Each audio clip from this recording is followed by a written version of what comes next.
They say America first, but they mean America's next. You're bound to lose, you fascists bound to lose.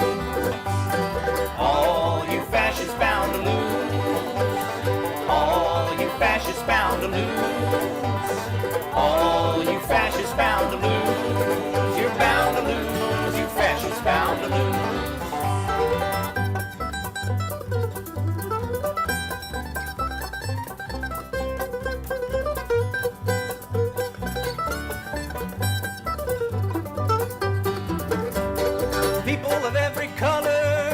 Side by side, marching across these fields where 1 million fascists died. You're bound to lose, you fascists bound to lose. I'm going into battle, gonna take my Union gun, and I ain't gonna lay it down till every battle's won. You're bound to lose, you fascists bound to lose. All you fascists bound to lose. All you fascists bound to lose. All you fascists bound to lose. You're bound to lose, you fascists bound to lose.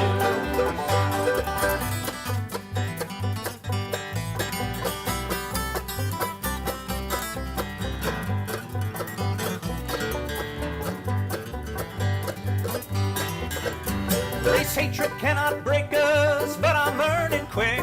Our children won't be sold on your poison rhetoric. You're bound to lose, you fascists bound to lose.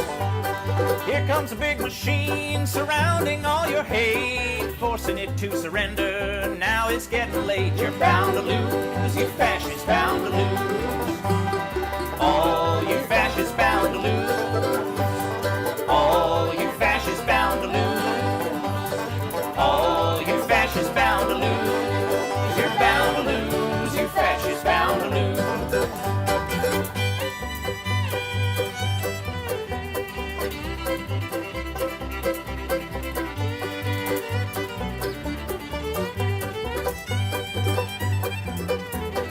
All you fascists bound to lose.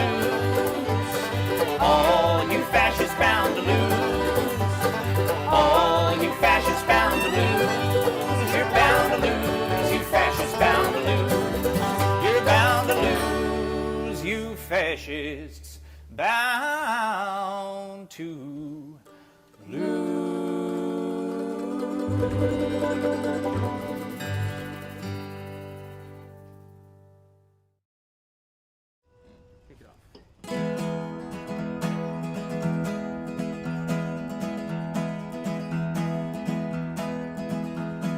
Take my hand in your hand and walk with me to the promised land.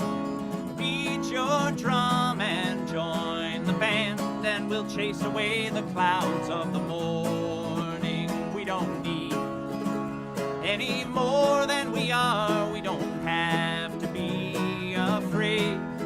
There is a power in these legs and arms and the voices that we can raise, saying no, we won't go away. I have heard the crowds of the old and the young when the steel canyons echoed with the songs that were sung, and the streets were filled and the law was undone, and the fever of the people was breaking. We don't need any hand-me-downs, we're not looking for charity. We've been fooled, we've been jerked around, and there's only so much we can say. No, we won't go away. Oh, the time it will come all over the earth. We will lay down our tools, their concessions we'll refuse when there's nothing left to lose. Throw our bodies on the gears and stop this infernal machine.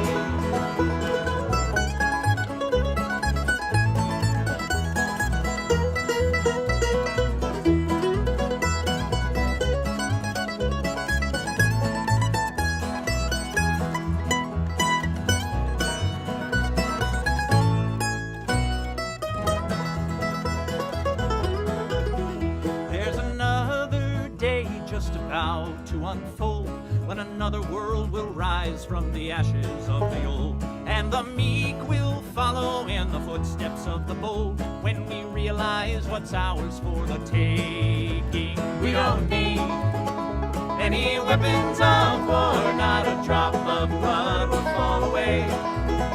They are many, but we are many more, and the sky will echo our refrain. No, we won't go away. Oh, oh, oh, oh, oh,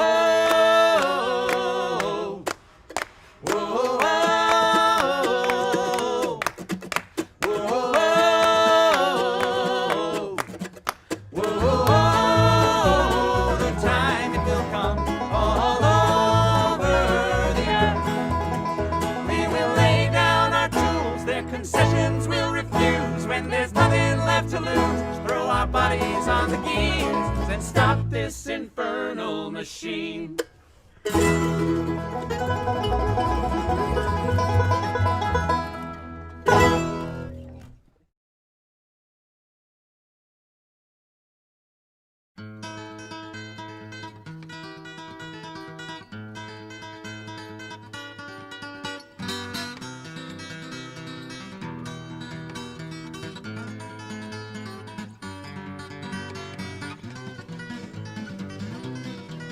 Come on and take a walk with me through this green and growing land. Walk through the meadows and the mountains and the sand. Walk through the valleys and the rivers and the plains. Walk through the sun and walk through the rain. Here's a land full of power and glory, beauty that words cannot recall. Oh, her power shall rest on the strength of her freedom. Glory shall rest on us all. From Colorado, Kansas, and the Carolinas too, Virginia and Alaska, from the old to the new, Texas and Ohio and the California shore. Tell me who could ask for more? Here is a land full of power and glory, beauty that words cannot recall. Oh, her power shall rest on the strength of her freedom. Glory shall rest on us all. Yet she's only as rich as the poorest of the poor, only as free as a padlocked prison door, only as strong as our love for this land, only as tall as we stand. For here is a land full of power and glory, beauty that words cannot recall. Oh, her power shall rest on the strength of her freedom. Glory shall rest on us all.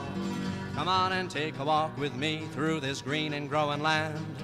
Walk through the meadows and the mountains and the sand. Walk through the valleys and the rivers and the plains. Walk through the sun and walk through the rain. Here is a land full of power and glory, beauty that words cannot recall. Oh, her power shall rest on the strength of her freedom. Glory shall rest on us all, on us all.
where she streams. All that content is bursting the seams. Politics, daily, plenty more. Her sense of fashion, you'll adore. So grab your stuff and hop aboard. We're going straight to Jack's Discord. Riverboat Jack, Riverboat Jack, Riverboat Jack, Riverboat Jack, Riverboat Jack, Riverboat. That's what I'm talking about. First time singing the song, it's from Riverboat Jack. Shout out. I don't know what I'm doing really, but I got passion. That's what it's about. It's all about passion.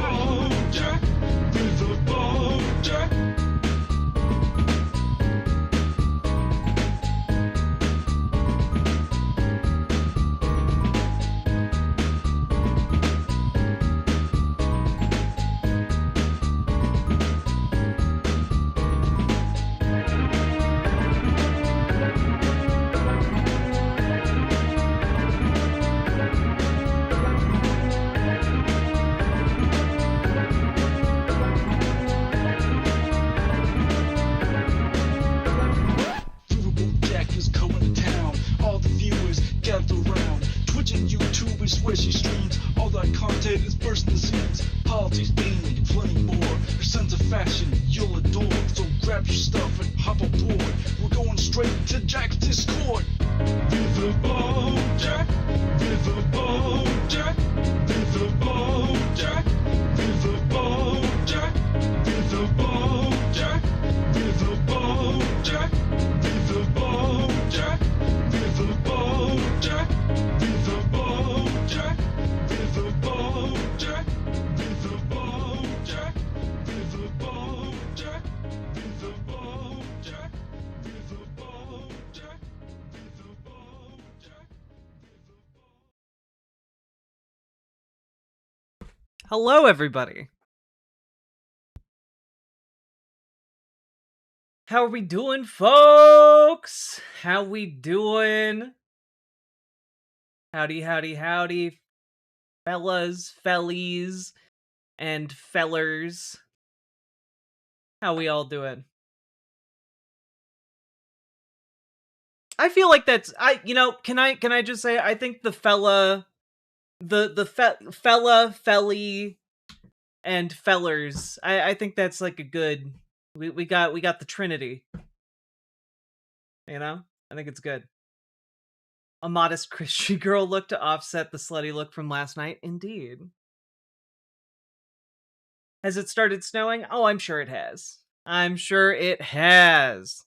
Also, folks, in about 5 minutes, we'll be talking with Lilliana Young, candidate for Indiana's House District 61.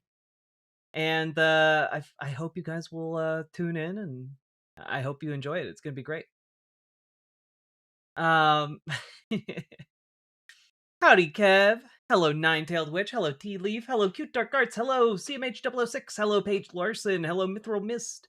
Hello, Quadsire King. Hello, Renthior. Hello, and congratulations, Renthior, on your wife's fantasy novel being published. Hello, Fish Fists. Hello, Venerance. Hello, Erica. And thank you for the 165 stream streak. My God.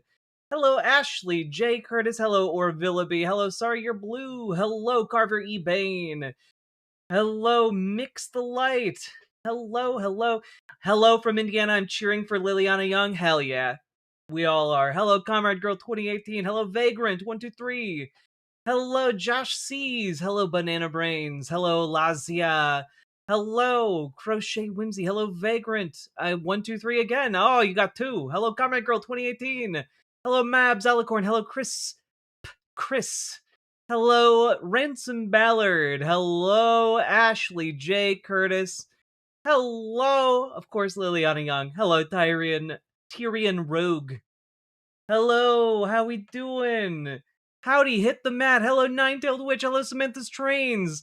Hello, Punky Gal. Hello, Mr. Malachite. Hello, Techno Gal. Hello.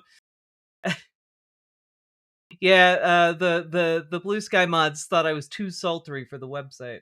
Hello, Stop the Stupidity. Hello, Big Tree. Hello, Witch Night Melody. Hello, Gamer G.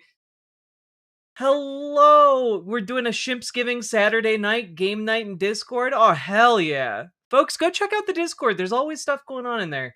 Hello, Travis T. Hello, how we doing, Nethercat? Hello. Howdy, Polaire! Hello! How we doing, Jazz Dog? The jazziest dog I know. Howdy, Cliff. Hello, yeah, Shrimpy. Hello, Patricia. Read. Hello. What kind of games? I don't know! Help, I'm stuck in my computer. That can't be true. There are beans in your computer. Boo. Beans today. We're talking about beans. Ooh.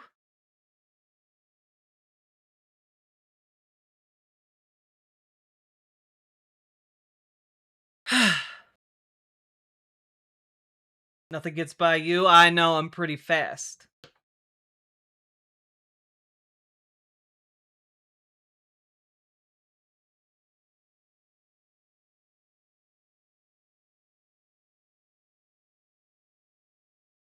Are they magic beans? Is Trump flicking off beans? And can you imagine that man ever trying to flick a bean? No way. If he found a bean in his computer, he wouldn't know what to do with it. I, however, know exactly what to do with beans.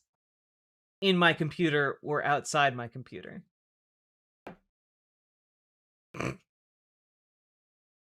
All right. How we doing? I underestimated your state. Apparently there's more than one person who lives in Indiana. It's true. Did I see Disney's AI thing? No, I did not. I'm gonna look this up and then it's gonna be time to jump into a conversation. Oh god. They made an AI-powered Olaf? That sounds terrible. Why would anyone want this? Oh god, it begs for death. Look at this thing.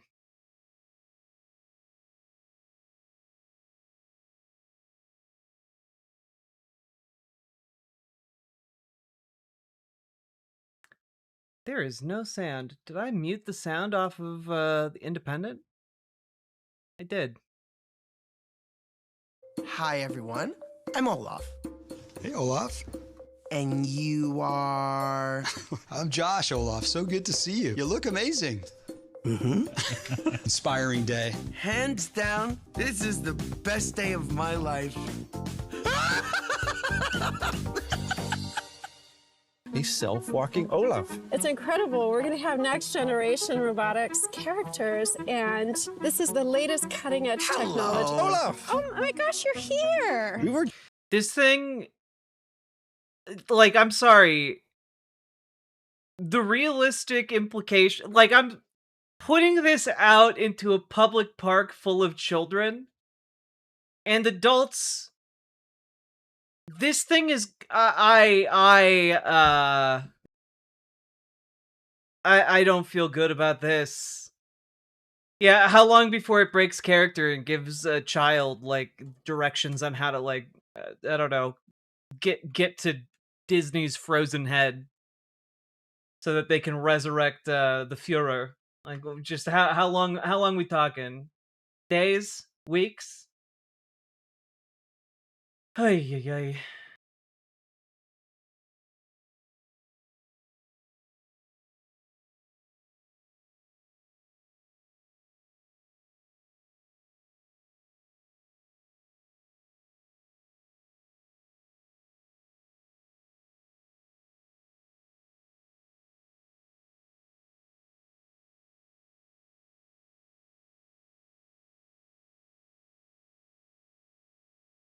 I hate this.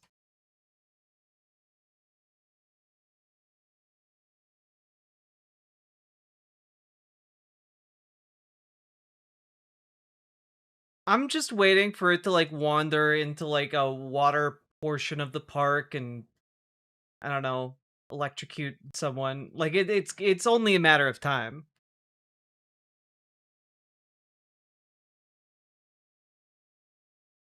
Why does he have one tooth? Well, because that's how many teeth snowmen have.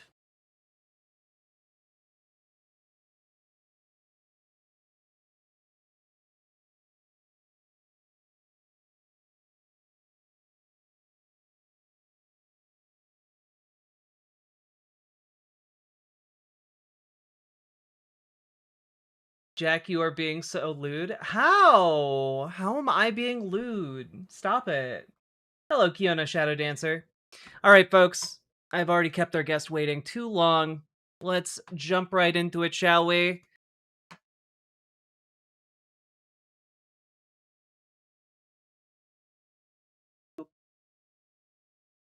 Hello. Oh, hello.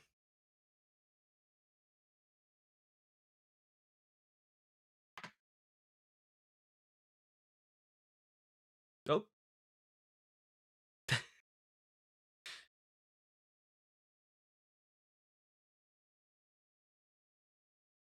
Hello.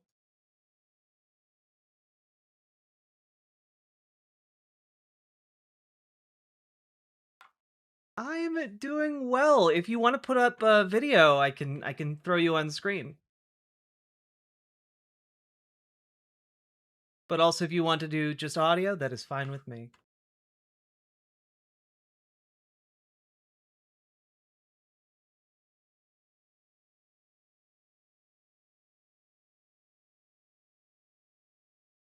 I know, guys. Don't worry, I fixed it. Oh dear. Uh Sorry about that. I clicked on something and messed it up. it's all good. Um yeah, just turn on your video and I can throw you up on screen. There we go. There we are. Here, let me do this. You think that with me being old enough to have grown up alongside all of this technology, I would understand how to use it more intuitively. But here we are. Of course. How are you doing, Liliana? Uh, Full of caffeine and spite, my sister. How are you? I'm doing great. I've been cooking today, literally cooking. I made some Cajun chicken and rice, and did my own homemade blend of Cajun spices, and it turned out great. So, I'm feeling good. Baked some cookies. I feel very domestic today. Very nice. I don't live that far from you. I should be over not too long. I love Cajun food. But yeah, Liliana Young, for Indiana's 61st House District. Uh do you want to introduce yourself and tell the audience a little bit about what you've been doing? Yes, I am Liliana Young, coming to you from beautiful Bloomington, Indiana, and I am running for State House of Representatives, District 61, which, yes, to somebody from the YouTube chat earlier, it is the smallest House district in Indiana, and that's because Bloomington is the most liberal-leaning city in the state, and they don't want us spilling out into any other larger districts. So not only are our congressional districts already pretty gerrymandered, but our state districts are extremely gerrymandered too. Um, I am a multi-year LGBTQ leader here in Bloomington, and I also serve as the secretary of the Bloomington Monroe County Human Rights Commission, where I not only help investigate cases of discrimination in the city and negotiate settlements and accommodations, I also use my foot in the door as part of the city's executive branch to influence policy. I have been trying to work over this last year on multiple resolutions and programs that are slowly inching away. We'll Hmm. get there. And I am a democratic socialist, trying to conjure up a little bit of that Mondami magic and replace our 22-year moderate incumbent. And I think I can do it. Might be a bit of a challenge, but what's life without a challenge? Yeah, I was gonna ask you a little bit, kind of like, what is the lay of the land? I know Matt Pierce has been in office since 2002. What is your general sense of like the community's like relationship with him, and like what kind of prompted you to want to run against him? Well, half of the community doesn't even seem to know who he is. And that would be because by and large, Matt does not have a very strong community presence because he doesn't really have to. He runs unopposed every term, and uh, because it's a very liberal city, he's guaranteed to be elected because he's the name on the ballot. And the rest of the half of the city mostly seems to regard him as fine, but otherwise unremarkable. It's not that I hear anybody speak ill of him. It's just most of what I hear is, yeah, he's fine. And that's about as far as anybody seems to have an opinion of him. Um, so far, the response I've gotten has been mostly positive, although I have been told several times that Indiana will never elect a trans woman to office. Thanks for just making me even more pissed off. All you're doing is making me want to do this even more. Uh, the more Is you tell me I can't do something, the more I'm gonna try and prove you're wrong. and is your sense, like, just because I know you've been going around and talking with folks for a while, you've had multiple interviews from places in the district. Um, is your sense that people are more than willing to, like, um, entertain the idea that, oh yeah, no, a trans person could in fact be elected here? Like, what is like the kind of the day to day in Bloomington, kind of what regarding trans people, I guess. As far as I have experienced, I don't think most of the people in the city actually care about me being trans. Um, there's as far as Indiana will be accepting, Bloomington is probably the most accepting. Bloomington and Indianapolis would be the most accepting cities, I think, in the whole state. Not that there aren't other liberal enclaves in the state. Indiana is actually a much more blue state than a lot of people realize. It's just that that blue has been very watered down by a lot of low voter turnout. Um, Lowest ranked voter turnout in the nation. We're really nailing it here in this state. um, but yeah, most people don't really seem to care that I'm trans. They just seem more interested in why I'm challenging Matt, which you just asked. So yeah, I'm challenging Matt because of several reasons, but the top two reasons are, first of all, I personally feel completely sick of our legislatures, be they state or federal, being dominated by people, who have nothing to lose from things not improving. We're talking about business owners and lawyers more than anything, people who are very well off. They're basically part of the capital class, whether they realize it or not. And I am a lifelong service industry worker. I don't have a college degree. I could never afford college. I wanted to, but it could never happen. I know retail and service industries inside and out. I can probably run a restaurant if I really wanted to. Um, but this is like a lot of the economy over the last several years has been transitioning more and more towards service work. We're losing pretty much everything else, especially manufacturing in most places. And so, I think I represent a very huge portion of the population that is very egregiously overlooked.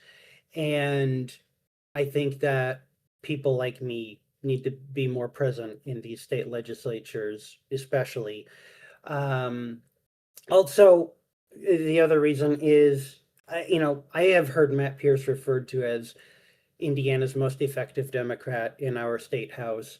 And I am of the opinion that while I hold no malice against the man, if he's the most effective Democrat we've got, that is a damning case against the state Democrats, and we could do a whole lot better. And more than anything, what I think doing better means being much more aggressive against the Republicans, uh, and utilizing the safety of districts like District 61.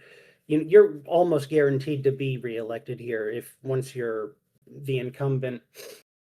And there's a lot of different things that I think Matt could have been doing for a long time that he hasn't been. And if I'm elected, I intend to step in and do my best to do those things.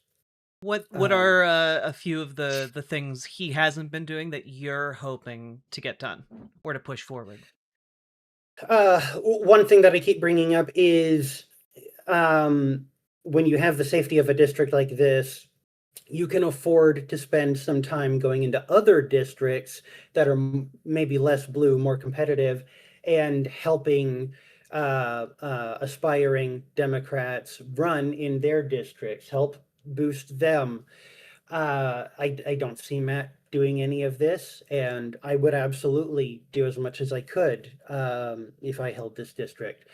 Um, Also, things like controlling the bully pulpit, which I think, as far as Democrats, it's not just the federal Democrats who suck at that. It's state level Democrats in a lot of places. The Indiana Democrats largely gave up about, 18 years ago and have just kind of let the Republicans take more and more and more control.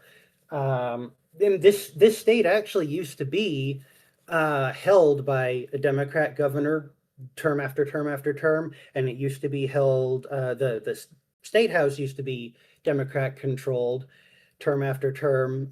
We also had more state Senate Democrats. So this has been a much more blue state than it is currently, and I do believe it could be again if effort was put into it.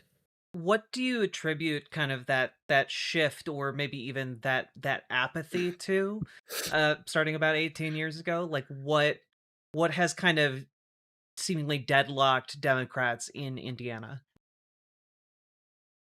I mean, my perspective is more than anything, it's being beholden to capital.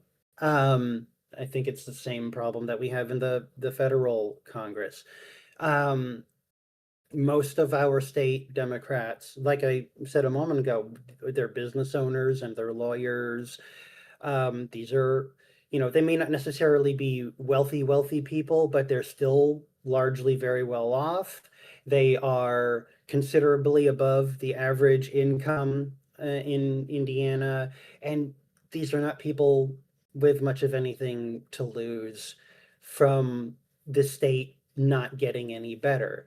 Almost all of our state Democrats will be completely insulated from the worst, uh, uh, economic policies and the worst human rights violations. They're not going to feel it, um, and I think because they're not going to feel it, they probably at least half of them should be removed to make way for those of us who do feel the hurt from these things, because we're the ones who live it, and we're the ones who should be much more involved in making the policy that we have to live by. And as you've been campaigning and interacting with folks, you mentioned something earlier, like Indiana has the worst voter turnout, and I like consistently so over a long period of time. Is that due to kind of this decoupling of like the Democrats in Indiana from kind of working class priorities? Is it due to like the decline of manufacturing that like maybe Democrats had been more attached to in the past? And just not any kind of connection with service workers? Like, where's like, is that kind of how you see it? People just have given up. Yeah, I do think that it's that they've become disconnected from the uh we'll say the common man. And I think they've almost entirely just given up. I think that our state party Democrats, as it is, just doesn't really seem to see a point in really being all that aggressive in pushing back.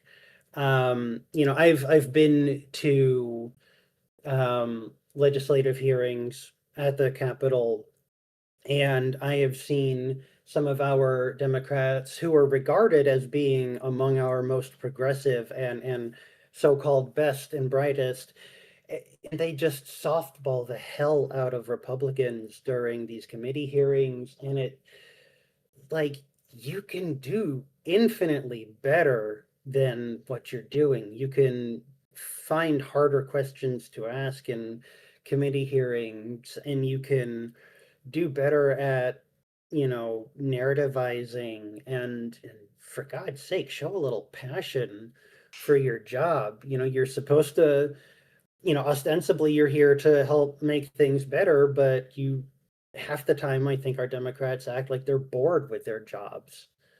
And um it's something that I really just cannot abide anymore.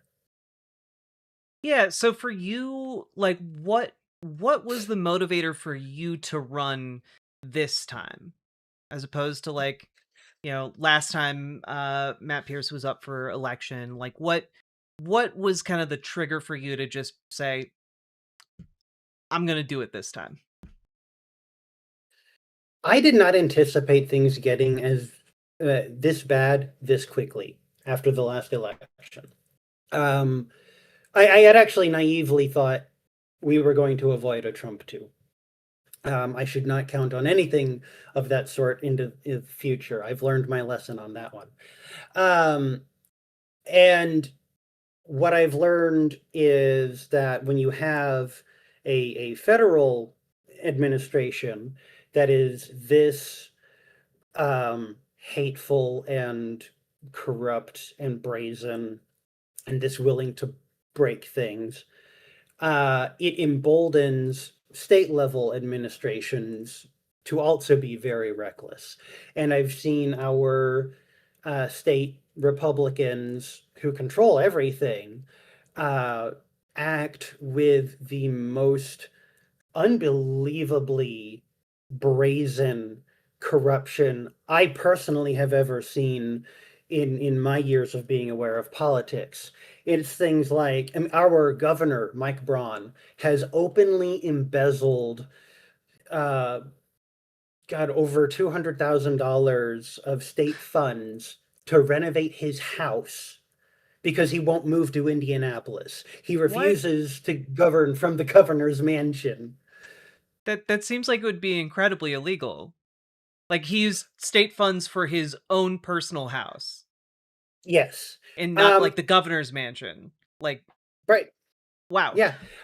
As far as I'm aware, it is illegal, but our state legislature, both houses are supermajority Republican controlled. And I have been saying for years now, and I will not move off of this, you cannot ever trust a Republican to do the right thing. You just can't. This is not a party of people who act on principle. This is a party of people who act out of pure self-interest. And our state legislature lets our governor get away with this because they don't give a shit. And he's not the only one who's done this. Our Secretary of State used state funds to buy like a $90,000 car. Oh my God. Our um, Attorney General, I believe, also did the same thing, if I remember correctly. On top of other things like squandering the state's judicial resources to target trans people constantly. Our Attorney General has a massive hard on for attacking trans people. He does everything at every turn to try to make life miserable for us, up to and including personally intervening in every single filed case of somebody trying to amend their birth certificate. Massive waste of state resources. And I imagine, I imagine, like, people in Indiana are pretty upset about all of these things. Like, I know it's popular among various state governments to bash trans people. You know, you look at a number of Republican-controlled states, but like, there's an ungodly amount of resources and time dedicated to just directing bureaucratic hatred towards trans people when those resources could be spent at that time could be spent doing so many more productive things. Not to mention some of these folks, I was looking it up a little bit.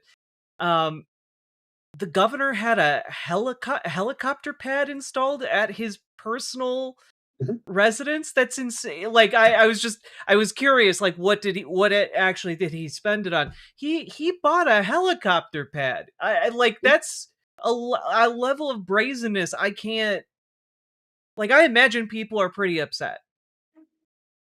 Yeah, and that's among the home renovations that I mentioned. And he did that because he refuses to govern from the governor's mansion in Indianapolis, but he still has to be in Indianapolis a lot to work with the state legislature.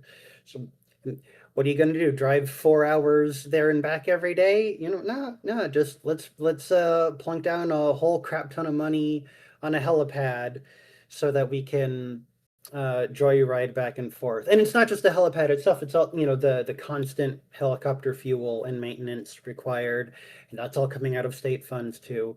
Um, yeah, most of the people who are aware of this in the state are pretty upset with it. Um, I do see a pretty regular stream of posts on Indiana subreddits and in some other places where people do complain pretty frequently. Um, so far, it hasn't amounted to enough to become any kind of a movement in the state, but I believe that's because people understand our state legislature as it is not going to move to impeach our governor, um, which is something I intend to do if I'm elected. I intend to raise absolute hell. I want our entire state government cleaned. Mhm. I want our governor impeached and convicted and removed. I want our Secretary of State impeached, convicted, and removed. Attorney General impeached, convict, remove. Lieutenant Governor, the man constantly violates the separation of church and state. Impeach, convict, remove. I want a full cleansing. Our state needs an enema. um so beyond, like, I'm noticing you're kind of setting yourself up as an anti-corruption candidate, more proactive candidate compared to the incumbent. Um, and what are some of your other priorities if you were to get into office? um, so my legislative platform, I was able to whittle it down to 6 primary points. Tried to do less, but Indiana is suffering so badly that I couldn't go any lower without missing out on really important stuff. Um, but yeah, uh, government accountability and transparency is one of those for sure. And among the things I've talked about, I also include, I want to see additional steps of checks and balances introduced to slow down our legislative process, including slowing down the process of executive orders from any governor, really. I want to introduce legislation that will mandate that before an executive order is signed, a governor has to have a public forum where people can directly ask him questions about it, up to like 30 minutes or something per executive order. And this won't necessarily prevent executive orders from being written, but it is something that I think is, it'll help raise a more awareness of executive orders, and it will help slow down the overall process. And I think because executive orders are still very powerful tools. It's how you direct an entire state government to doing something, and that's some people like to disregard and say, well, executive orders aren't laws. No, but they're still really fucking powerful, and I think we need something to help slow that whole process down. I want to see the state reinvest in public education. We are badly deteriorating in public education. Indiana has recently introduced a voucher program where we take state funds that would normally be applied to public schools, and we are giving them to wealthy families and letting them use state funds to pay for private schools. I want that completely done away with. If you want a private school experience, shell out for it, baby. Because, those public funds are for public education. And if you want free education, go to a public school. That's the whole point. And I want to see us get back to that. We also badly need to invest, I think, entirely separately in more school counselors. Indiana has a horrible shortage of school counselors, both for like mental health issues and for like academic career counseling. We have like one counselor for 100 students or something on the average right now. It's pretty terrible. Um, Wages and worker protections. I want a state minimum wage of $20 an hour, and I'm not kidding. The $15 an hour legendary wage of yesteryear isn't going to cut it anymore. Time has moved forward. I want to see public workers be able to unionize. I don't really believe any sector of workers should not be able to unionize. If it's work worth doing, then it's also worth organizing for. Um, I want to see the state completely decriminalize marijuana. And I don't even smoke. I don't give a shit about that. I just want to see the state stop missing out on the tax revenue that every state around us gets to enjoy, because we're the only state in our immediate neighborhood in which pot is still illegal, and we could be raking in so much millions and millions and millions of dollars of tax revenue that we could apply to things like fully funding state Medicaid. Indiana Medicaid is badly underfunded, as are many red states. And I mean, that pot tax revenue alone could cover all of that, I believe. And Indiana has I'm forgetting the exact number, but I believe it was like 10% of our state was on Medicaid or more. It's a very high Medicaid recipient state. And that's a lot of people who stand to suffer from all of the shenanigans, in the Medicaid cuts from the big bill and all that bullshit. Um, um, Can I say one of I the policies that really stood out to me, kind of similar to what you were talking about with executive orders, needing more accountability. I really appreciate it's one of the last things on your issues page, but all officials who author state policy must be legally mandated to attend public Q&A periods before new legislation can be voted on.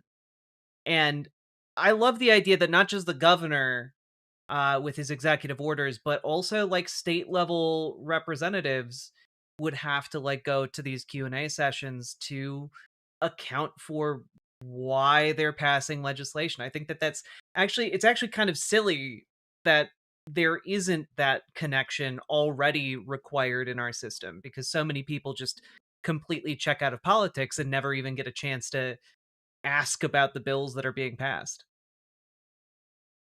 Yeah, and I will correct myself real quick. I was just sent a message. Indiana has 27% Medicaid Whew. recipients, so it's worse than I remembered. Yeah, you know, we have in our state legislative procedure, we have a public comment section where people can come in and speak for a couple of minutes about what they think of a bill when it's in committee, but that's not the same as directly engaging these legislative authors about the bills that they have filed. And I think that, because again, this is stuff that affects everybody in some capacity in the entire state. And I think that if you have authored legislation, if you believe in it enough to author it and file it, then you should be able to answer a few basic questions to the people who will be affected by it. And I want to introduce that as well into our legislative process. And again, it may not prevent some of these worst bills from getting put through, but at the very least, it will force our legislators to have to say something to the people that their laws will be affecting. Whereas as it stands now, they're not really required to say a damn thing. I did want to ask you, how has the state Democratic Party responded to you challenging such an entrenched incumbent?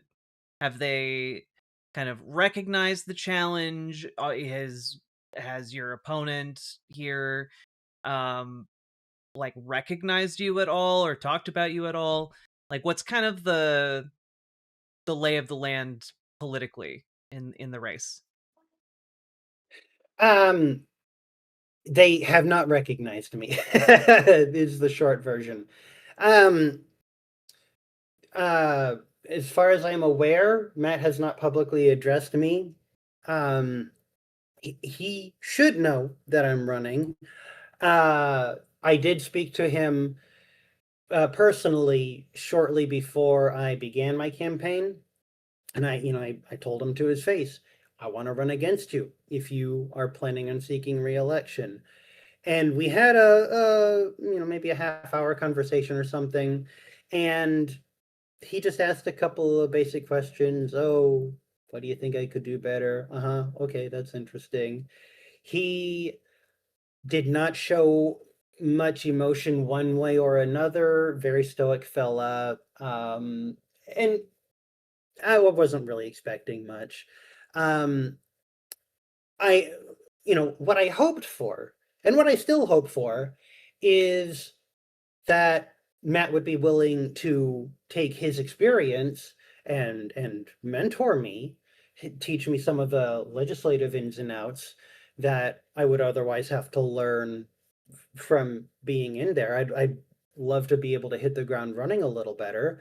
But other than that, there hasn't really been any real reaction from the state party that I'm aware of.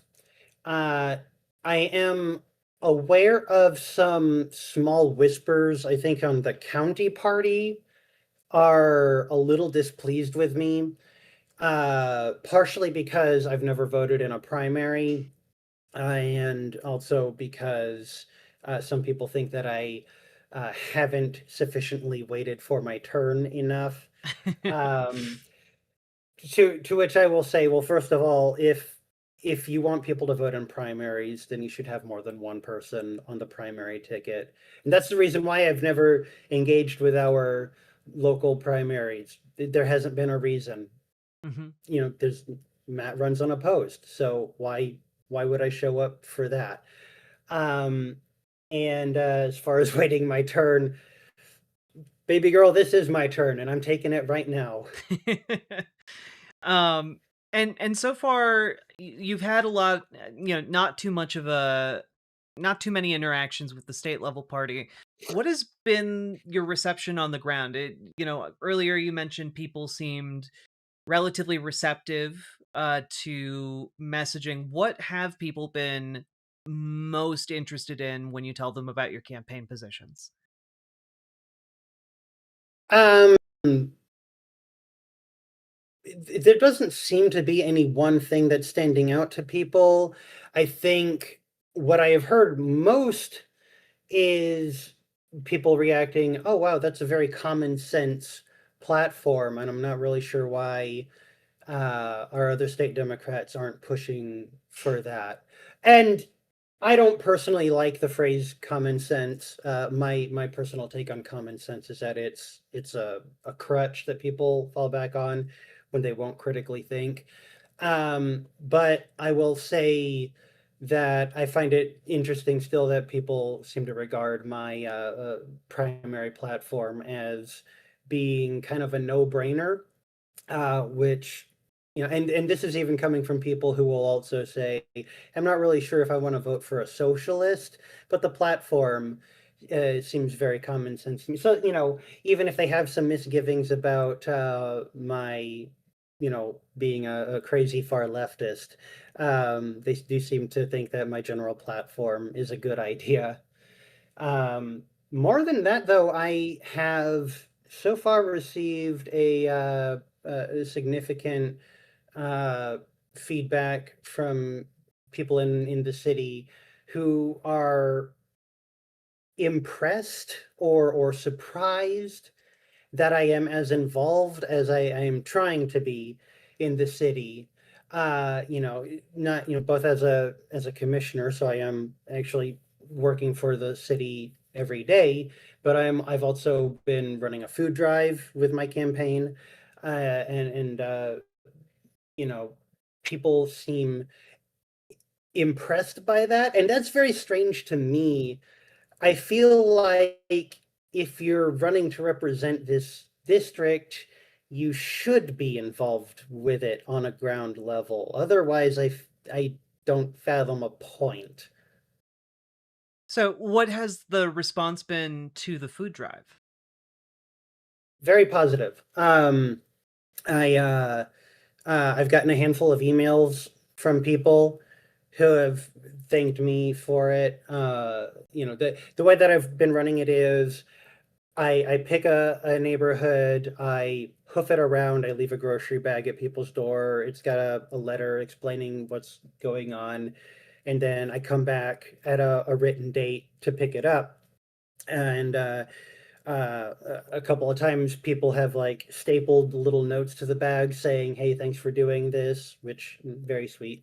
Um, I've even run into a few people, um, like in particular, there was one night about a week ago.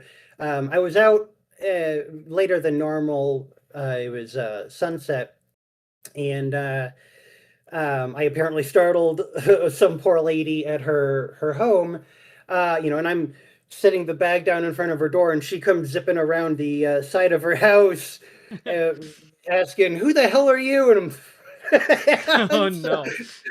hold on, and I'm just here running a food drive. I'm Lilliana, and as soon as I said who I was, she's, "Oh, I've seen your posts on Reddit. I know all about you. This is so cool to meet you." Oh, okay. uh, you know, I me wearing my all black out after dark, leaving things at people's doors. Maybe I'm not going to do that again. But otherwise, it's been a very positive reception. And what posts on Reddit would she have known you from? I've made a handful of things. I've had a couple of posts talking about my food drive. There's there's a dedicated Bloomington subreddit, as well as a general Indiana subreddit. I have posted some, "Hi, I'm running. This is what I'm about" posts. I've one or two AMA posts. So I've had a handful. Um, if she or anybody frequents these subreddits at all, you would have seen at least a couple of them by now, I'm sure. So you are doing the food drive. You're posting on social media. You're clearly active. I saw you did an interview with like the local university newspaper, student newspaper. Um, what is kind of your campaign strategy so far? I am trying to take a page from people like Kat Abagazala and Zoran Mamdani. I want to be as involved as I possibly can be on that ground level. I want to be out there talking to people face to face. I want to use my campaign resources to try and do something good and positive, when I actually have the opportunity to. I, um, I want to try to show people that politicians aren't just about dressing nice and going to a Capitol building, that ideally we are people of the community that we're running to represent, and are there as a part of that community. And that's what I am hoping is going to resonate with people more than anything. And if you win, when you win, um, do you have many allies or people who could potentially be allies in the state house? Ideally, I would hope that the entire Democrat caucus would work with me.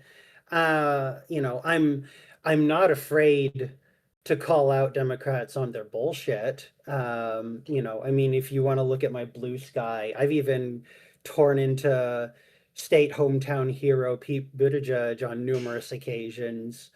But there, a little more specifically, there are actually several different candidates across the state running for state house, to be on the Democrat caucus in this term. And we only need to flip 4 seats to pull supermajority from the Republicans. But I believe I am aware of, I want to say 8 candidates, and there might even be more. Um, and some of them are considerably further left than is typical for our state Democrats. And so I'm hoping that this whole aspiring group that's running would be much more willing to get in there and really take the fight to the Republicans with me. Yeah, that does in fact I am hopeful that potentially after you win you'd be able to build those bridges with the rest of the Democratic Party.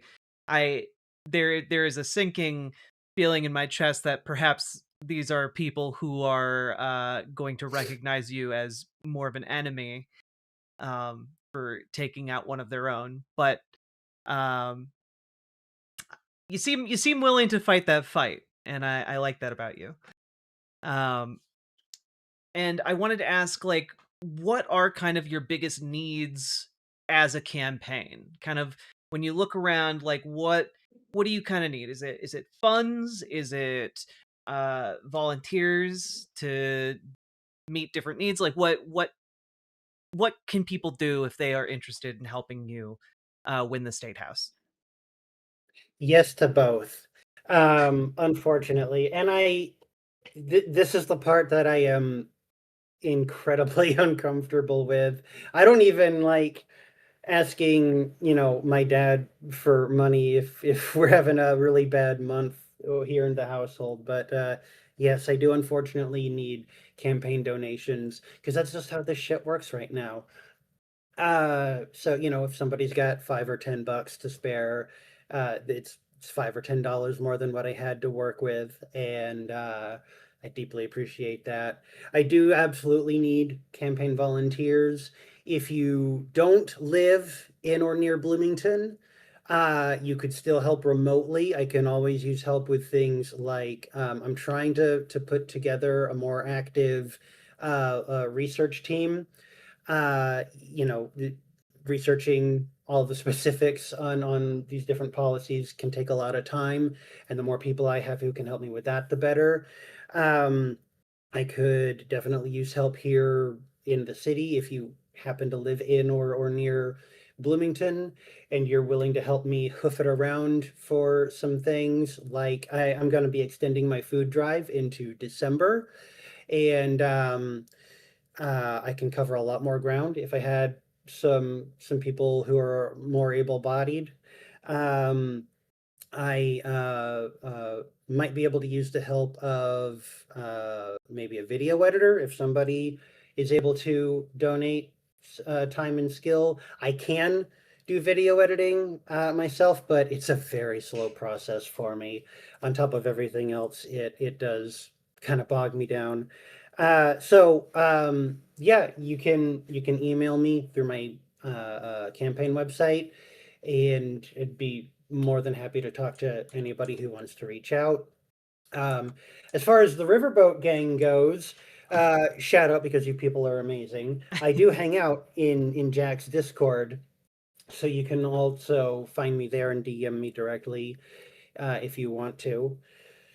And besides those things, I suppose a lot of good karma could all, well wishes would also not be a bad thing.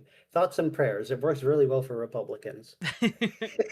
And I did want to ask one last thing I forgot to ask earlier.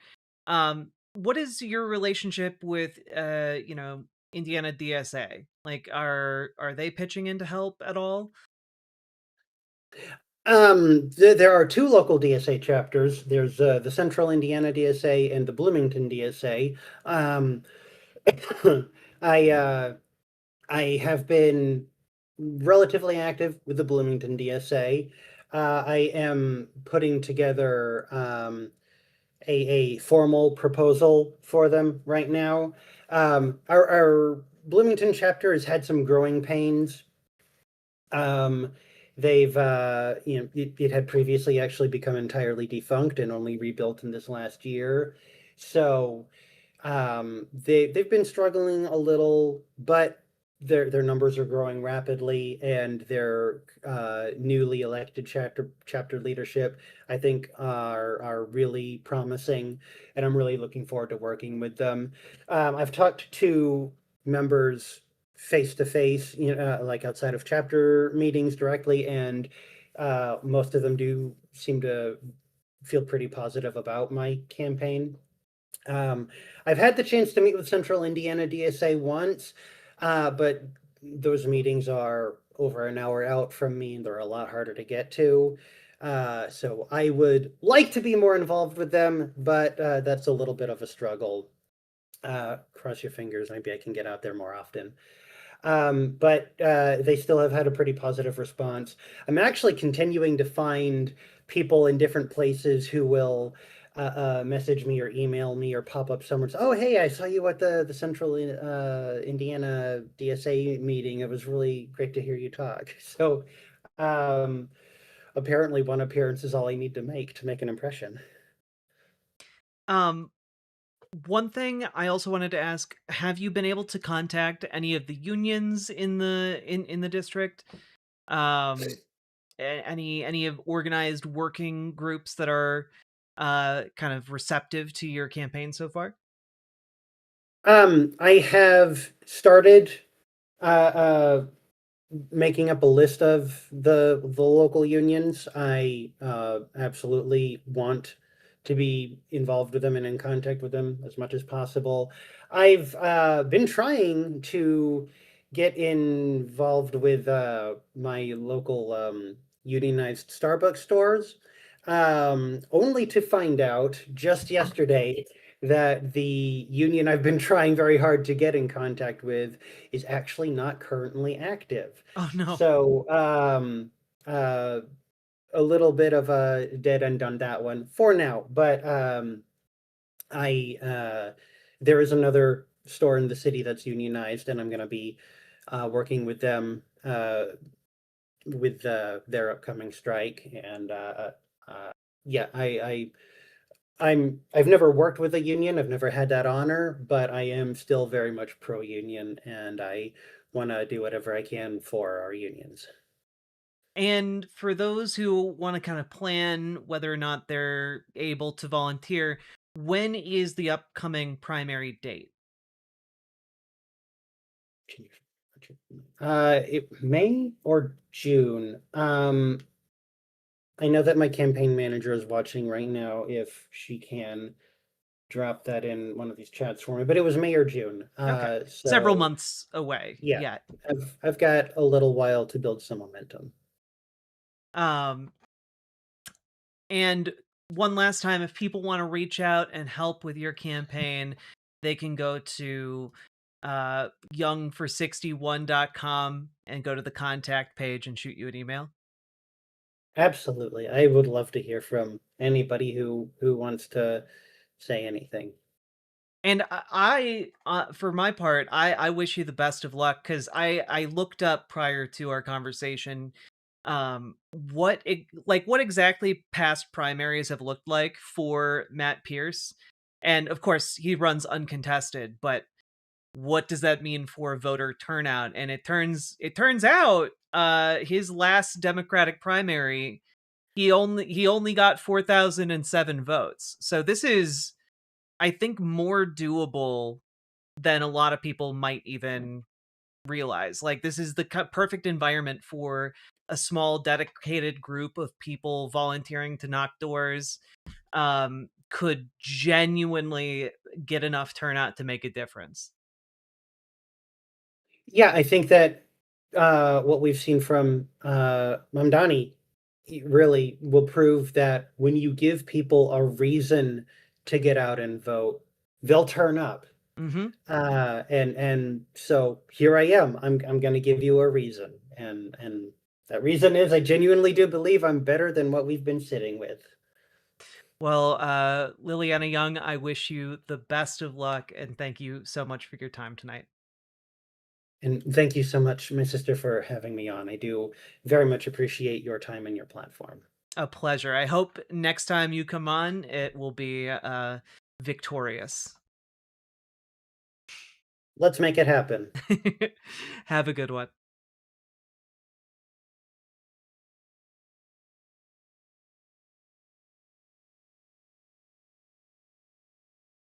That was an absolutely lovely conversation. Liliana Young for Indiana House District 61. Folks, please go check out Liliana Young's website.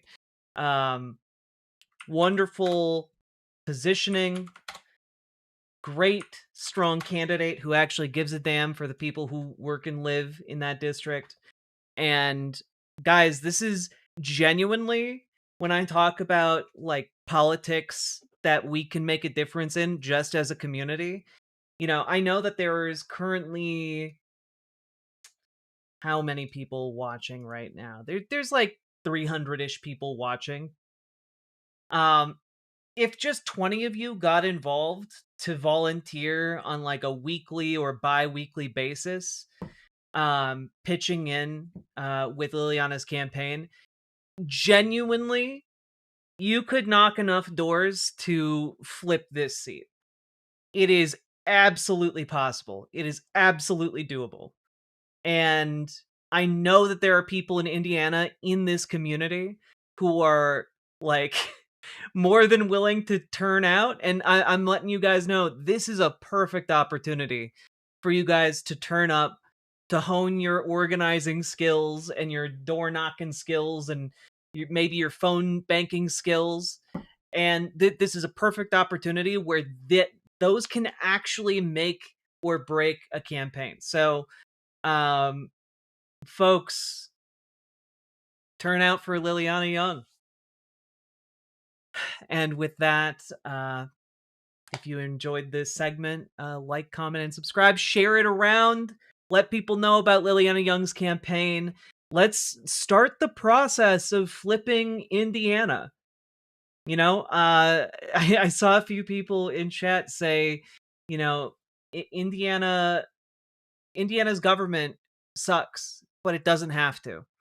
And instead of a government that is working only for the wealthy and the powerful, the kinds of people who are going to build helicopter pads at their house, I'm sorry, I couldn't help myself. I saw that the governor of Indiana was flying to and from his house using a state police helicopters. It's unthinkable to me, an unthinkable waste of public resources, and that's just commonplace in Indiana at this point. Um, like it's interesting to me, and I hope that folks let's get these people out. That money that is being spent on helicopter pads on the personal property of the governor, that money that is being spent flying the governor to and from his own private property so that he can, you know, have comfortable little vacations rather than serve the people from the governor's mansion. Um, that could be spent helping working people. You know, we're talking about the city of Bloomington where like people need food drives to get by. This is absolutely doable. How can you expect to be a helicopter parent without a helicopter pad? Socket Tanuki. Thank you for the 5 tier 1 subs. But also, folks, Lilliana Young. Let's go. Youngfor61.com. Volunteer, donate. It will make a huge difference because, again, every dollar spent on these smaller races, every volunteer that dedicates their time, your impact is so much bigger on races like this. So, folks, go figure your stuff out. Figure out how you can help Lilliana get elected. And with that, like, comment, subscribe, share, do the things, and we're going to keep on going.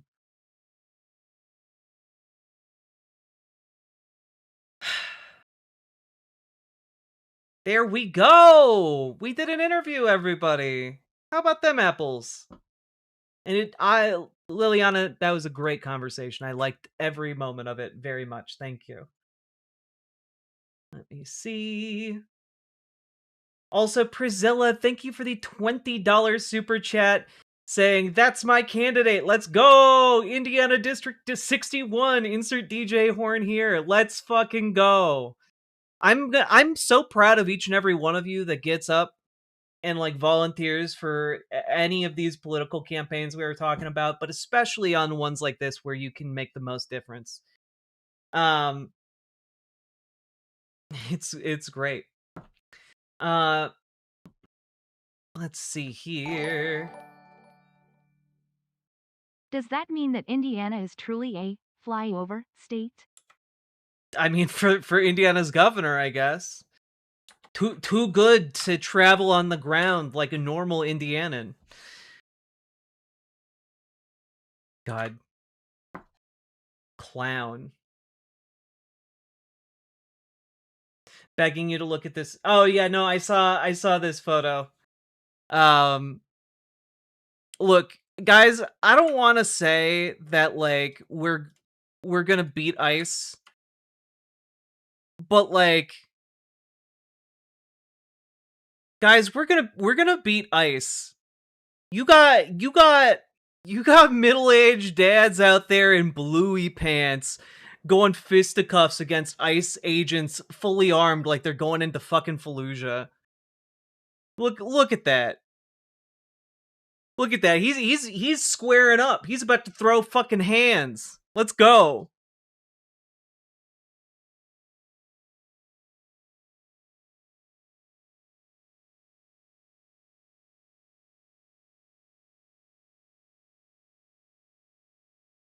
Flyover Mike is so out of touch, he's nearly in orbit. Exactly, Lefty McLefterson. Lisan Al-Gaib! Yo! Lil Fix It, congrats on cracking your egg. One of the hardest steps. Middle-aged person in bluey pajamas about to take down fascism. Look, like, if you've lost, like, the people in pajamas demographic, they're literally the easiest demographic to keep on the couch. They're already in their pajamas. You lost them. You lost them. Dissolve ICE. We don't need it. And prosecute each and every one of these Gestapo ghouls.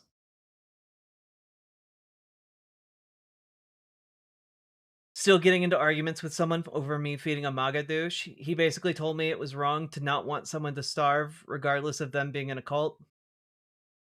Nah. I think genuinely the best way to de-radicalize someone is to show them, like, basic human kindness. Or Villaby, of course. It's my pleasure. And I do want to apologize to Lilliana for being so difficult to get a hold of. Hello, Entrama. Cancel out Mike Pence. Yeah, we must begin the crusade to cleanse the stain Mike Pence has left on the state of Indiana.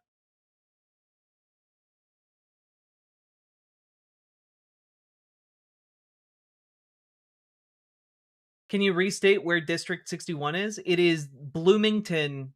Essentially, it's the city of Bloomington in Indiana. To give you an idea of where it is, I mean, or what it looks like at least. This is oh god. Here. Gotta refresh. Here we go. This is the district map. Oh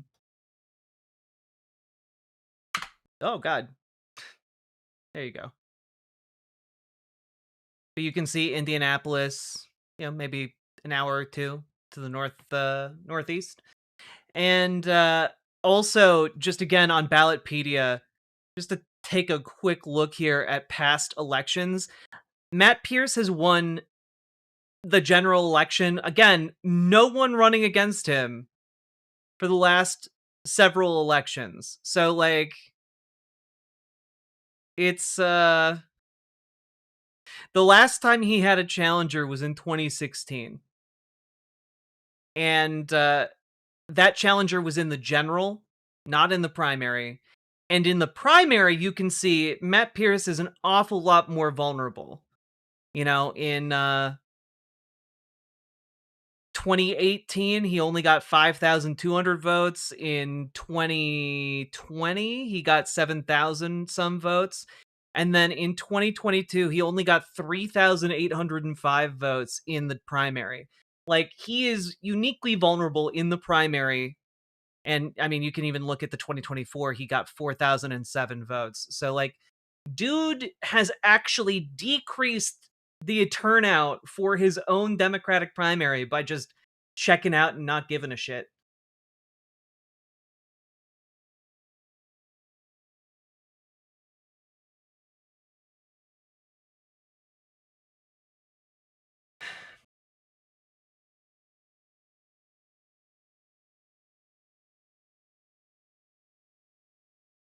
Let's see. So weird to me how different the news is between left and right, listening to Alex Jones, who's going on about Trump having the best approval ratings of all time. Well, again, it's because they've fostered a bubble of unreality. I talk about the conspiracy singularity and, like, the bubble of unreality that conservatives live in. Like, the purpose of, like, pushing a disconnect from reality is so that, you can just maintain whatever the people within it believe is true. It's similar to how a cult operates, Um, you invoke a level of magical thinking that is disconnected from reality, and then you try and keep your followers in it for as long as possible, you know?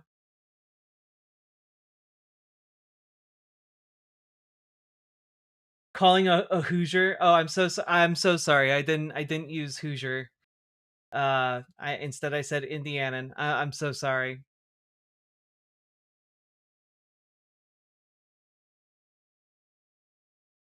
Did you see there's news that Trump may fire Kash Patel?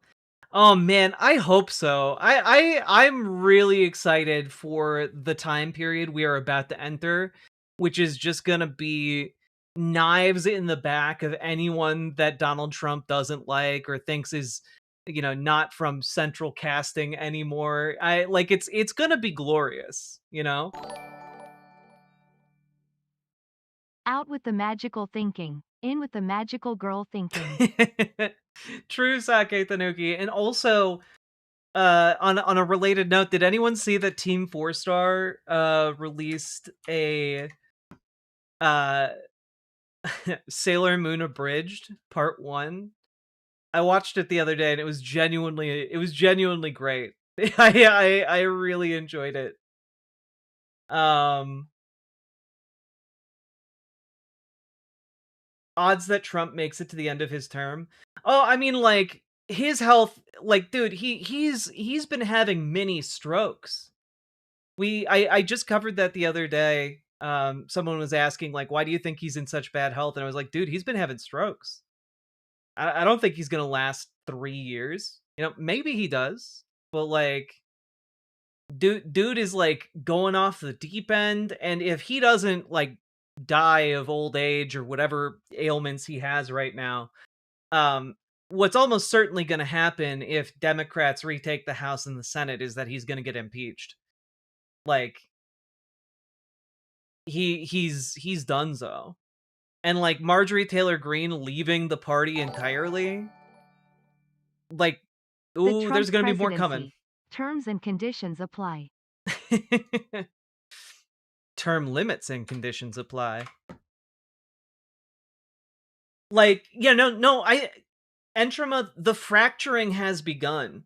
Like Marjorie Taylor Greene, like getting out of Dodge, the scuttlebutt from some unnamed sources in the House of Representatives, unnamed Republican sources, are that we're going to be seeing some more high level departures from the Republican Party.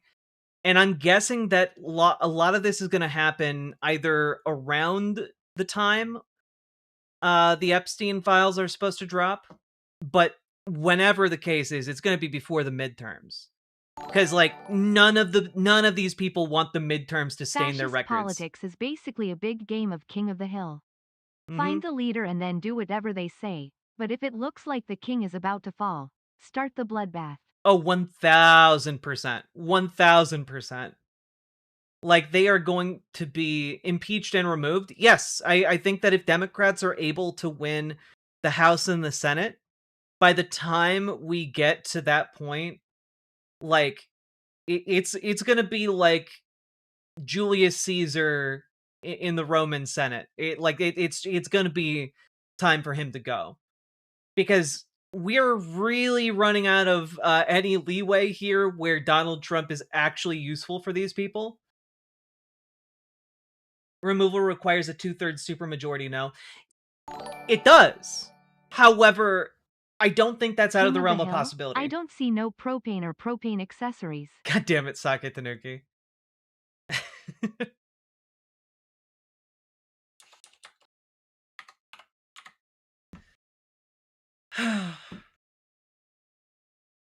Like, we got the Epstein files unanimously released in the Senate, and I don't think that it's gonna be that, like, oh well, that means they're gonna unanimously vote to like remove him from office.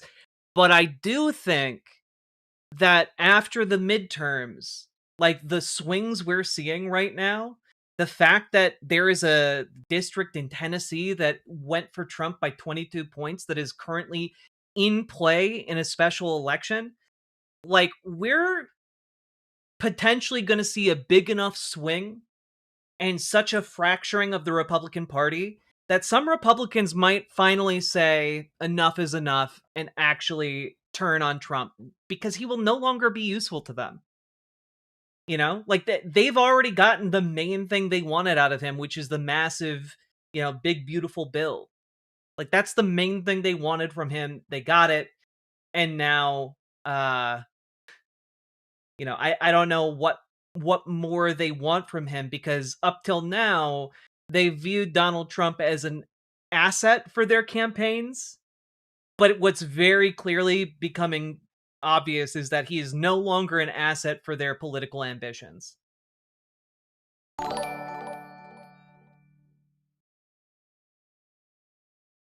Crane, thank you for subscribing with Prime.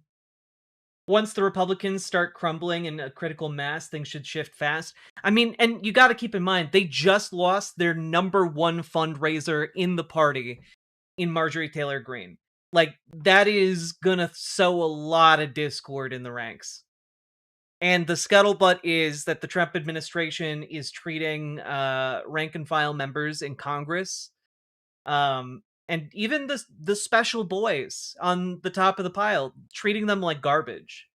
Like, all of them hate his ass. The second that they can, they will shove him out the airlock, you know?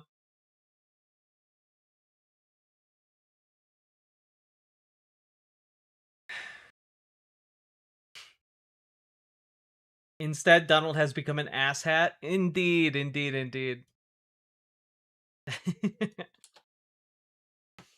Also, Ivory Valentine, I don't know why your message isn't popping up, but been dealing with vertigo, nausea this past week, and the stream and VODs have been much needed, encouraging company. Love everyone here to bits. We all care for you too, Ivory Valentine. Hope you feel better soon.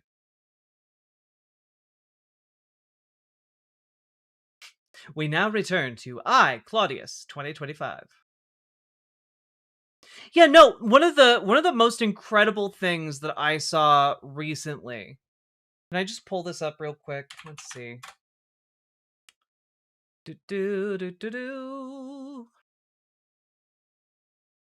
One of the most absolutely incredible things I saw was this. From Slate. The GOP planned its midterm strategy around Mamdani. Then he met with Trump. And basically, this entire article is is mentioning that the GOP planned its entire midterm strategy around attacking Zoran Mamdani as like the devil incarnate, the communist devil here to undermine and destroy America. And then Zoran Mamdani went into the lion's den, met with Donald Trump, charmed him so thoroughly that Zoran Mamdani came out of it looking like a fucking saint in his eyes. And Trump's just like, no, actually, it's fine. He can call me a fascist. Look at him. He's so handsome. I'm going to emulate his style the very next day. Like,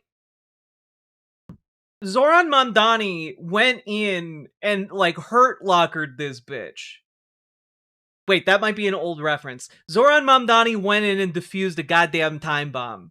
And you know what? That is going to have so many downstream effects for other candidates who are on the left running for office, and not even just against Republicans, but candidates on the left who are running against establishment Dems, because I guarantee you, establishment Dems were hoping to capitalize on Zoran Mamdani being vilified.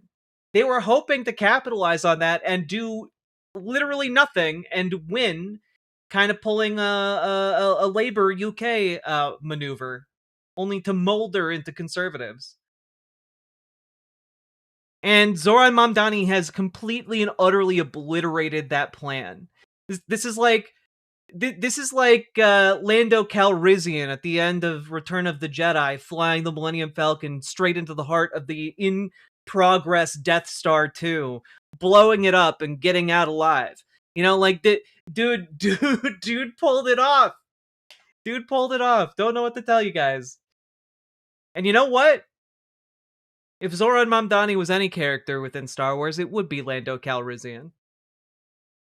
Emphasis on the Rizian.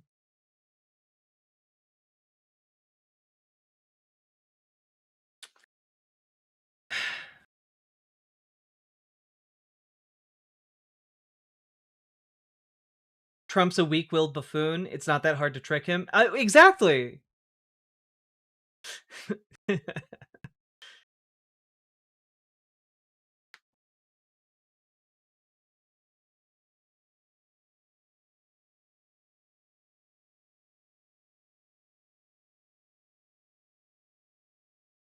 God, who knew Satan was so hot?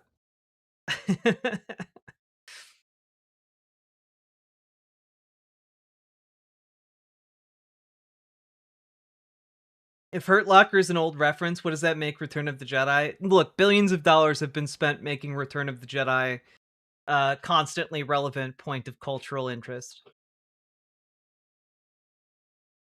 I don't think Disney's going to be making a Hurt Locker portion of their theme park anytime soon. I swear Zoran is a D&D bard who isekai'd into our world. Yeah, no. You guys got it. Oh, I see why it's not popping up alerts. My bad. There we go. Uncle Simric, thank you for the $5 super chat. I swear Zoran is a D&D bard who isekai'd into our world. It makes sense. It's the most logical solution.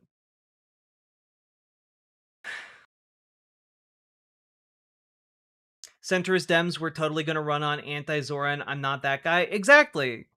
But now, like, Zoran Mamdani is, like, the shit. If he's the Antichrist, I'm already way into the Uncacrist. Unca Christ. Sake Tanuki.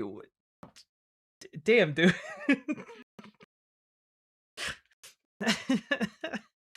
God, I can't get over that. What was I just gonna say? I'm a democracy at work socialist, but girl, this Mamdani D-writing by everyone is a bit gross. It's his policies and his honesty. What you see is what you get, not some perfect charisma score. Well, look, it's, the charisma helps the socialism, you know? Like, the charisma is an asset. And that's why he is able to go in and defuse a huge time bomb that would have hurt other socialists running across the country, right?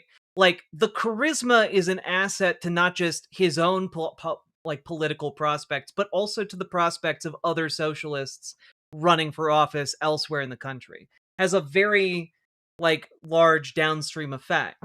And, like, that's, we're just kind of in awe of it because it is rare for someone to have that much charisma and to that savvily use it. Now, what I'm interested in right now is how the Mamdani campaign and AOC seem to have kind of tabled Chiase's prospects in New York as a challenger to Hakeem Jeffries. But that being said, it seems like perhaps a deal has been struck in order to let Zoran Mamdani try and achieve results. I didn't say it wasn't the tool. I'm saying it's like 30% of the reason he's a hit.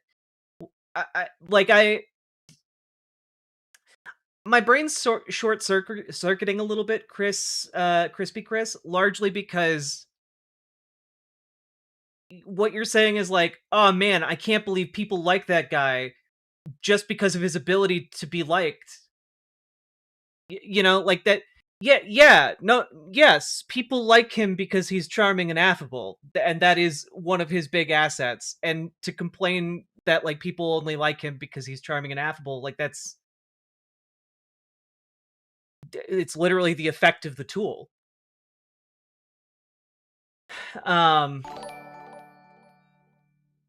Let's see.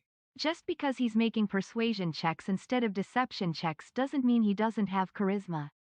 As a society, we've got a better skill bonus to sense motives so persuasion works better. Also, politics is more fun when you apply D&D logic.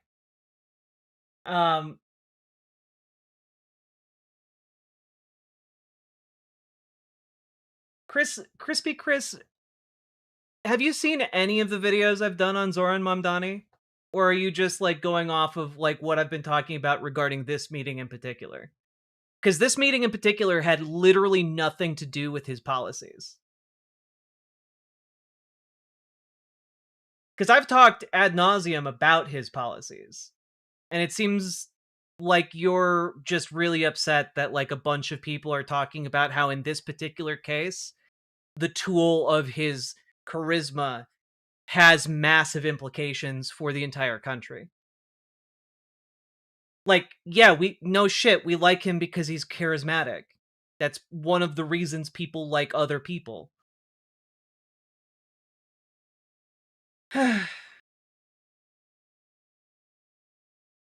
Social skills do make you appeal to people more. Yes, that is in fact the point. Exactly, Mr. Malachite. If Zoran looked like Danny DeVito, it'd be way harder for him to get people to take him seriously. It's true. It's true. I'm going off everyone going nuts about him after a Trump meeting, but not going off like you claim. I just don't like, what is your criticism? Your criticism is what? People saw Zoran Mamdani meet with a guy who just like a couple weeks ago was calling him like the devil incarnate and an enemy to all Jews, saying anyone who supports him is an enemy of all Jewish people, and then walked out of same guy walked out of the meeting with the guy who was previously calling for all but his execution, eating out of the palm of his hand. Yeah, no shit, people are impressed. Like, I don't know. It's like watching George W. Bush walk out of a meeting with Osama bin Laden, and Osama bin Laden going, "Boy, what a guy, that George W. Bush. It's crazy how effective he is going to be." Like, come on. Now you're making fun of me and being mean by strawmanning things? I'm not. In fact, I'm making a point because I'm confused by what your point is. And yeah, I will be mean to you sometimes. I'm not being mean right now. Yeah, Trump is senile. Yes, which makes the charisma more effective. Like, what exactly are you upset about? Are you upset that I'm not taking time right now to do a full rundown of all of Zoran Mamdani's policies? Are you upset that people are impressed with an objectively impressive display of charisma? Like, I don't know. It's like you went to the Olympics and you're talking about how upset you are at people displaying athletic prowess. Like, what? I'm confused by you, which is why I'm responding to you. Because you seem to be tilting at a straw man you've made of me. Yeah, one, I'm not upset. Two, I said I found everyone deriding him to be a bit much. Yeah, so you're being mean to me here. You realize that, right? Like, you're the one coming into my show to talk about how I'm riding Zoran Mamdani's dick. Right? And then you're like, wow, you're being really mean to me after you're telling me, like, I'm, filleting him on my show. Right? And I'm here to tell you, like, I don't understand your issue. Like, oh no, so many people like the most prominent socialist we've ever had in our lifetimes. Oh man, yeah, no, that's so terrible. How awful for socialists that we finally have a popular, well-liked figure on the national level. Oh my god. It's so nasty that everyone seems to like him, even his enemies. Oh god, what a terrible thing. It's just too much. I never said any of that. Then why are you complaining about everyone liking the man? Like, that's weird. You're upset that people like the guy championing the policies you want. I'm confused.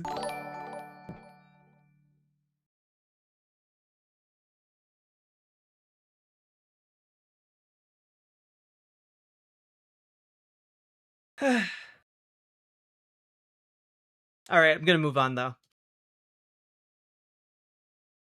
I just accept I'm not going to understand certain people about their political stances, because they seem relatively incoherent. I kind of want to make an American politics one-shot. Do it, Pluvius.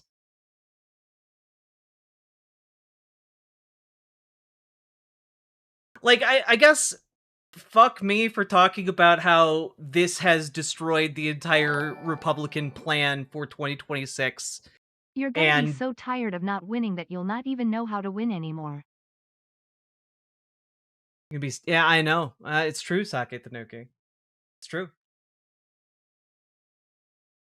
Well, Crispy Chris, when you walk into Donald Trump's office and convince him to be nice to socialists, and to completely defuse the entire conservative attack plan for the next election, we'll be in awe of you too. Let's see you walk into I don't know, Chuck Schumer's office and convince him to support socialists. Let's see you walk into, I don't know, Mitch McConnell's office and get him to essentially say he agrees with the socialist. Like, come on, step up. Like, it's so easy. It's so easy. Go do it. God. Oh yeah, oh yeah, no, totally. I could win the Super Bowl if just put me in, coach. Come on.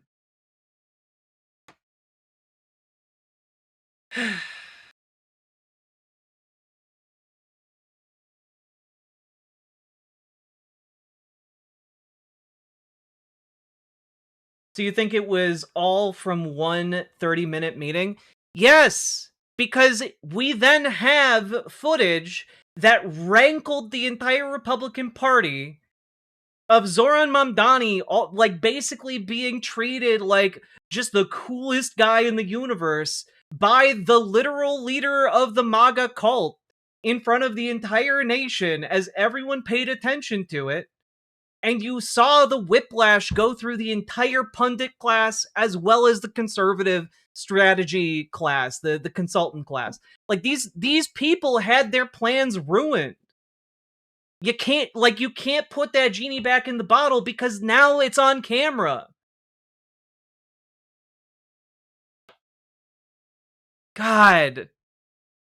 Yeah, no, you're right. Messaging doesn't matter at all. It's true. No, for sure. Yeah. Nothing matters when it's captured on camera and can be used in elections in the upcoming year. So true. People famously never get any mileage out of appearing on camera with the president of the United States. I never said messaging doesn't matter, but that's your acting, and the points you're making are that. Do you understand that? You're like, oh, there's so many effects from one meeting? Yes! Yes! Unironically, yes!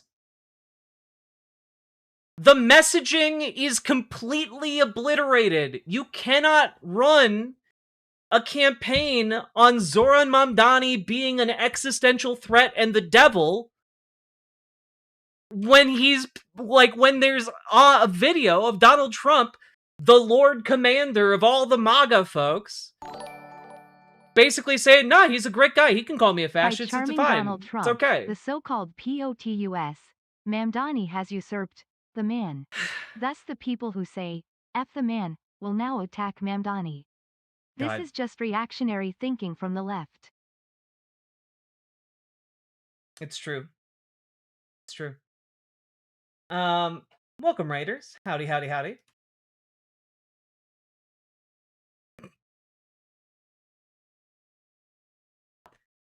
I don't know. It just seems weird to me.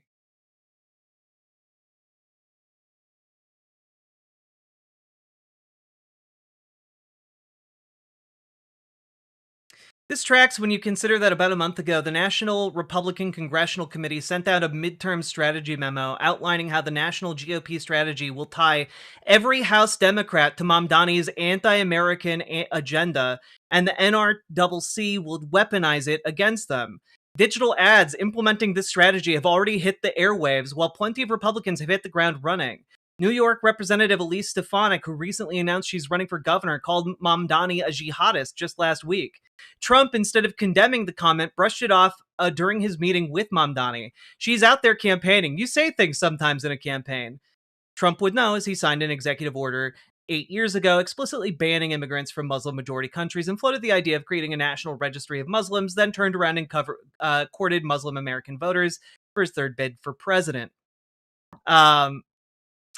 Representative Randy Fine announced he's actively working with the Trump administration to fight this Muslim terrorist and went so far to say Mamdani should be denaturalized and deported ASAP. Republican Representative Andy Biggs also suggested that Mamdani's electoral win meant New York City would be transformed into an Islamic state. We must stop the advancement of Sharia law in its tracks. It has no place in our republic. The reach of these messages is truly incomprehensible. Equity Labs estimated that terms like terrorist, jihadi, Islamist, and communist reached billions of people across news, social media, and other online platforms. The volume, coordination, and repetition signal a deliberate strategy to nationalize a local race by weaponizing bigotry as a turnout engine. Now, the issue here is that entire mechanism is completely and utterly undermined when the guy running the Republican Party is out there going, nah, he's actually a totally okay guy. No, what? Representative Stefanik said what? You say a bunch of shit when you're campaigning. He seems like a swell guy to me. I'd feel safe living in New York City. You know, that place that the Republican messaging says is an Islamic hellscape? Like, guys, this is a win. Getting the president of the United States to publicly undermine the main thrust of the entire midterm messaging that the Republican Party has already spent money to make is a W.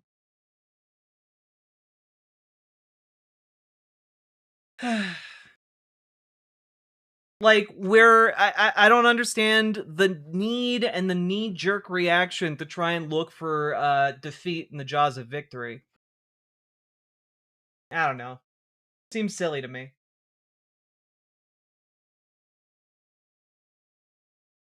But Trump endorsed Zoran before Chuck Schumer? Indeed. Indeed he did. Andy Biggs is a fucking disaster. Yo, I feel like Randy Fine is just such a odious piece of shit.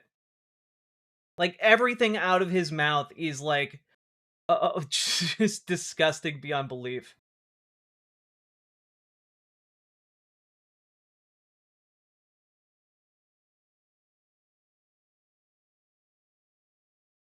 At least I left an email for my governor. Probably not going to go anywhere except the recycling bin. I just want to have a stable place to live with my cats instead of having everything being stolen from me. Ienzo, always worth contacting your elected representatives. Peach Monster is indeed a goated flavor.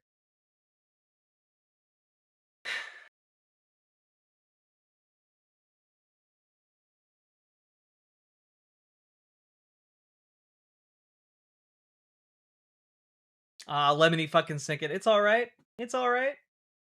Welcome, folks. How we doing?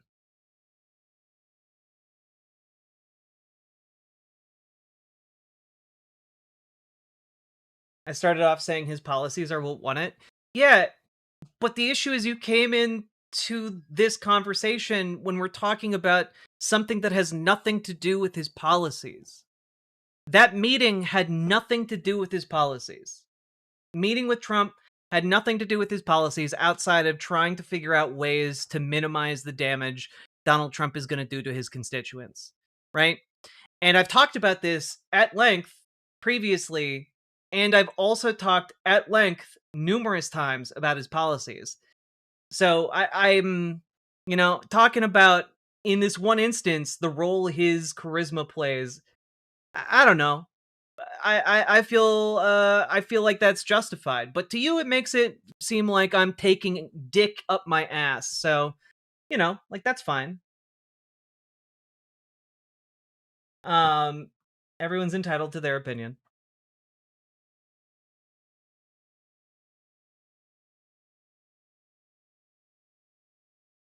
Trump is trying to re-roll his image unsuccessfully.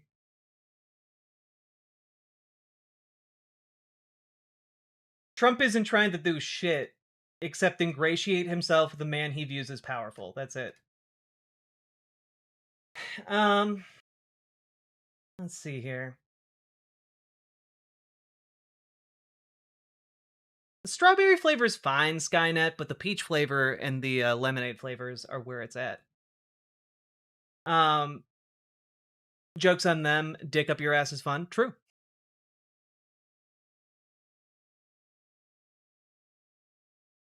God, I can't get over how hard this picture goes.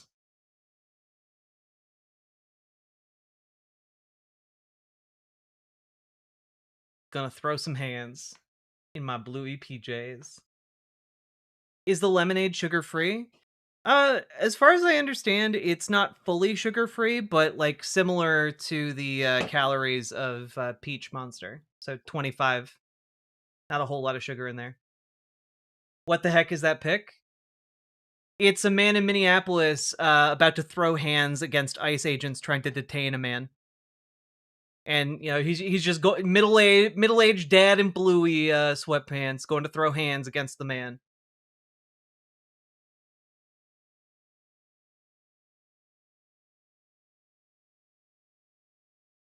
Have I ever tried Pipeline Punch? I don't think I have.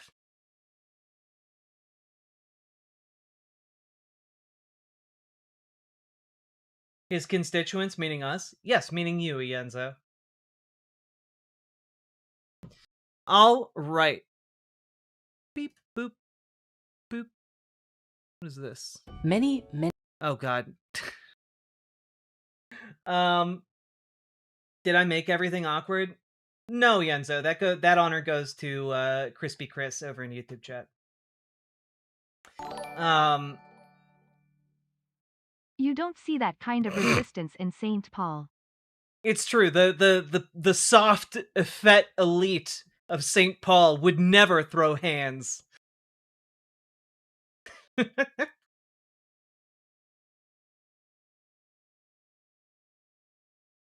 Yeah, and then Crispy Chris, you then decided to be, like, weird as fuck and aggressive and, like, I don't know, like, people respond to how you're being. I don't know what to tell you. It's just kind of how human society works. Let's see here. Yenzo, it doesn't matter. Let's see. Boo. Closing that group.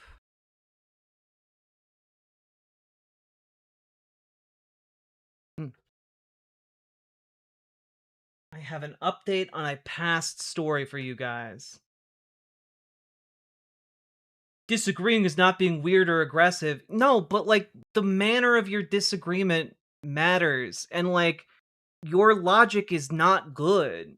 And the way you're stating your argument is not good. It's confusing people.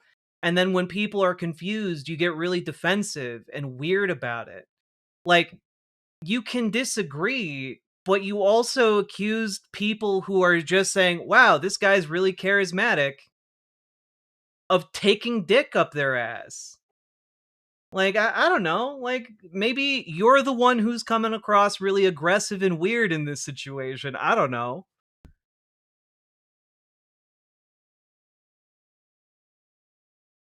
Like, you're trying to put this down as like, oh yes, your entire worldview. Yeah, you know, I think part of my worldview is that when someone comes in and accuses a bunch of people baselessly of riding another person's dick, maybe Did you that's see a how little much money for aggressive. public media John Oliver raised through johnoliversjunk.com? I did not see. Sakit Tanuki, how much did John Oliver's junk raise?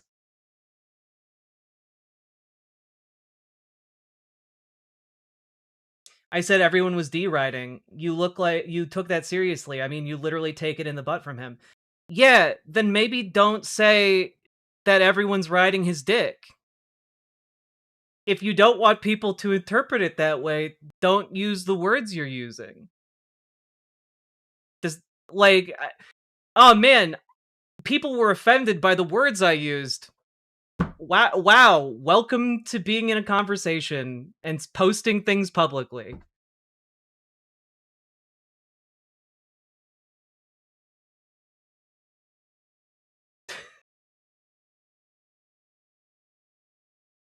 I just... Uh... The Bob Ross painting alone went for $1,075,000. Jesus Christ. You know, Bob Ross paintings are probably, you know, they're gonna be fine art in the future. And you know what? Good for him. It's called a colloquialism or aphorism. Yeah, it's also called being an asshole. And like other people are allowed to point at you and say, "Oh, look, an asshole." What about that? What a bunch of unfounded opinions that are seemingly just made out of sour grapes and spite and poor political analysis. Wowee. Look at that. You know, because some people might interpret it as a colloquialism. Other people might, in fact, look at that colloquialism and understand it has negative connotations to it and interpret it accordingly, because that's how language works and interpretation works. Now, it's pretty interesting to me that you're trying to do this talking down thing, as if like, oh wow, yeah, you didn't understand how I was using the words. No, we understood it. We understand what you're saying. You're just wrong and being an asshole while being wrong. Like, your entire initial premise was, boy howdy, everyone is just riding Zoran Mamdani's dick. When we're talking about a story of Zoran Mamdani winning a social interaction, you're projecting your own issues onto me. Nah, dude, get the fuck out of here. Don't let the door hit you on the way out. Already wasted way too much time.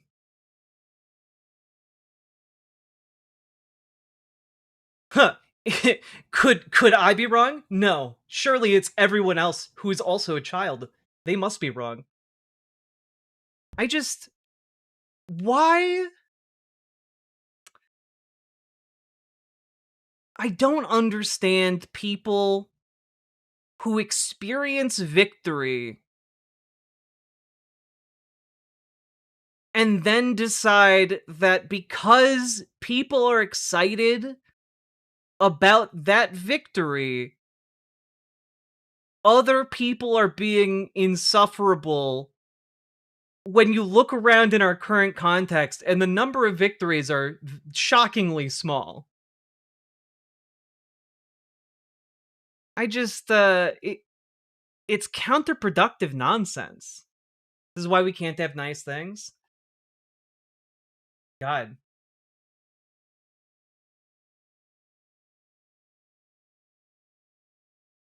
It's doomerism. Even when you're winning, it's not enough. I mean, like, I don't know exactly what folks want from me when I have made a number of videos covering Zoran Mamdani's campaign, talking extensively about his politics and policies. And the one time I'm just like, yeah, nah, he went in and rizzed that guy up, and it really ruined Republican strategy. No, that's impossible. It couldn't possibly ruin Republican strategy to have Zoran Mamdani being, like, received well by the President of the United States. No, you don't understand. It didn't take that much Riz. He's only moldering. His brain is falling apart. It's not really that impressive when you take it into account. Like, what are you talking about? What makes you so allergic to winning?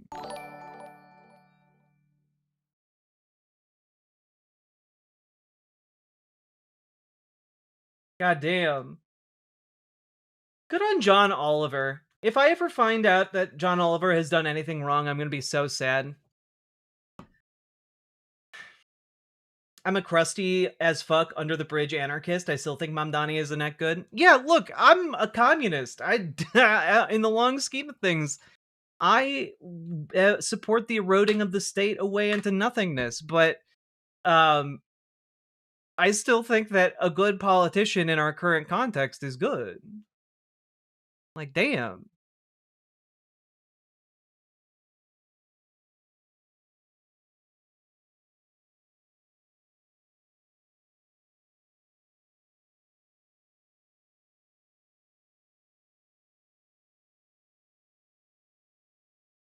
Brente, I'm not saying that like the Republicans are now going to turn over a new leaf because racism and hating the poor is going to be out of style.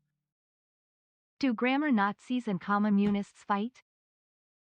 You bet they do. Oxford comma or death. Give me the Oxford comma or give me death.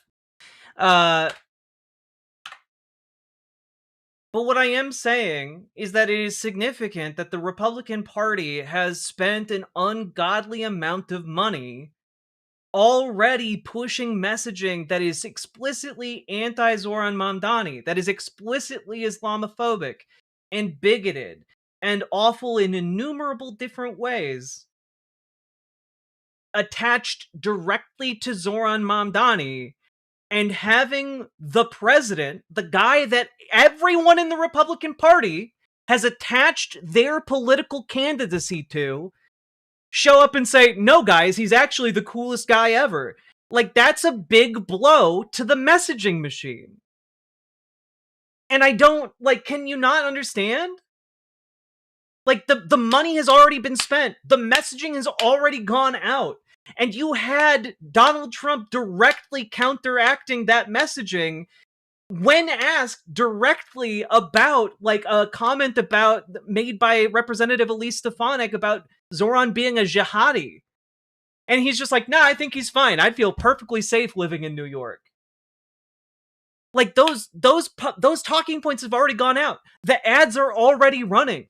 The entire, like, Republican apparatus was ready to go into full tilt about how Zoran Mamdani was the second coming of the Antichrist.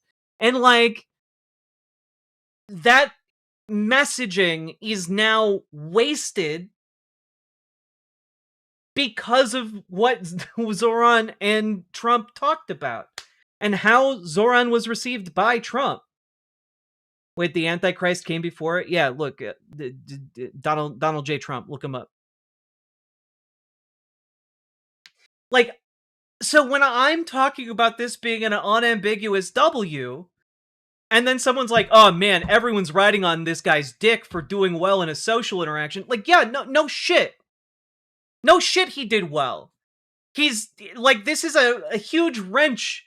This is like if Disney spent $1 bajillion on its next blockbuster movie's ad campaign about how, like, cool and awesome their next replacement of Thanos is, you know, and it turns out that Jonathan Majors, like, beats his wife or beats his girlfriend or whatever, and suddenly they have to reshoot like 6 movies. Like, the equivalent here is that, like, oh shit, we got to rework everything. It's so much wasted time and effort on the Republican part, and that's what makes it such a big W. Yeah, look, guys, we need to put all of our money into Morbius too. Exactly.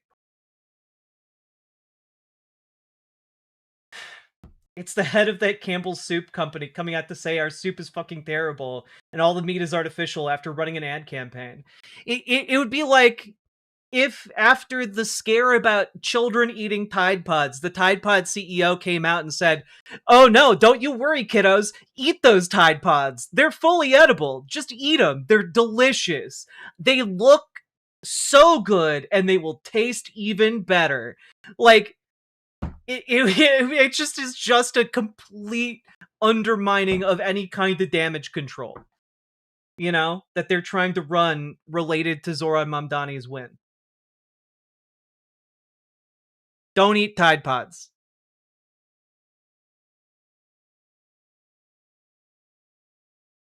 Morbius 2. More Morbius, more problems.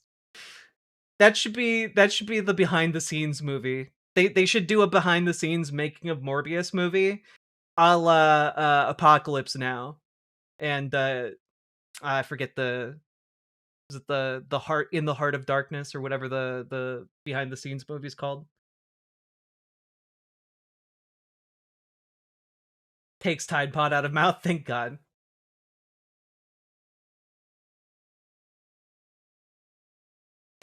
Anyone saying, but it's easy, Trump has dementia, hasn't been at enough nursing home visits, dementia can make it harder. Exactly.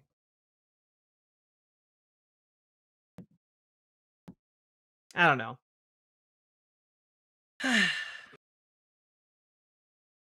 I think it would be like if Tide came out with an actual edible Tide Pod product that looked exactly like Tide Pods. Oh, God.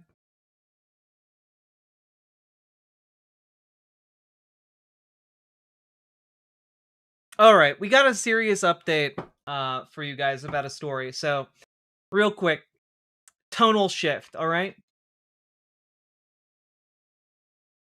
So, folks, we have a big update. Earlier this year, we talked about the murder of Jonathan Joss. Those of you might know him better for his roles on Parks and Rec and King of the Hill as John Redcorn. Um, but he was murdered earlier this year. And in a pretty blatant attack participated in by his neighbor. Now, for those of you who don't know, Jonathan Joss was gay. He was in a gay relationship. He was shot and killed in front of his partner in their driveway, and it's pretty disgusting. But just taking a quick look here. Neighbor indicted in murder of King of the Hill star Jonathan Joss. And keep in mind, it took like 6 months for this to happen. And like I, they knew who did it right away. Oh God, 1 second. Rolling Stone, you're killing me. On mobile, you didn't have the paywall. There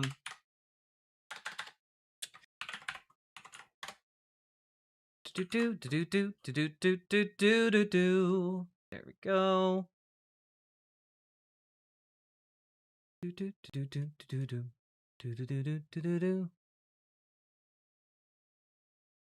Hope that means they built up a strong case. Maybe. We'll have to see. But Texas to find out the murder or the motive.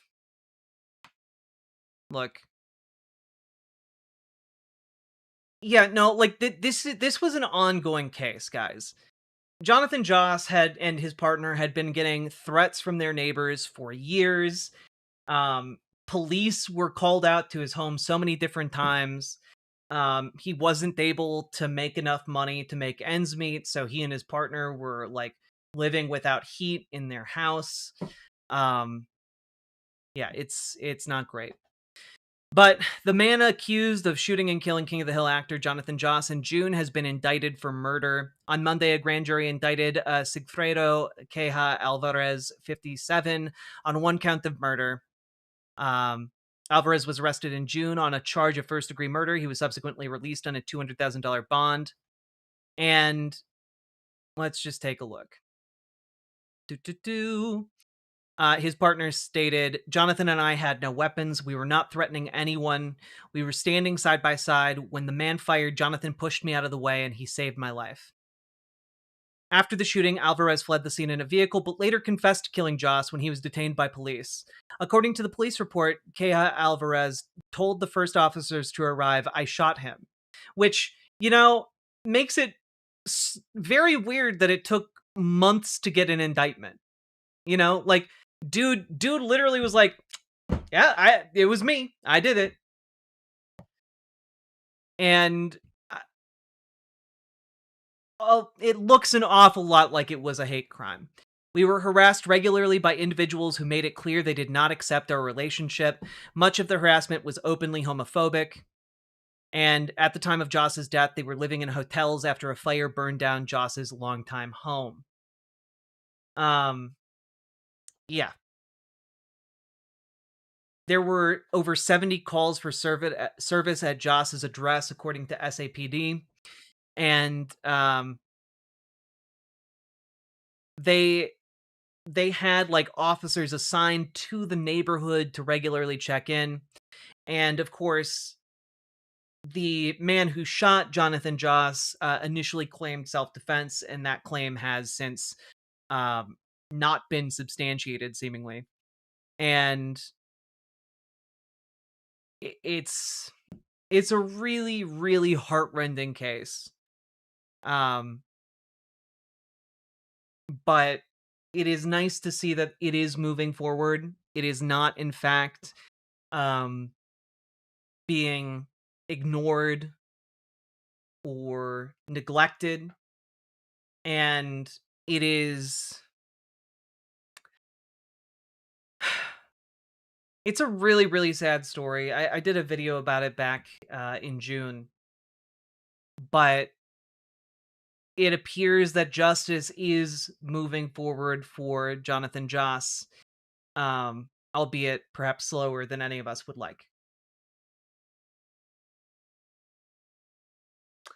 And I thought you all would appreciate the update. I know I did. Well, no, Lefty McLefterson, he got indicted by a grand jury, which is not the same as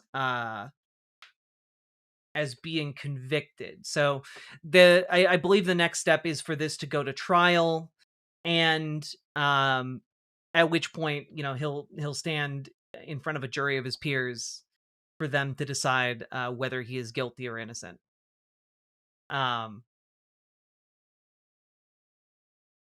So we'll see.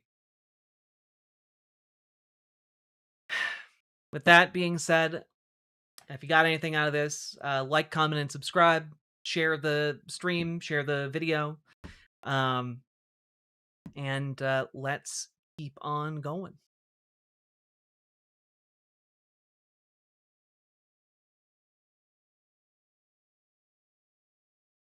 It took a lot of pressure from the community in San Antonio to make that happen. The LGBT group had to go down and demand McManus do something. Yeah, I imagine that a lot of this has been stalled by bureaucrats being unwilling to give a damn about a murdered queer man, you know? So thank you to everyone in the San Antonio LGBTQ community who showed up and pushed San Antonio to do the right thing.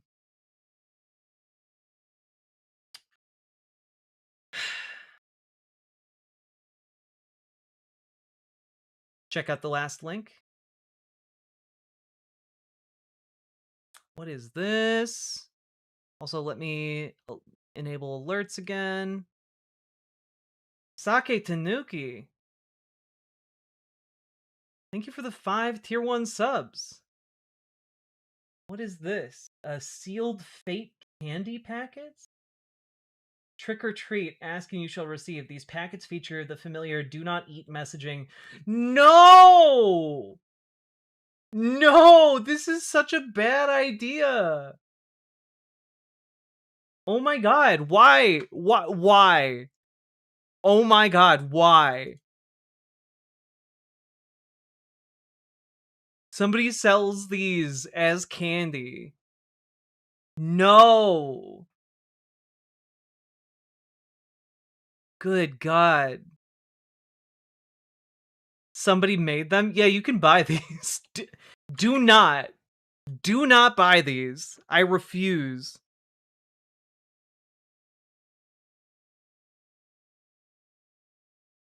Of course, it comes with a disclaimer. WASC is not liable for any damage that may occur as a result of mistaking real silica gel packaging for our packaging.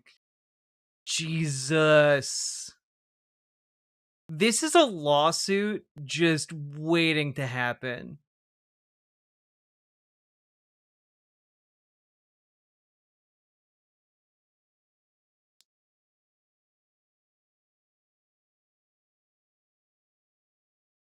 Oh my, no, this is such a bad idea for a product. Jesus Christ.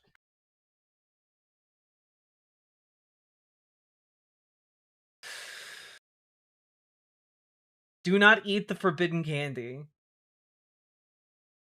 Don't eat it.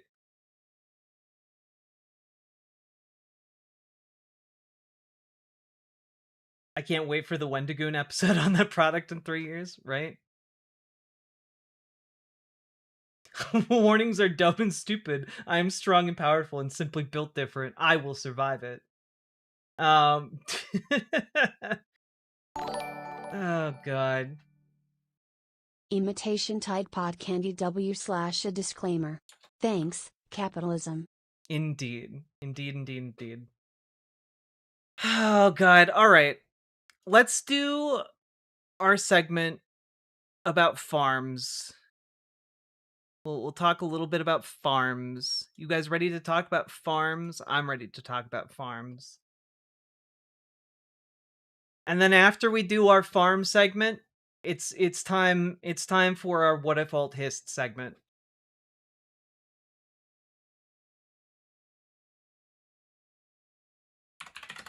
I am going to use the bathroom first though, because I have to pee, and maybe it might turn into a poop. But I will be back as soon as I can, and BRB.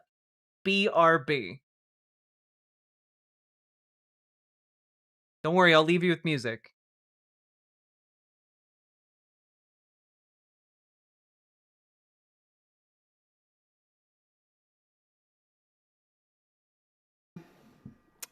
That I wrote with my friend Mike Richardson, who's from southern West Virginia, and it's about the coal mining wars in West Virginia in the 1920s, called the Battle of Blair Mountain. 2, 3, 4.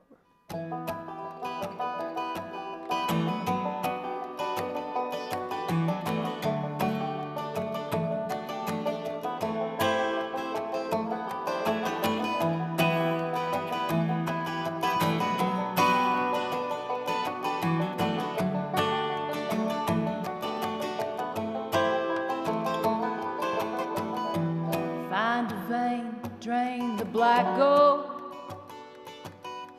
hoping to God that the timbers hold. Like my father before me, it's all I know. We live only to harvest the coal, harvest the coal.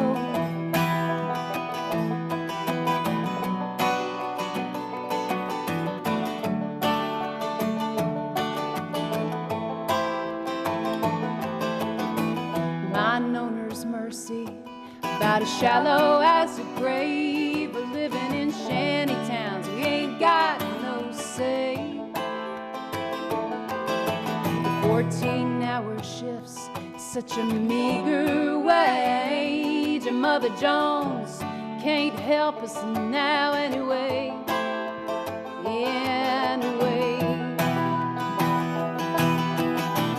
we'll take the roads, we'll take the trains by force. Oh, deliver us love from the gathering stores. Lay down your Bibles, take up your guns. Blair Mountain, here we come. Oh, here we come.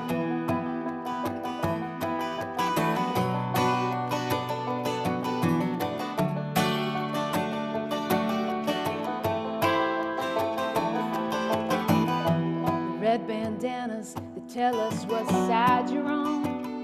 Yeah, we're the rednecks of the Union 1921. We'll leave tonight at 13,000 strong and take the fight to Blair Mountain before the dawn, before the dawn. We'll take the roads, we'll take the trains by force. Oh, deliver us love from the gathering stores. Lay down your Bibles, take up your guns. Blair Mountain, here we come. Oh, here we come. Oh, oh, oh.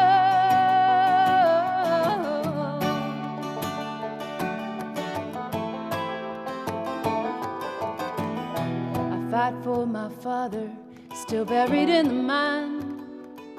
I fight for my son, so he'll have a better life.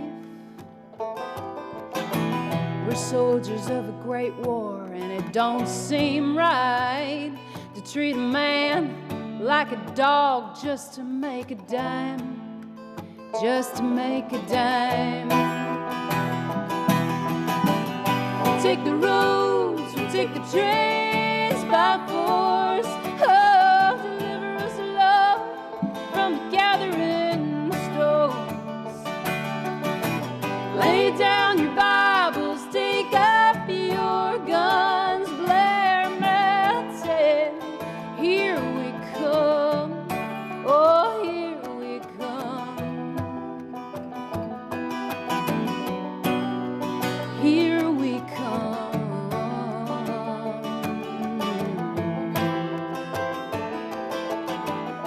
So find a vein, drain the black gold. You better hope to God that those timbers hold.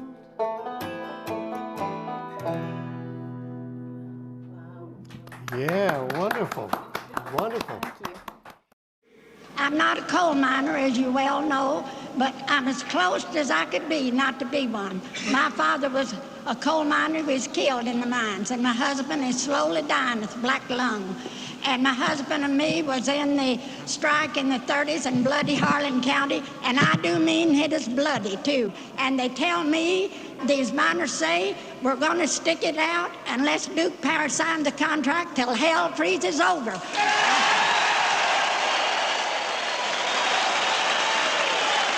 And the men knows they've got nothing to lose but their chains and their union to gain. So I say, hang in there. And now this song I composed in the 30s. And as you know, I'm old, that's 40 years ago, and I can't sing very well. But you can ask the scabs and the gun thugs which side they're on, because they're workers too. Come all you poor workers, good news to you I'll tell. How the good old Union has come in here to dwell. Which side are you on? Which side are you on? If you go to Harlan County, there is no neutral there. You'll either be a Union man or a thug for J.H. Blair. Which side are you on? Which side are you on?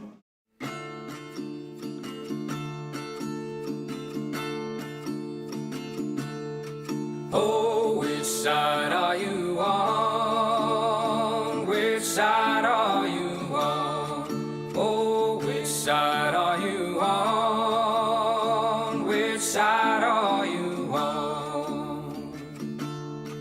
Come all of you good workers, good news to you I'll tell of how the good old Union has come in here to dwell.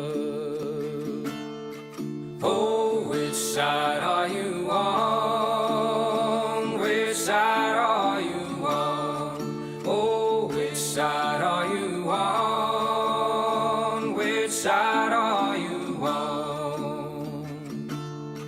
My daddy was a miner, and I'm a miner's son, and I'll stick with the Union till every battle's won.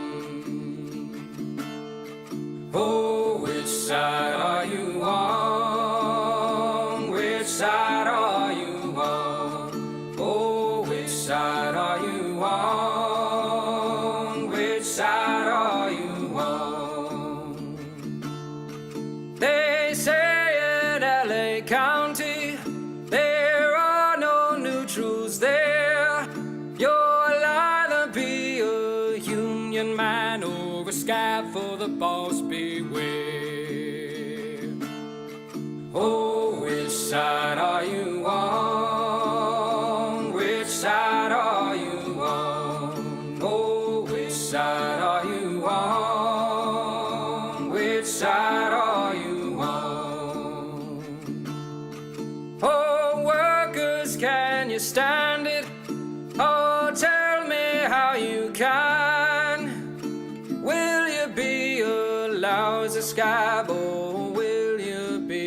a man. Oh, which side are you on? Which side are you on? Oh, which side are you on? Which side are you on? Don't scare for the bosses.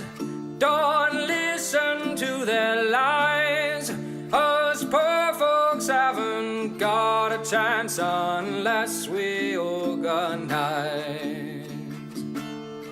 Oh, which side are you on? Which side are you on? Oh, which side are you on? Which side are you on? Oh, which side are you on? Oh, which side are you on? Oh, which side are you on? Oh, which side are you on?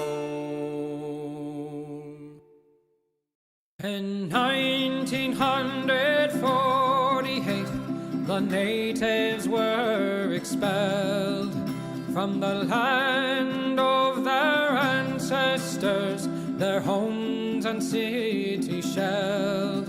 From the traitors in Transjordan to clandestine British demand, by the settlers' Zionist army that rampaged across the land.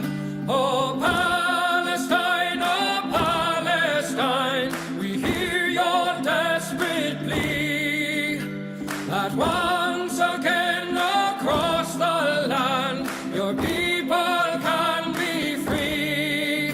Oh, Palestine, your people live in fear. We demand your emancipation from the river to the sea. In 1967, Israel did invade to conquer and to colonize what little had remained. The people of old Palestine, once again their fates entwined with the Zionist occupation of their homes and weary minds. Oh, Palestine, we hear your desperate plea that once again across the land your people can be free. Oh, Palestine, your people live in fear. We demand your emancipation from the river to the sea. In 2023, they've come a final time to destroy your homes and families with a murderous, lethal design. The bombs overhead are falling as our leaders continue their lies. The sky does glow and the blood it flows as we hear the children's cries. Oh, Palestine, we hear your desperate plea that once again across the land your people can be free. Oh, Palestine, your people live in fear. We demand your emancipation from the river to the sea. We stand with your emancipation. Your people will be free.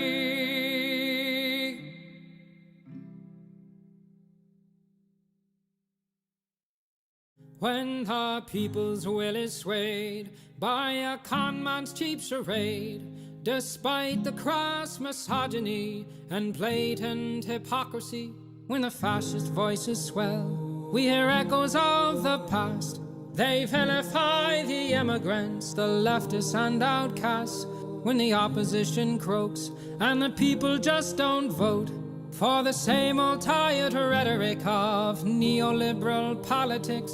We must organize the fight for our universal rights, for democracy and empathy to permeate this life.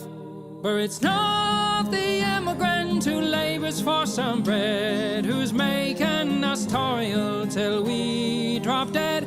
No, it's not minorities or peer-reviewed authorities, or queer folks and trans folks, or a multitude of deities. I say, all are your comrades and none are your enemies, in the momentous fight against all bourgeois priorities. Freedom is not those traditional values crafted from bigotry and classist realities. Freedom is freedom to move and disobey, to rely on one another to keep would-be kings at bay. Say none of us can stand alone against their power. We must stand together and make them cower. For the laws of this land have us used and abused, owned and subordinate to our patriarchal roots. I say it's high time we reinvent this whole operation to make mutual benefit our sole occupation. Because freedom is freedom to move and disobey, to rely on one another to keep would-be kings at bay. Say none of us can stand alone against their power. We must stand together and make them cower. Here we go. Yes, freedom is freedom to move and disobey, to rely on one another to keep would-be kings at bay. Say none of us can stand alone against their power. Rise, proletariat, and make them cower.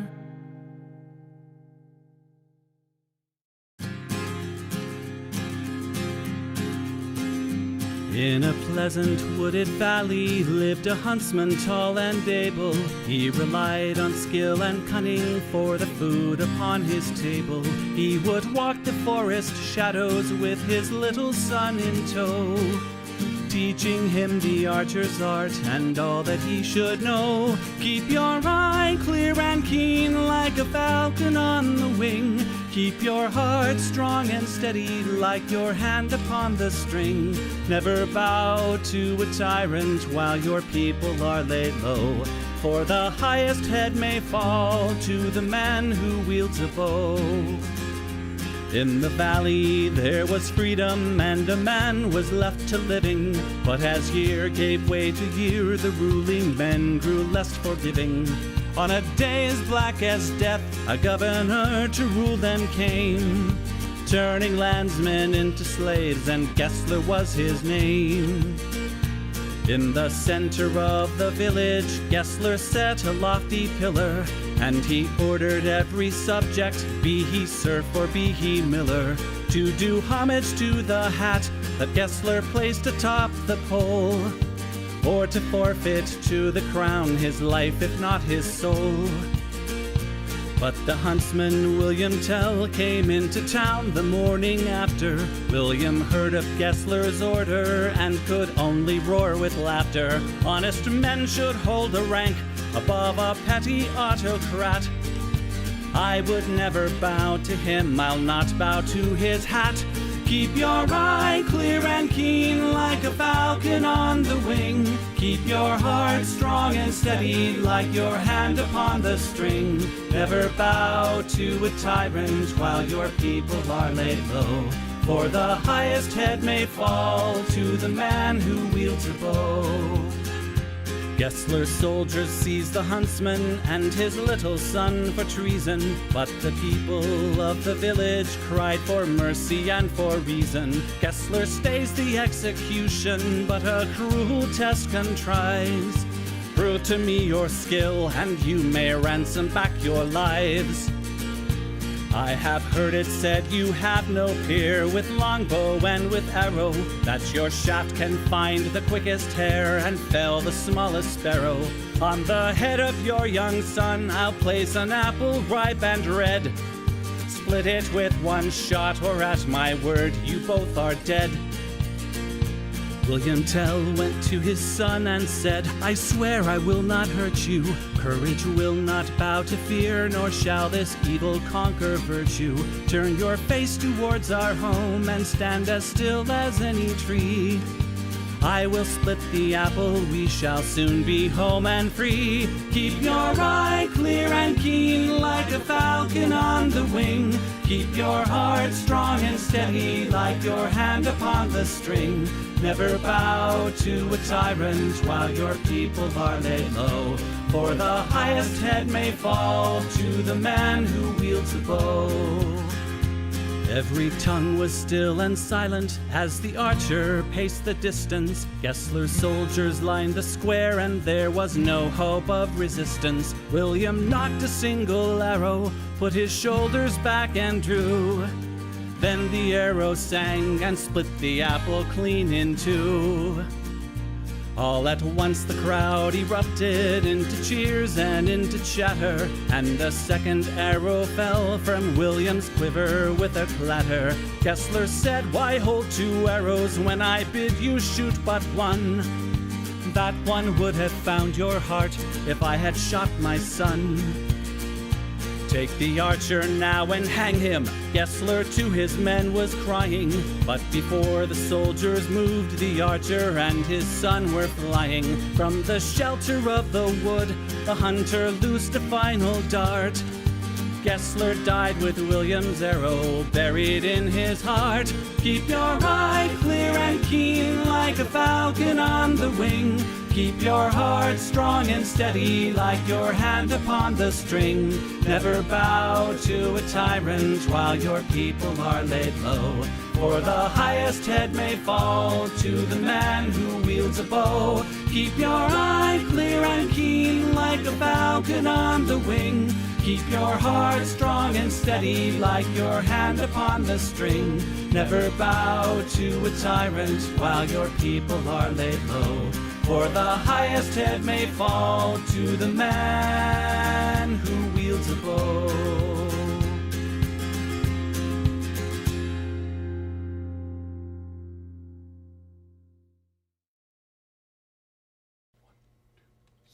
When the union's inspiration through the workers' blood shall run, there can be no power greater anywhere beneath the sun. Yet what force on earth is weaker than the feeble strength of one? But the union makes us strong. Solidarity forever. Solidarity forever. Solidarity forever. For the union makes us strong. Is there aught we hold in common with the greedy parasite, who would lash us into serfdom and would crush us with his might? Is there anything left to us but to organize and fight? For the union makes us strong. Solidarity forever. Solidarity forever.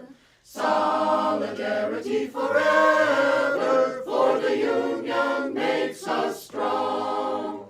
They say our day is over, they say our time is through. They say you need no union if your collar isn't blue. Well, that is just another lie the boss is telling you, for the union makes us strong. Solidarity forever.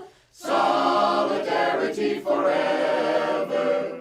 Solidarity forever. For the union makes us strong. They divide us by our color, they divide us by our tongue. They divide us men and women, they divide us old and young. But they'll tremble at our voices when they hear these verses sung, for the union makes us strong. Solidarity forever. Solidarity forever. Solidarity forever.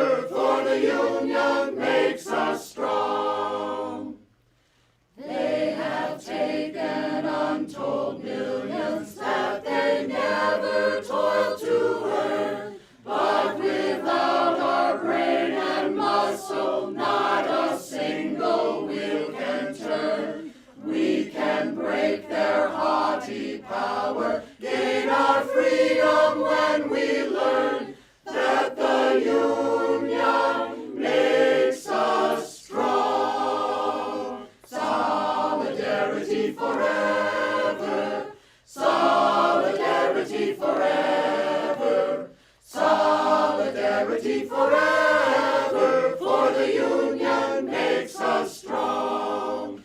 In our hands is placed a power greater than their hoarded gold, greater than the might of armies magnified 1,000-fold. We can bring to birth a new world from the ashes of the old, for the union makes us strong.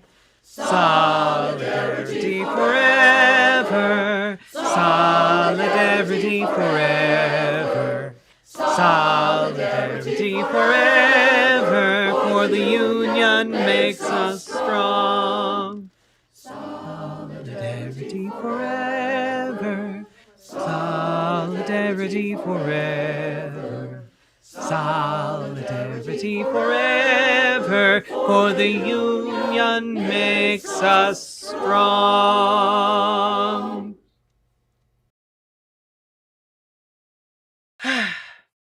Scram in solidarity. Wait a minute.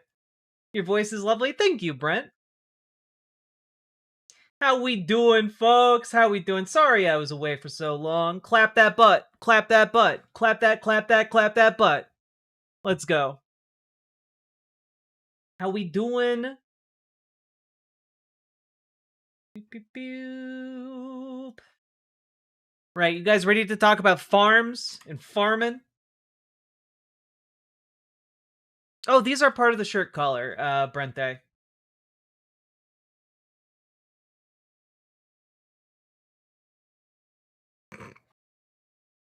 When you gotta go, you gotta go. Indeed, indeed, indeed. All right. Poof. Also, folks, you are over the halfway mark to our New Age Alchemy Rudyard video. And I'm not looking forward to it. However, we're going to get to more Rudyard content tonight, so... Is that a thrift store find? It is indeed a thrift store find. Mostly popping in to show I'm not dead? Hell yeah.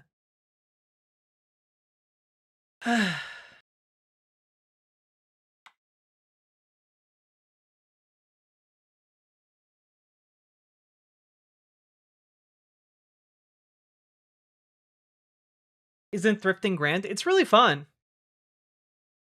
I need a Rudyard video to wake me up inside. Save me from myself. Baking a 450-year-old pumpkin cheesecake recipe. That sounds great. Can't wake up. All right.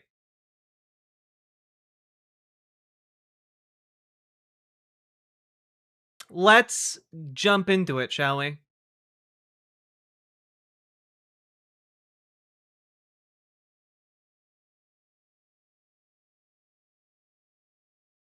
So, folks, we gotta talk about farms and farming folk, right?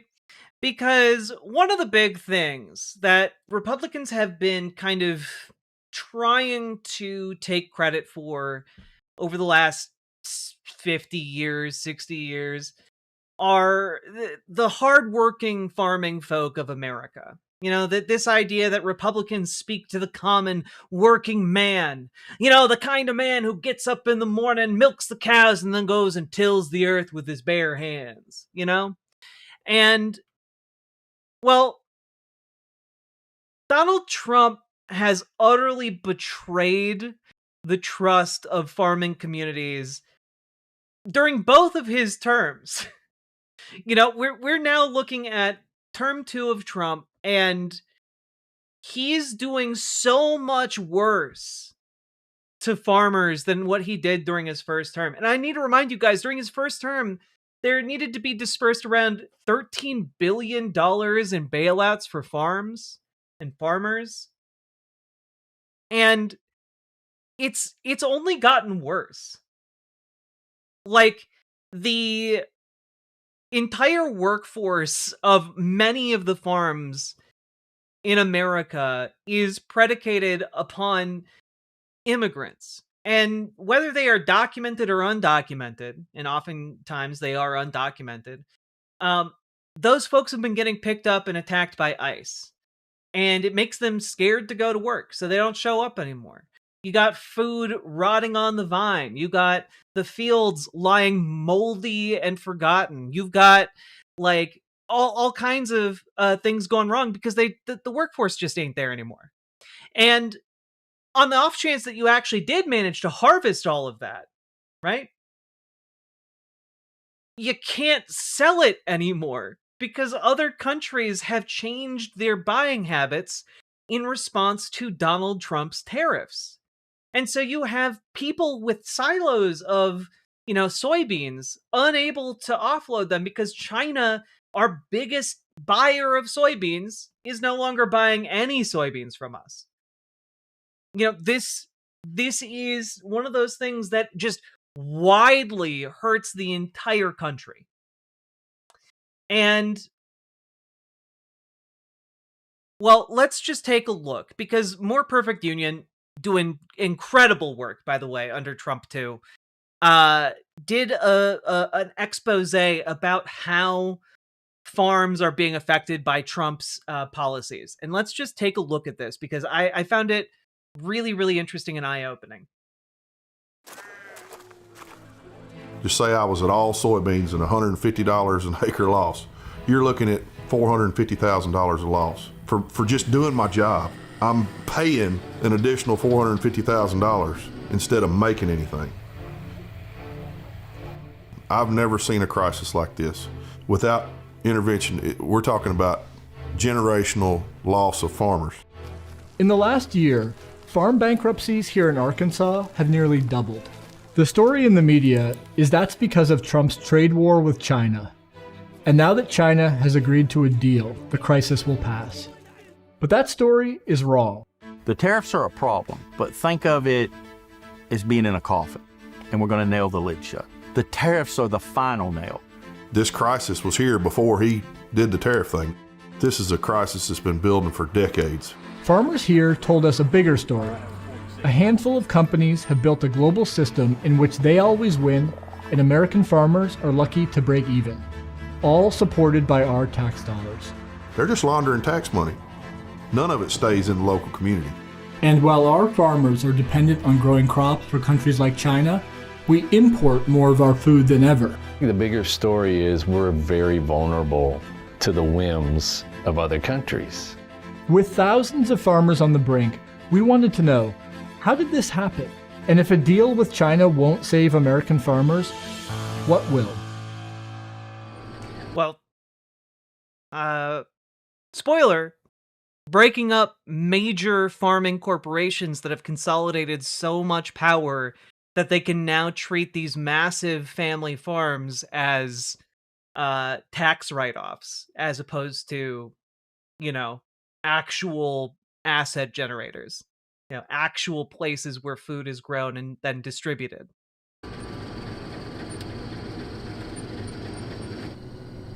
We watch the markets every morning at 5:45.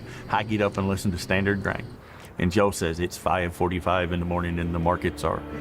Scott Brown is a row crop farmer who grows corn, rice, and soybeans. I want to know what the price of soybeans is, how much we've exported this week. Oh, yeah.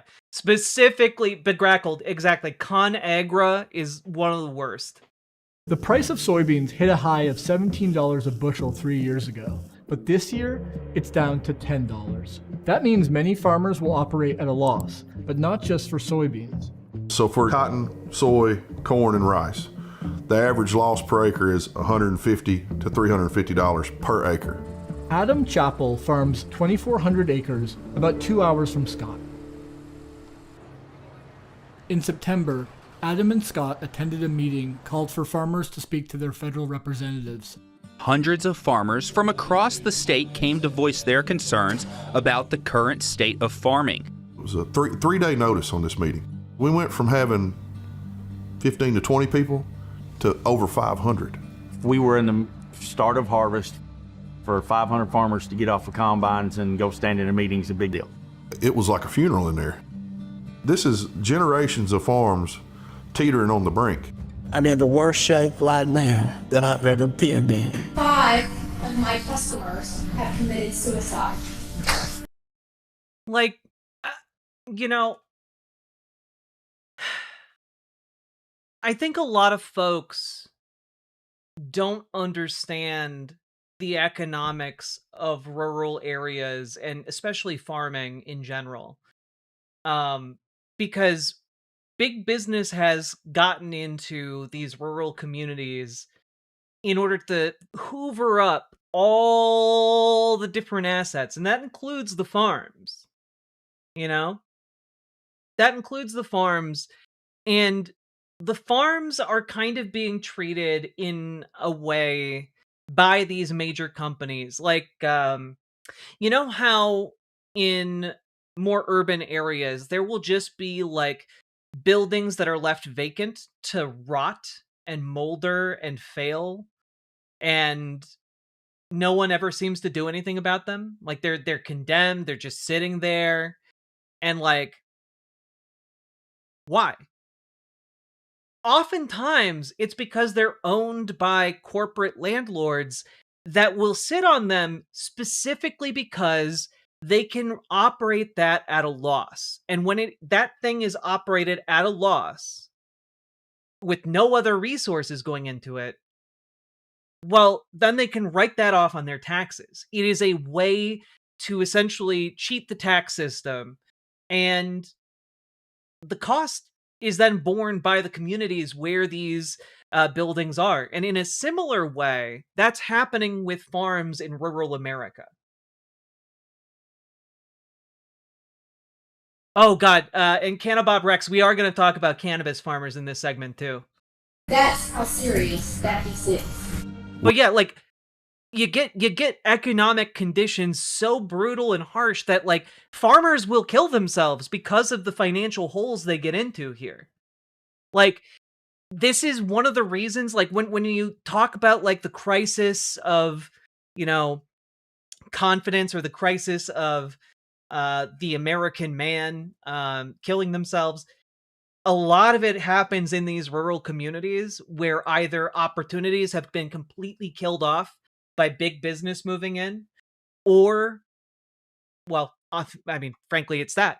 And that can either be there's just no jobs anywhere and you're just getting deeper and deeper in debt, or it can be that, like, your family farm that's been in your family for generations, like, you got to sell it off to one of these big companies. And even then, sometimes you're still stuck with all of that debt. Sometimes even selling off the family farm doesn't get you out of the debt hole you're in. Without immediate government intervention, we're going to lose 30 to 40% of our farmers again this year. We lost 25 to 30% last year. Farm debt is expected to reach $560 billion this year, a new record high. Facing pressure from farm states, President Trump has promised a federal aid package for farmers. And we're going to take some of that tariff money that we made, we're going to give it to our farmers. Over the last 8 years, the federal government has sent farmers over $130 billion in emergency aid. But when you follow where that money actually goes, it reveals who's really profiting from this system and why more bailouts won't fix it. So when Bingo! Because where does all of that aid tend to go? The major corporations that have been edging into the farming market. Because you see, it's all speculation. And if they think that farmers are going to be receiving free government money, that is a huge incentive for them to go in, buy up these farms, run them at a loss, and then they can reap in massive amounts of money when the government tries to bail out farmers.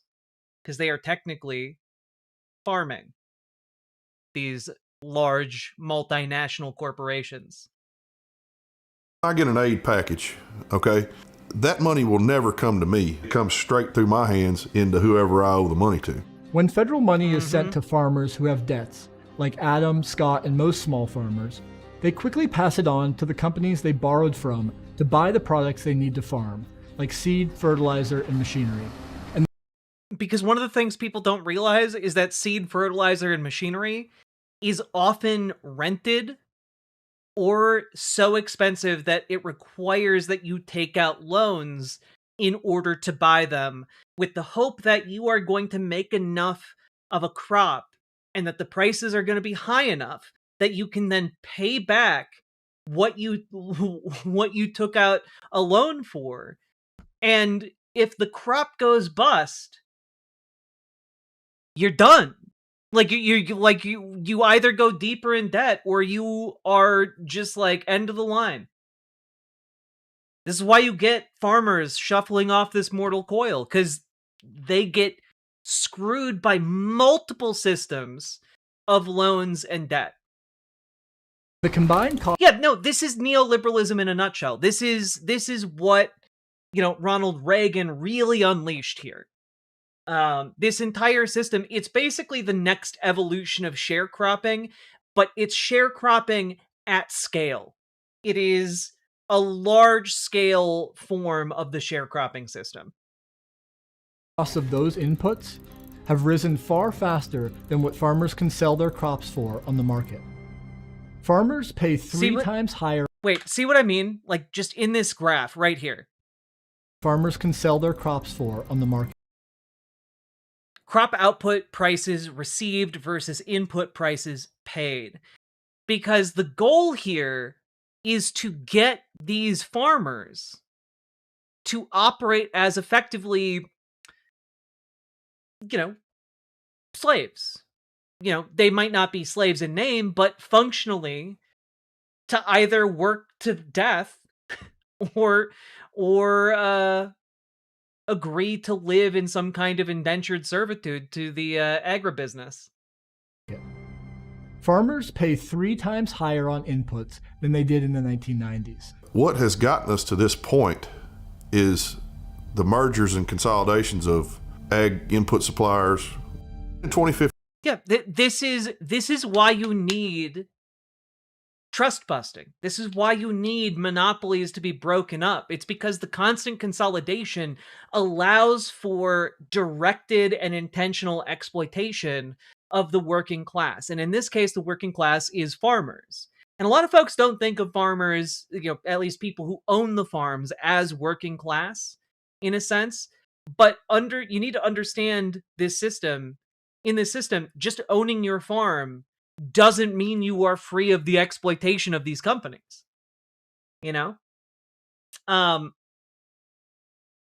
So you got the consolidation, but you also have the speculation.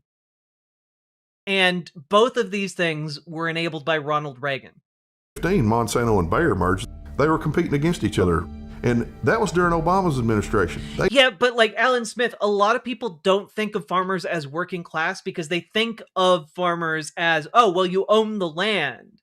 So you must also own like the tractors and you must be able to like get the seed, like I've played Stardew Valley and Harvest Moon. You can just go out there and pick up some weed seeds and turn that into a crop. And it don't work like that. They didn't do a thing about that. They let it happen. When I started farming, we had 5 or 6 Arkansas-based seed companies. Monsanto, there's none. They're all owned by Bayer or Pioneer. In the last 40 years, thousands of seed companies have merged into 3. 46 fertilizer firms have merged into 4. And just 2 farm machinery companies dominate the markets for tractors and combines. Just for easy numbers, say I'm going to make $500 an acre gross on an acre of whatever. Well, those companies know that, and they will price their stuff up to like $490. And by the way, when you have this small number of companies, when you only have 2 companies in the market, they collude with each other. They set prices together. You know, like, and it doesn't matter if it's like, oh, well, they aren't directly communicating. They can see what the prices are, same as anyone else. And they set theirs accordingly, right? According to how their competition is set.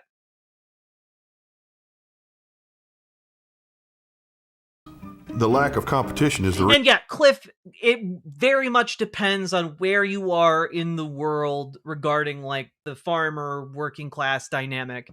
But in this particular case, because of like the corporatization of farming and because of like the debt bondage that farmers are kept in, one can make the argument here that they are working class.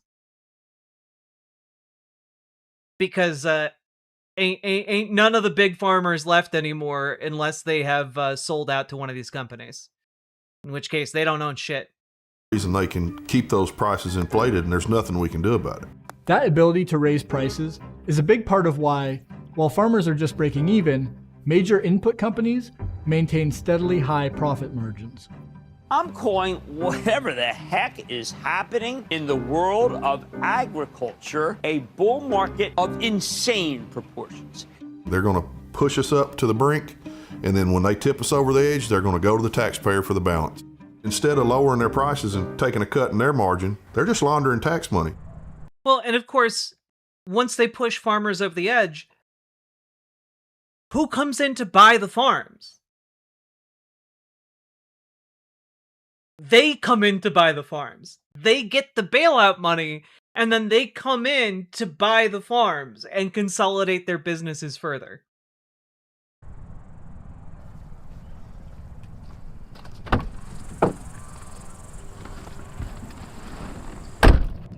Exactly, private equity.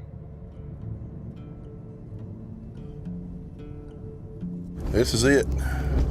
That's the old elementary school. All the schools are closed now, but that's what's left of the elementary school. High school's completely gone. They demolished it. Had parts stores, restaurants, you know, even just in my lifetime, we've lost a lot. This was a furniture store, bank.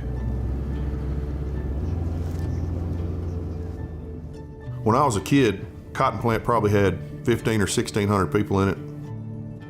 The difference is when I was a kid, there was probably 40 or 50 farmers around here. Well, now there's just like 4 or 5 of us left. And every time one of them goes out of business, that's less business for the parts store, that's less business for the restaurants. So every time consolidation happens, rural America dies a little bit more.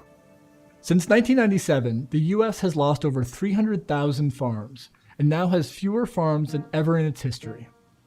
In a functioning market, farmers with high input costs could just raise their selling prices. But on the selling side, they're getting squeezed just as hard by their buyers, the companies that control the global grain trade. There's really about 4 big grain companies. Ben Lilliston is a farm and trade policy analyst who's looked at the influence of big grain companies, like Cargill, Bunge, and Archer Daniels Midland. These 4 big grain companies control almost 80% of the market in the U.S., and in many regions of the country, there's only 1 or 2 of them. Farmers are... And yeah, no, Airbnb, exactly. This is vulture capitalism. They are picking the bones of rural America clean. Relatively weak players in the system, price takers in economic terms, meaning they have to take the price that the grain company offers. We cannot negotiate with a buyer like ADM or Cargill and say, no, $10 isn't good enough, I'll give you my soybeans for 12.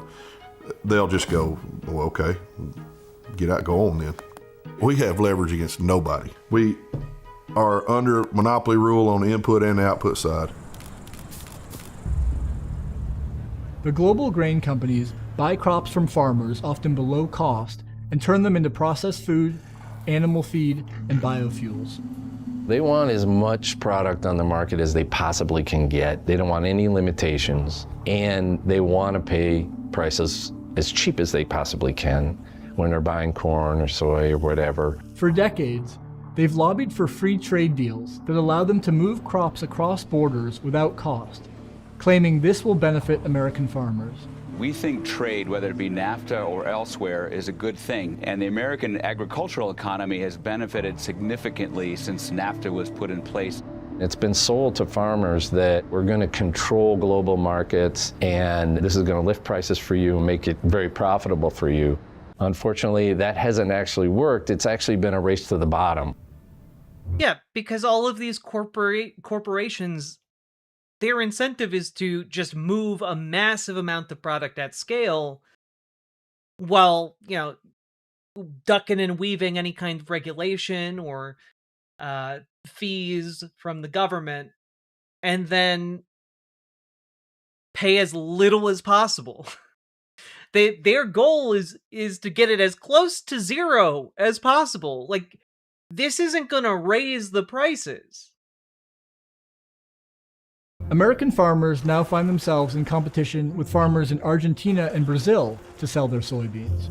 For many years, China was their biggest buyer, but since Trump's trade wars began, China has pivoted to South America. That's been bad for US farmers, but not for the global grain companies like Cargill, which is among the biggest agricultural exporters in Argentina and Brazil. Their interest is... Yeah, because you gotta keep in mind, these aren't just monopolies in the United States, they're monopolies on the global level. Right? So it's not even like, oh, just do business with a different company international. No, there isn't another one. Like, what has happened is that the consolidation has reached a point where, like, regardless of what cards are dealt, these companies can rig it in such a way that they come out on top, and that the working class folk get the short end of the stick every time. Is very different than a national interest like the United States, our interest, or even a community level interest. So far, the Trump administration has not followed through this year with an aid package for farmers. But in October, Trump's Treasury Secretary Scott Bessent announced that the U.S. would extend a $40 billion financial lifeline to prop up Argentina and its government led by Javier Milei. I mean, we bailed out my competition. I mean, they're my competition. And we sent taxpayer dollars to them like it was no big deal and hurt my market. Milei is big buddies with our current administration. The biggest investors in Argentina are big buddies with Bessent. I mean, they worked together for years.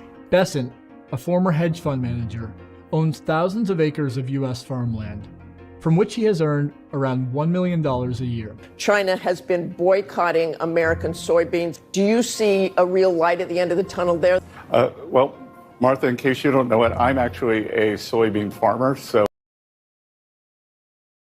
And when he says that, he means he owns soybean farms. I have felt this pain too. When Trump and Scott Bessent say, we're for the farmers, we love the farmers, I'd say same thing that my papa and everybody's always told me. Don't listen to what they say, watch what they do. It's that simple. What have they done to help us at all? Trump's Justice and Agriculture departments recently announced a joint investigation into high input costs and the relationship to corporate consolidation of the farm economy. But it's just the latest in over a decade of similar federal investigations that have failed to stop mergers or break up existing monopolies. The first thing we... And this is why neoliberalism is so insidious, right? And it's one of the big failures of not just the Trump administration, that have failed to stop mergers or break up existing, but also the Obama administration. Democrats have also been absolutely dogshit on this issue. And it's one of the reasons why rural America does not trust Democrats. Obama failed farmers. Trump failed farmers. And it has left farmers vulnerable to being exploited by these monopolies that both Democrats and the Republicans have been too cowardly to fight and break up. How is Biden on this? Biden was also not great on this. Keep in mind, he broke the strike of the railroad workers. He didn't do great. And part of the reason is the economic philosophy undergirding a lot of the folks in the Trump administration and the Biden administration and the Obama administration is directly copied off of Ronald Reagan. And Ronald Reagan's neoliberal policies are what brought us here. They are what allowed this level of consolidation. They are what has put us here and allowed so many of us to be exploited so thoroughly. It's infuriating. And people in rural America are right to be absolutely furious at their towns and their cities dying off as a result of these policies. Monopolies. The first thing we need to address is no competition. Because when there's no competition, I have no option, and I have to take whatever these people are willing to give me. If the Trump administration responds to this crisis with another toothless antitrust investigation, another farm bailout, and another Band-Aid deal with China, nothing will fundamentally... Yeah, but he came back the next year in 2023 to support the actors' strike and the auto workers' strike. Yeah, and where was he on breaking up these agribusinesses? He was nowhere to be found. The point I'm trying to make here, right, especially in regards to farmers, you know those maps that conservatives love to throw up on screen anytime they talk about electoralism? Like, where they're like, look at this part of the country, and it's like all the red spots that vote Most for farming conservatives. is done by farmers who are worker owners for their land. Their product and supplies are almost all leased or rented. They should possess their means of production. Capital confiscated it. Well, and like, all of those deep red parts of the country, they've been so utterly failed by the people who have been put in power that what is interesting to me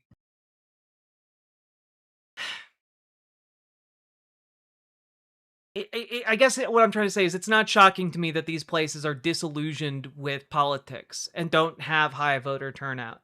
It's not surprising to me that these people are like, well, yeah, I guess we'll try just a wild card dipshit like Donald Trump. Maybe he'll make things better for us. Because these places have been failed. You know, Bill Clinton got NAFTA passed, and NAFTA screwed over these parts of the country.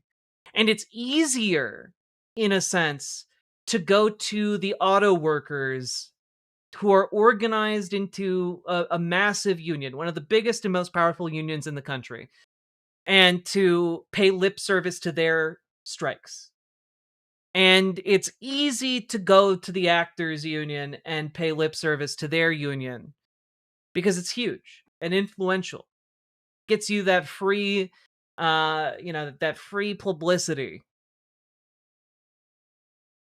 And it's a lot harder to look at a huge swath of the country that consists of exploited people and to do something for them with little potential payoff that you can, extrapolate is going to come your way. Lena Khan seems like a cool person. Yeah, Lena Khan's great. Lena Khan is one of the few things that I really liked about Joe Biden. Biden was the first president to stand on strike with the workers. Yeah, and that ain't nothing. But we need a president who's going to do more than just stand on the strike line with workers. We need a president who is going to actively break apart the monopolies.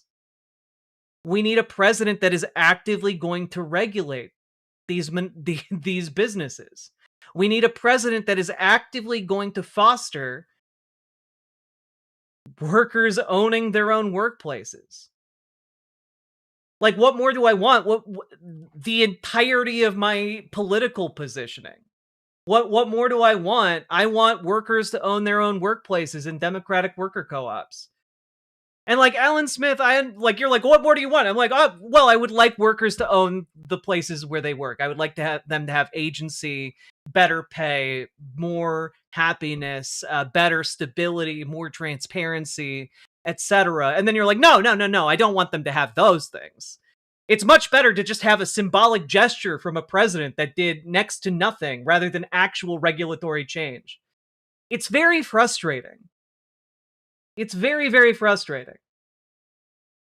Like, you can recognize that Joe Biden did some good things, but when we're talking about farmers, Joe Biden didn't do next to near enough. And like, what I'm asking for is better than the bare minimum. What I'm asking for is, hey, we deserve, as workers in this country, more than the absolutely fucking bare minimum. And like an old man trotting out to a strike line and going like, I support unions. Like, that's, okay, yeah, that's bare minimum. Putting Lina Khan in the NLRB, bare minimum. But it's not fucking anywhere close to enough.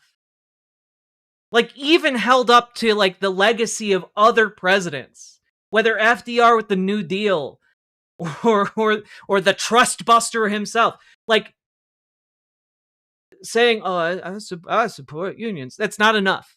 It's not anywhere even close to enough. It's not even in the same zip code as enough. Fundamentally change for American farmers. What Richard Wolff has been talking about with worker co-ops is crucial. Yes, I highly, highly recommend Democracy at Work and Richard Wolff's democratic co-op idea. We're probably going to have to break up those companies. And I think that's the larger story. Is this really a resilient farm system, or should we be thinking differently about maybe not overproducing? And while we're at it, break apart Microsoft and Google. Break apart a lot of the different companies that have consolidated over the years. So much for export, and start to think about. But also keep in mind, it is not enough to just break these companies apart. It is not enough. Because if you break them apart, the same underlying system over time is going to pull them all back together again. It is not enough to merely break apart the monopolies. It is not enough to weaken the robber barons if they are going to remain robber barons. You need to change the fundamentals of the system itself. About producing more food that Americans actually eat and diversifying what people produce. We used to have more of a supply management system, but we've gotten rid of that. Supply management is the name for policies that establish price floors for important crops so that farmers don't have to fear operating at a loss year after year. Give us a price floor, which makes us performance-based. So if you guarantee me $12.50 a bushel for my beans, it costs $11.50 to raise them. You've guaranteed me $1 a profit on the bushels, right? Then it's on me to go do the work. I go make the bushels so that I increase my profit. Would that not make more sense? Would that not kind of end the bailout program if you had a floor? But the big ag companies hate this. No, because they want us beholden to them. Exactly! Exactly! The big ag companies want to essentially tie you to the land. They want to tie you down and force you to do labor. This is what is inevitable about capitalism unfettered. This is the end, not even the end state, it is close to the end state of neoliberalism. And like Alan Smith, Lina Khan stopping the Google merger is good. It's not enough. We need to break apart Google. And that's only a step one. It is not the end goal in and of itself. Is there a link for this video? Absolutely. There you go.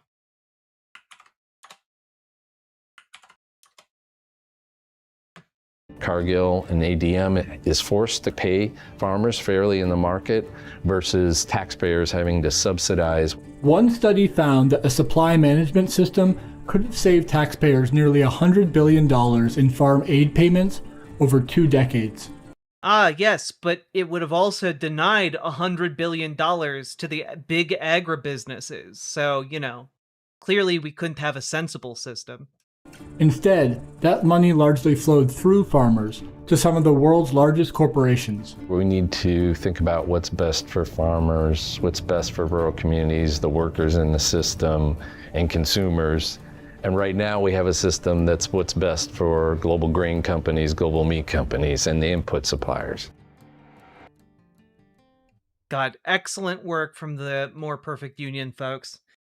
And like all of this is then being compounded, right?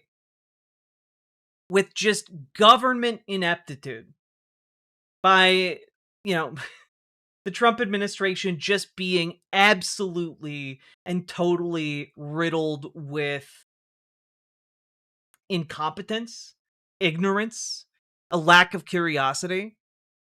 This article came across my attention a couple days ago. THC drinks are flying high. A new hemp law could kill the buzz. So, folks, part of what happened earlier this year is that one of the bills that was passed in the, I think it was the Big Beautiful Bill.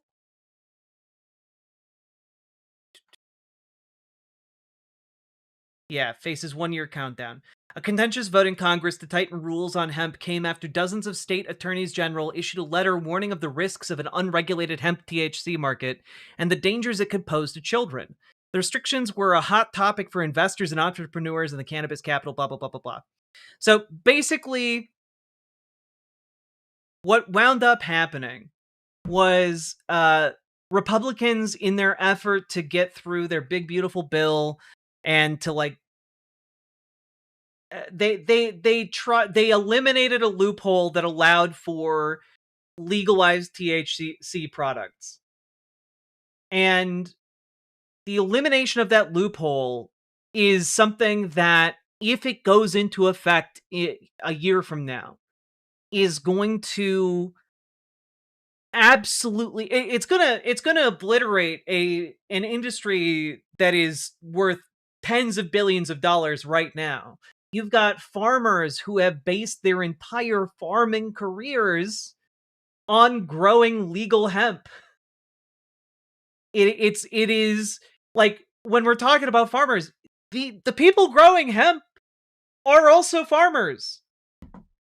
Like Canna Bob Rex. Exactly. Like, there are so many people who have built their lives on like making these products or raising up the plants.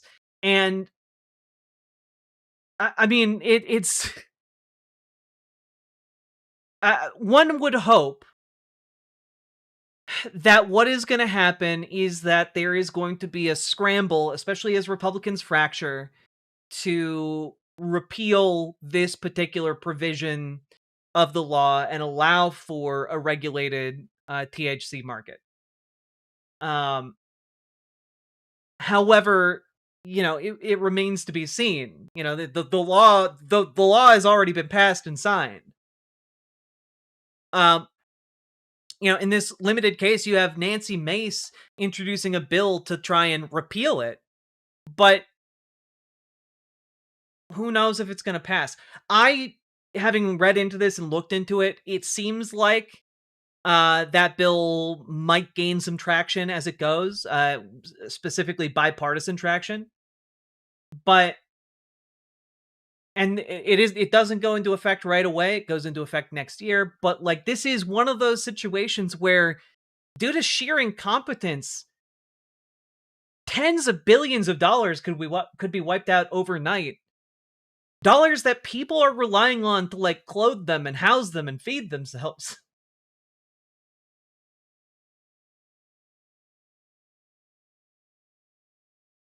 The Supreme Court is having closed-door meetings to determine if they will hear a case that could overturn federal prohibition of marijuana. I mean, that'd be pretty cool, I guess. The Supreme Court does one cool thing. Would be nice. CBD helps my pain. I'm pissed about cannabis. Yeah! A lot of people use it as a very easy and effective means of pain management. And not only that, like, just the things keep piling up.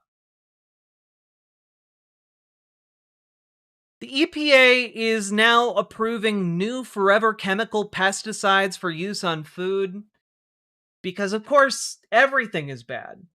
The Environmental Protection Agency is going to allow agribusiness to spray their food with chemicals that are going to last inside of our bodies forever.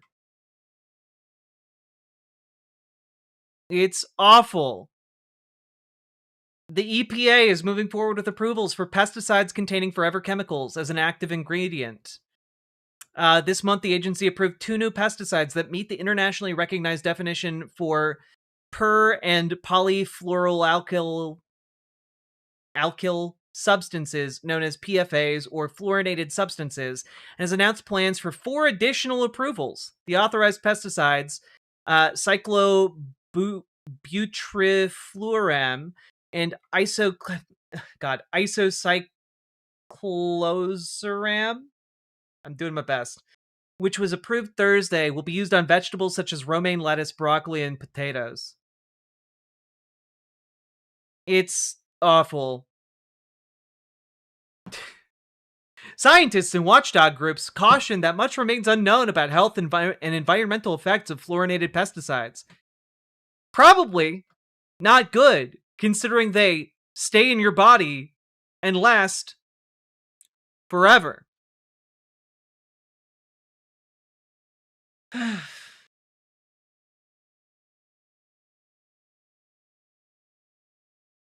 Just at every step of the way. Just at every step of the way. This administration is like eroding our health. It's, trying to indenture us into servitude. It's, just on a whim for no coherent reason, trying to eliminate entire industries. And all of this is just what's related to farmers right now. And it's not even a comprehensive look at what is happening with farmers right now. They're going to kill us all for profit. If they could, if the rich could hunt us for sport to maximize their profits, they would. Where are all the Make America Healthy Again people? They aren't real. The Make America Healthy Again people, they don't care about actual health. These are people who think that if you inject bleach into your blood, it's going to be fine. These are people who think that vaccines are going to give you magneto powers and then turn you trans. These people, Make America Healthy Again folks, aren't actual people.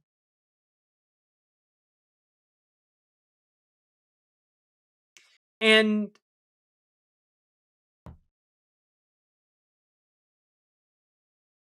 it's just awful how we, the working people of this country, are being exploited.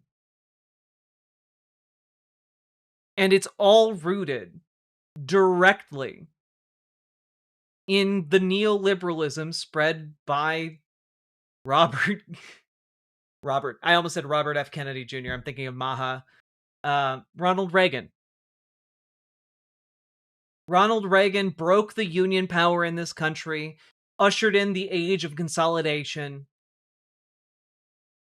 He set into motion and deregulated all of the things that would keep what is happening right now from happening. He set all this into motion because he was getting paid by various private industries.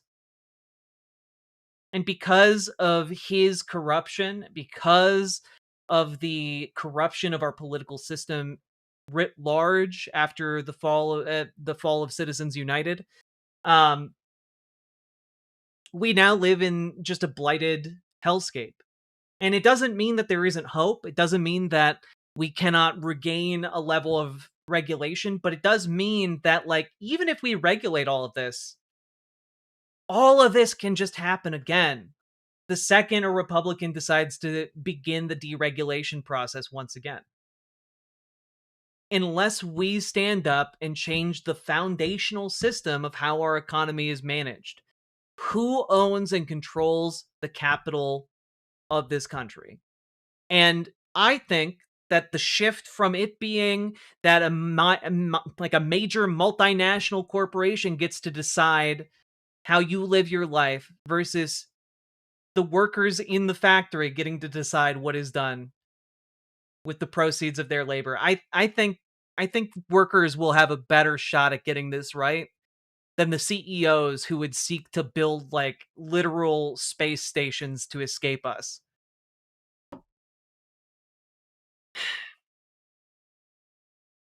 So with that being said, I hope you guys will join me in organizing for a better future. Join your local Dems, join your local DSA. If you need help joining either, join the Discord, !Discord in any of the chats. You can reach out to GamerG for help joining DSA. You can reach out to Dragonfly for help joining your local Dems. And folks, let's get to work.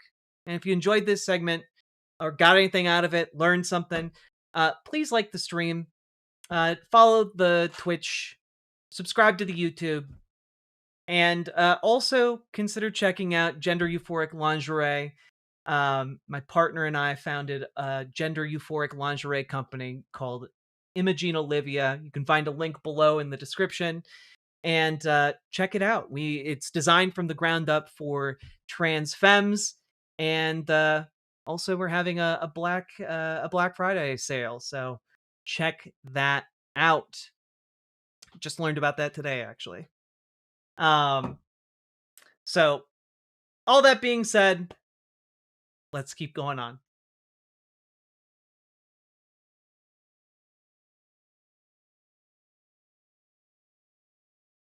Whoo!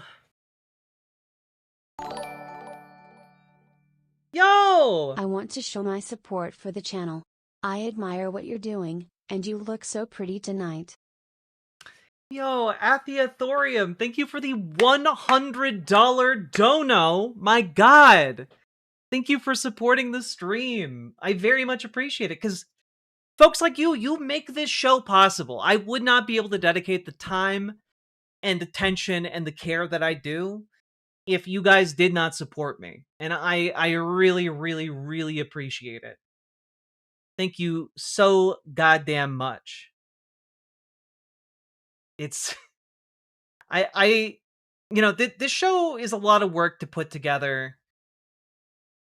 And I just want to say thank you all for being a part of allowing me to have the resources to put it together.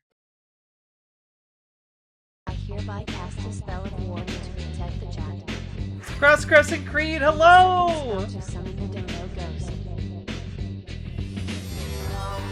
We got a Dono Ghost!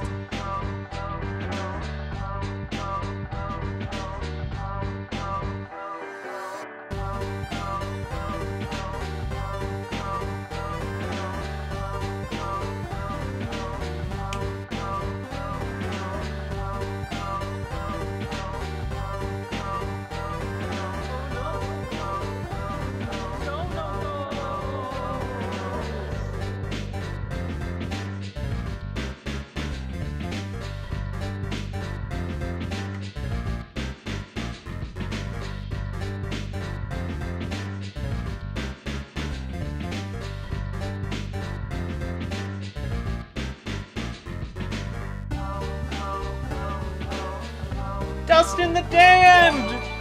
Thank you for the gifted Twitch sub! Let's go!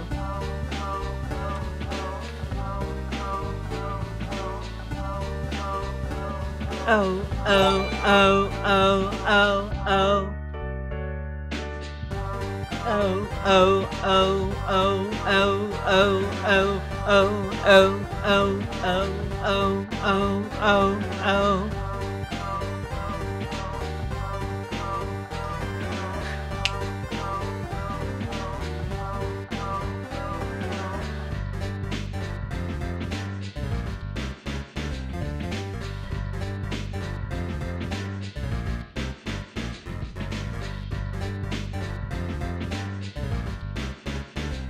The bones are safe for now! Thank you for ensuring the safety of my bones!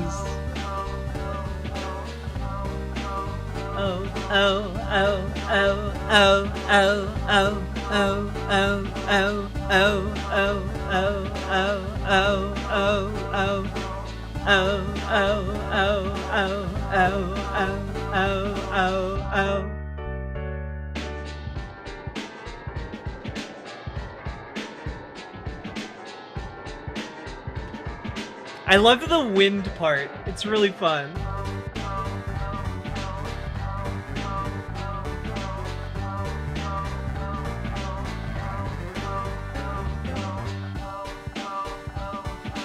The bass just goes wild during the Dunno Ghost song.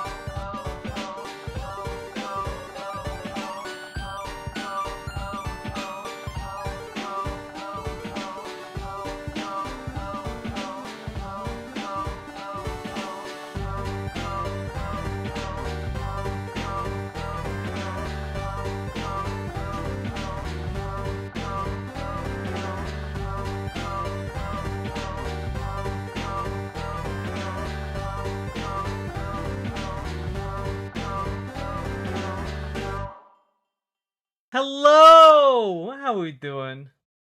Jack, look out your bones! Oh no, perhaps I have too many bones. Protect Jack's bones. Remember to water them with milk so they stay strong. I don't like the idea of watering bones, but you are correct. Oh, that was fun. Also, Fighting Hobbit, you got the Imogen Olivia bra? Oh, hell yeah. Yeah, leave a review when you get it and let us know what you think. Wouldn't watering with milk just be milking? Straight to These jail, spooky Holly donos Hoops. are like condoms. They lead to safe bones. It's true. Remember to do a spooky dono today. It's the I want to make a bad pun, but I'm not gonna do it. It's a profit lactic. There we go. Nailed it.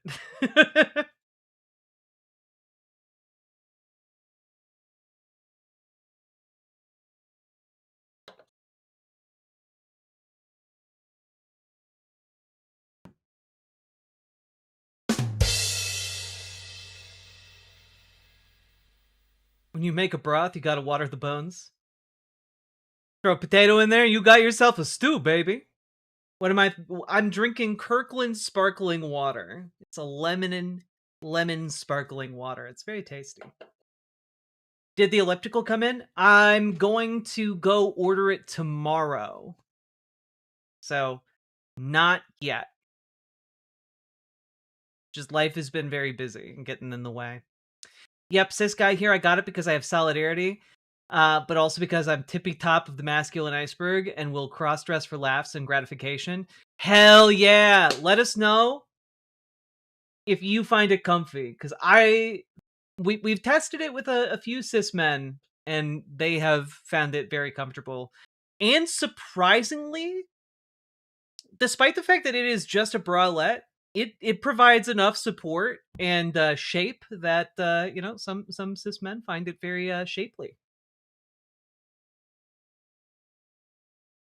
Void Critter, thank you. I'm doing my best. Your collar looks super cute. Thank you.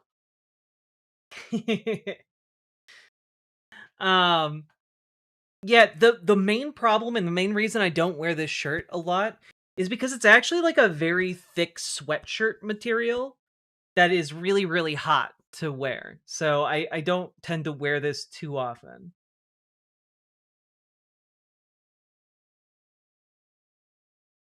Is Occupy Democrats trustworthy? They just claimed something wild.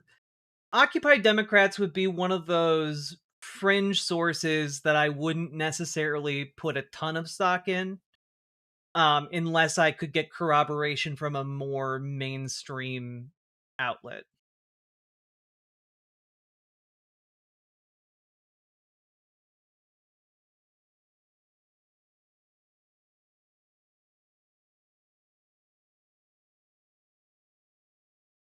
sparkling waters can be so tasty. Have I ever had polar seltzerades? I have never had one of those. That sounds tasty. The pumpkin cheesecake just came out of the oven and it looks plus smells divine. Ooh, Vox Boxman, let us know how it is.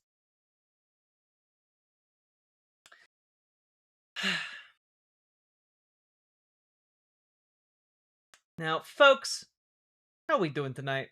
How we doing?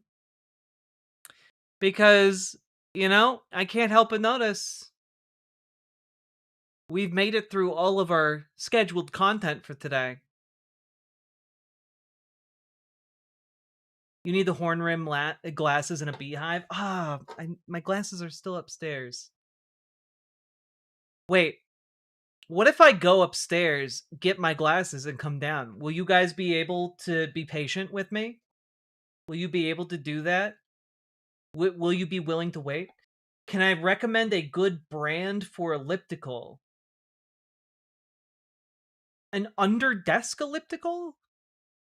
I gotta be honest, I'm not entirely sure what an under-desk elliptical is. Do we have a choice? I mean, if you guys were, like, really against me going and getting the glasses, Claire Obscure, please. If we make it through our Rudyard video, I will play some Claire Obscure, okay? Also, I think I will do it. I'll BRB. And, only if you tell us to behave. Behave.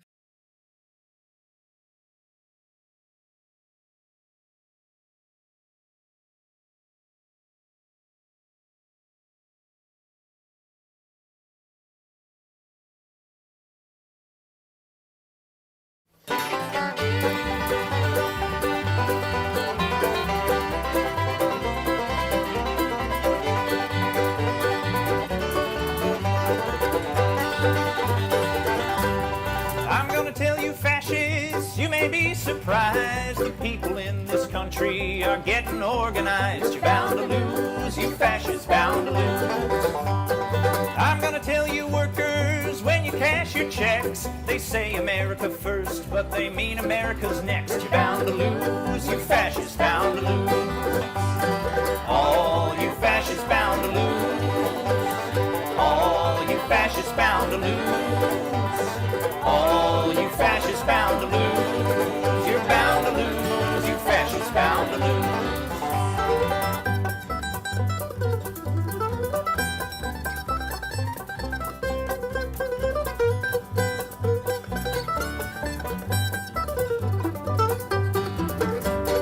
People of every color marching side by side, marching across these fields where 1 million fascists died. You're bound to lose, you fascists bound to lose. I'm going into battle, gonna take my Union gun, and I ain't gonna lay it down till every battle's won. You're bound to lose, you fascists bound to lose. All you fascists bound to lose. All you fascists bound to lose. All you fascists bound to lose. You're bound to lose, you fascists bound to lose.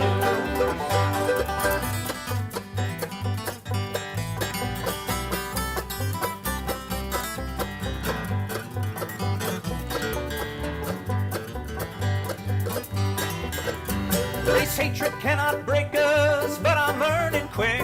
Our children won't be sold on your poison rhetoric. You're bound to lose, you fascists bound to lose. Here comes a big machine surrounding all your hate, forcing it to surrender. Now it's getting late. You're bound to lose, you fascists bound to lose. All you fascists bound to lose. All you fascists bound to lose. All you fascists bound to lose. You're bound to lose, you fascists bound to lose.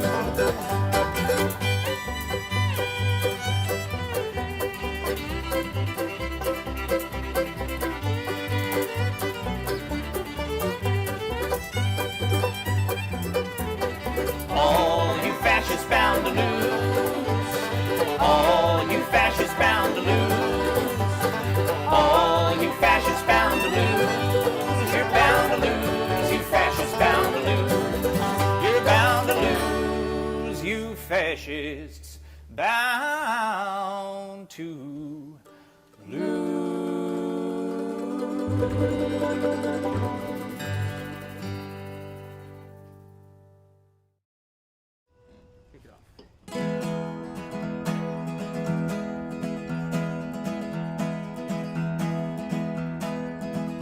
Oh, take my hand in your hand and walk with me to the promised land.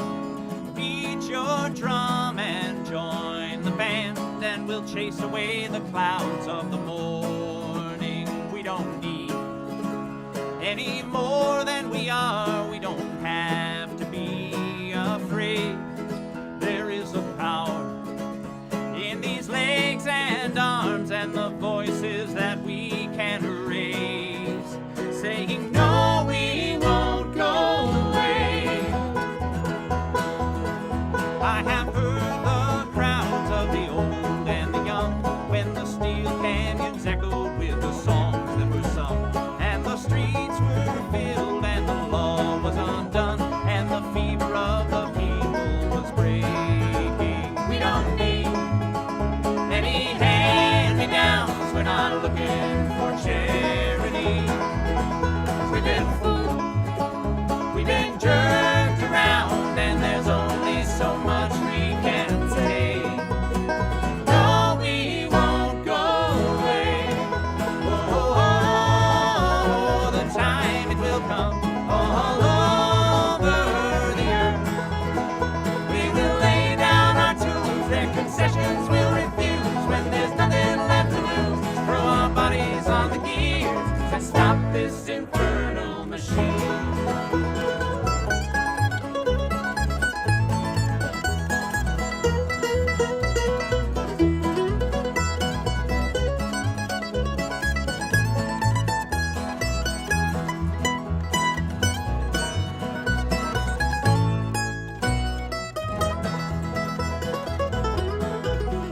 There's another day just about to unfold, when another world will rise from the ashes of the old, and the meek will follow in the footsteps of the bold, when we realize what's ours for the taking. We don't need any weapons of war, not a drop of blood will fall away.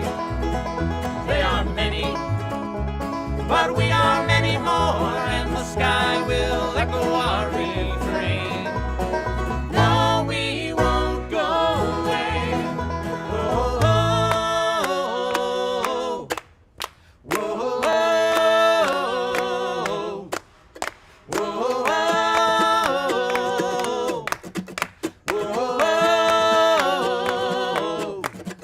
whoa, whoa, the time it will come all over the earth.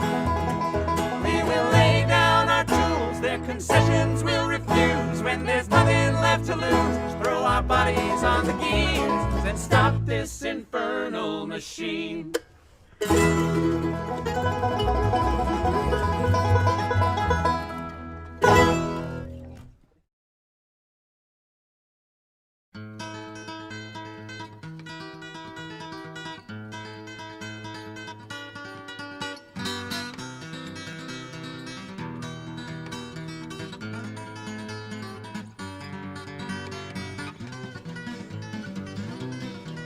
Come on and take a walk with me through this green and growing land. Walk through the meadows and the mountains and the sand. Walk through the valleys and the rivers and the plains. Walk through the sun and walk through the rain. Here is a land full of power and glory, beauty that words cannot recall. All her power shall rest on the strength of her freedom. Glory shall rest on us all. From Colorado, Kansas, and the Carolinas to Virginia and Alaska, from the old to the new, Texas and Ohio and the California shore. Tell me who could ask for more? Here is a land full of power and glory, beauty that words cannot recall. All her power shall rest on the strength of her freedom. Glory shall rest on us all. Yet she's only as rich as the poorest of the poor. only as free as a padlocked prison door, only as strong as our love for this land, only as tall as we stand. For here is a land full of power and glory, beauty that words cannot recall. For her power shall rest on the strength of her freedom, glory shall rest on us all. Come on and take a walk with me through this green and growing land. Walk through the meadows and the mountains and the sand. Walk through the valleys and the rivers and the plains. Walk through the sun and walk through the rain. Here's the land full of power and glory, beauty that words cannot recall. For her power shall rest on the strength of her freedom, glory shall rest on us all, on us all.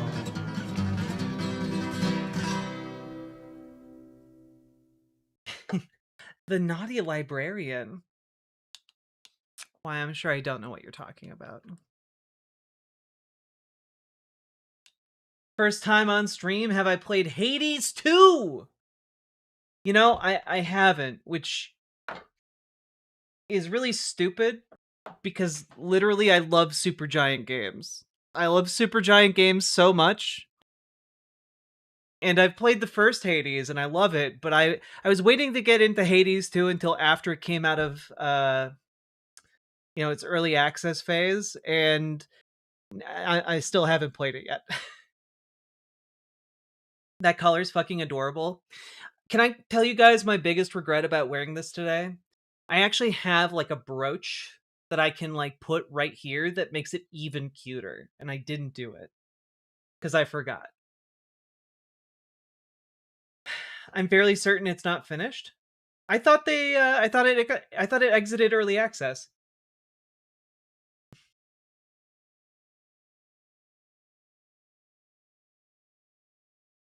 Also, hello, Cleo7.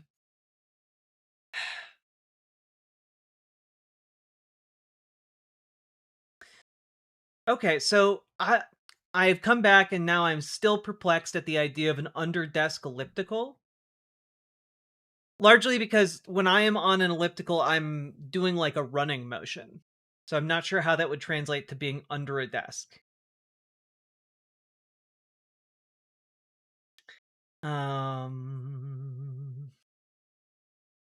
Holding off until I can get a Switch 2. Ugh, a Switch 2. You know, Switches were so good. They made a second one. Good night, Lemony fucking Snicket. Alright. Are you guys ready? It's time. We have so much of this left.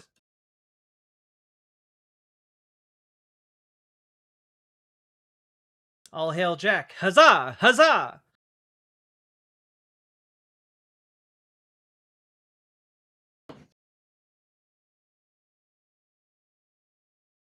Switch to what? All right. So, folks, it is time for us to continue our lengthy and arduous trek through another Rudyard Lynch video. Now, of course, we have gotten through almost all of this video, except for the last 25 minutes. Now, I say that like we are close to the end of this journey through his video, This Entire Reality is a Lie. But it has taken us like something along the lines of like 6 hours to parse through 50 minutes of his content. And 25 minutes could take us quite a while. So I'm hoping we can finish this in one last push in one final segment. But this is going to be your first... If you don't know who Rudyard Lynch is, if you don't know who What If Alt Hist is, watch the first 2 or 3, however many videos is in this particular series going over the video, This Entire Reality is a Lie. Because, again, I guess just to summarize, dude peddles esoteric Nazism, and it is just like fully in the bag for like fringe spiritual beliefs as well as flawed historical analysis based on outdated textbooks from 100 years ago. So that's where we're at. Now, as always, I need to remind you guys, the spirits like to convey the message that you should mentally see me as Gandalf. It's time for you guys to start seeing me as Gandalf. I'm about to lead you through this Middle Earth. Let's go. You develop cultures of conformity, which... Oh, God. We gotta slow it down. I can't. I think last time we watched this, we tried to make it through at 1.5 speed, but it did not work. Train people for their entire academic careers in self-censorship. This is how you end up with some of the most educated... You don't have to train people in self-censorship. You just have to provide a monetary incentive to, like, guide people. It's just capitalism. All the problems he talks about are capitalism.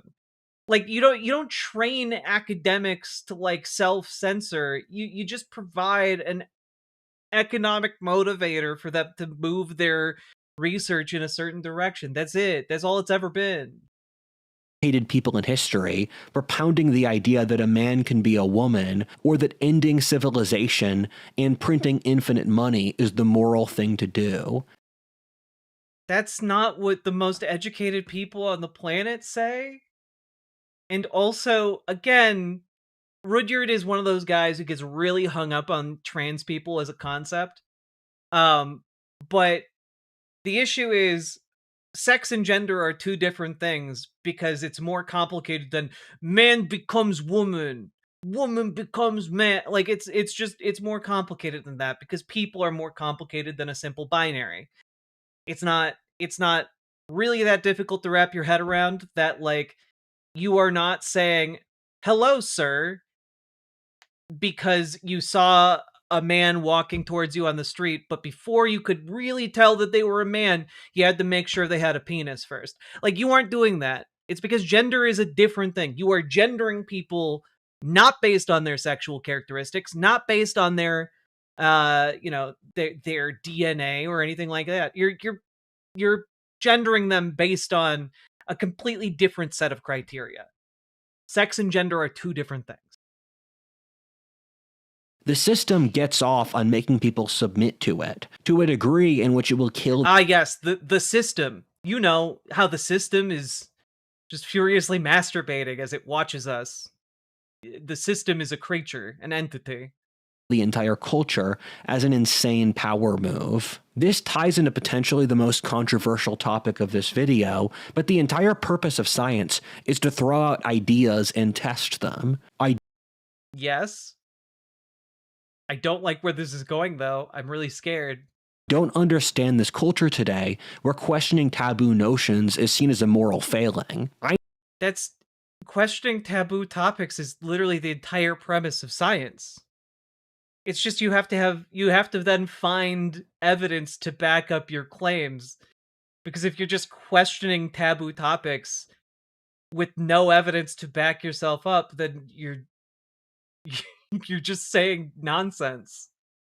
Never agreed to that moral code. In the grand scheme of things, this is not a hill I will die on, and something I want to stake my reputation on. I don't know if this is true, but we should at least check. How is not checking in line with Western values? What are you talking about? Who is not checking what? Exactly. Why are we just being turned into intellectual slaves? That being that there's a significant amount of research into the paranormal, which academia has not investigated. Oh my god, of course. Of course. Yeah, no, famously, scientists have never done experiments on the paranormal. Hey guys, scientists have never done science experiments on the Scientists have done experiments on the paranormal extensively because it would be really exciting if it were true. The issue is any claims of the paranormal have never been replicated under lab conditions, which is, of course, why people aren't doing a ton of funding for research into the paranormal. It's because all of the previous research turned up with bupkis. At all. One example is that the decades of research the CIA put into spirituality, in which hundreds of people visited the spirit world. The CIA didn't find shit with that program. The reason they ended the program was because they conducted an independent scientific review of the findings, couldn't replicate any of them, and ruled that it was useless. Because nothing was replicable. World in a replicable manner in the army. It was not replicable. That was the issue. I'm sorry. Do you think the United States military, if they could astrally project a soldier into like the USSR, wouldn't have done that? Are you trying to seriously argue right now that if the CIA had the capacity to send operatives into the spirit world to do like unseen coups on foreign leaders, they wouldn't have done? Of course they would have, but the issue is none of that is actually happening. God, I don't know. I watched Stranger Things once. Backed up this research independently. I made a video on the topic. The CIA also and it was full of bullshit. Also used remote viewers to spy on government military bases and to read statistically significant numbers in rooms on the other side of the country. The Soviets had similar research at the same time, which and neither side used their spirit powers against the other. And the techniques of spirit power usage never fell into hands outside of the USSR or America. And let me be clear, if there was a technology that allowed you to spiritually project yourself and spy on anyone, anywhere, at any time, the people who controlled that technology or technique would be insanely powerful, to the extent that like any micronation on Earth that had the capacity to do such a thing would be like a global level threat. You would be able to like conduct operations to steal like nuclear warheads and like break into any facility. Like this is not real. Came to the same conclusion. Also, Fenry, thank you for the $10 dono. Very much appreciated. Not sure why it's not reading out the sound alert, but thank you for the $10 super chat. Not super chat. Dono. It is appreciated, and I appreciate you. Conclusions. And your message said, I demand a scientific study into summoning Slenderman right this instant. Funny you should mention that. One of the girls who was convicted of stabbing a classmate like 17 times in order to appease the spirit of Slenderman recently escaped from confinement. And then was apprehended again. Stanislav Grof's research with psychedelics and with a form of therapy in the Netherlands and Czechia found that humans share highly vivid archetypal maps of consciousness or the spiritual, in which he studied people in. Yeah, do you think that's maybe because like humans share like fundamental needs for like food, water, shelter, safety, etc., and like that it contributes to like shared concepts that have been ingrained in us by society over the millennia? This isn't spiritual. Like, it's just drawing upon, like, our primal drives to life. In drugs or hypnosis, and found they had very similar memories of what their soul was like before they were born. Uh-huh. Yes, Rudyard Lynch believes that Jungian psychoanalysis is substantiated, and it's just not. Like, Carl Jung's ideas have been widely debunked in spectacular fashion for, like, over a century. Or they would go through similar stages of spiritual experiences, like Dante's Tears of Heaven and Hell, before reaching. Yeah, I mean, Velvet, it does come across like, wow, so many cultures have sun gods. I wonder why. And it's like, well, because because if you don't have the sun, you die.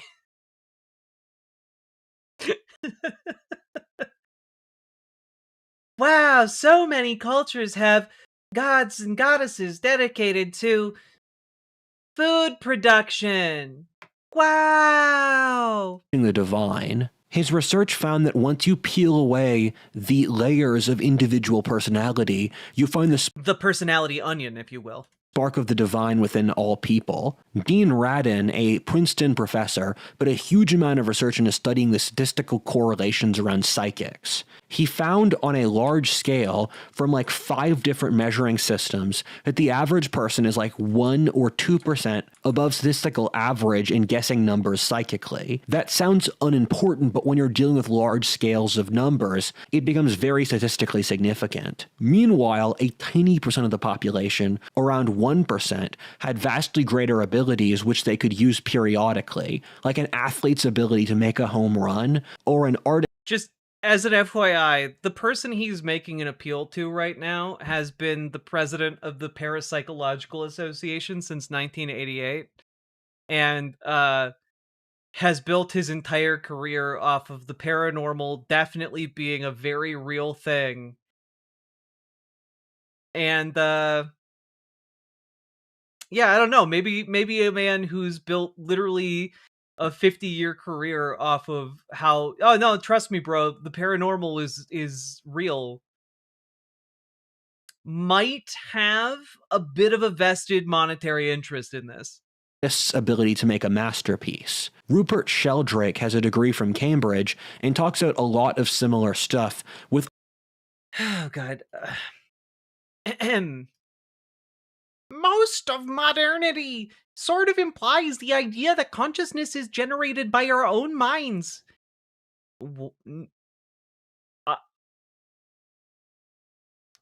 God, just every single text wall is a new aneurysm to deal with. Oh my god. Wait, I have a question. So when they can use their Harry Potter powers periodically, is it like in D&D where it's once per day? Maybe so. Heresis, maybe it's once per day because that is how the sun god has willed it.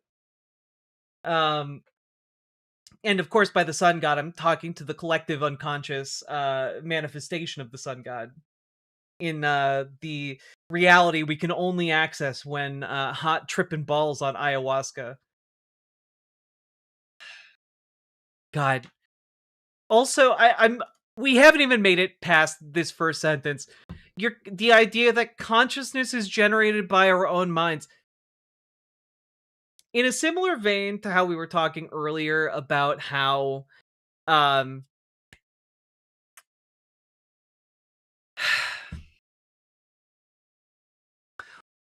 going to simplify it a different way. Rudyard, could you demonstrate consciousness that is not generated by our own minds?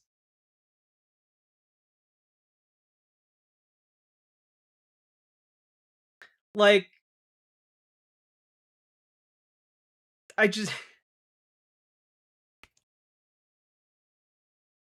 can't demonstrate consciousness in anyone else's mind but my own, and I'm pretty sure that consciousness is some kind of amalgamation of the flesh that's inside this bone case right here.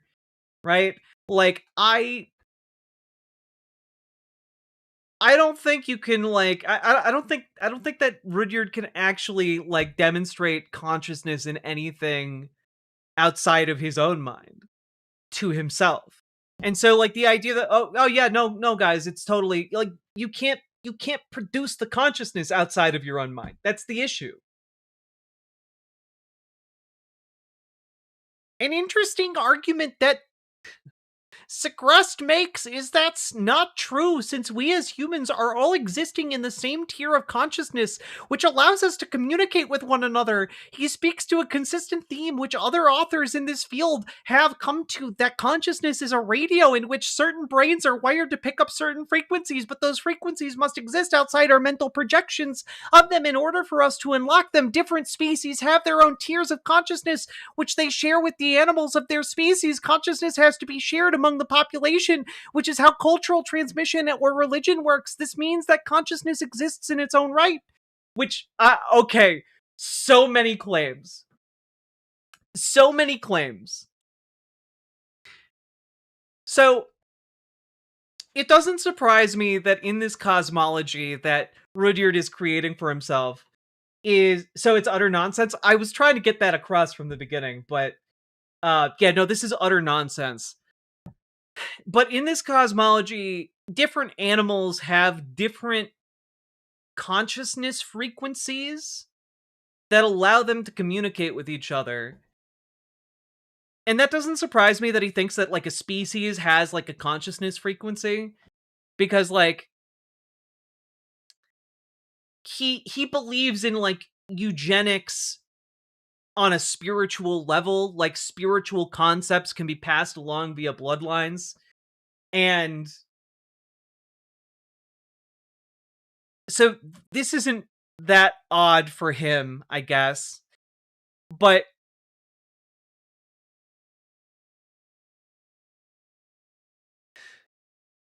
consciousness can be shared among the population.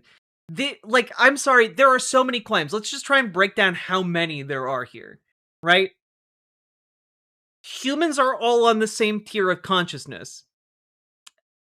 Demonstrate that. I don't know that to be true, because I don't really know what a tier of consciousness is exactly. And is a human consciousness is it on the same tier if a human is asleep versus awake? What are we talking about here? Demonstrate tiers of consciousness to me. Which allows us to communicate with one another.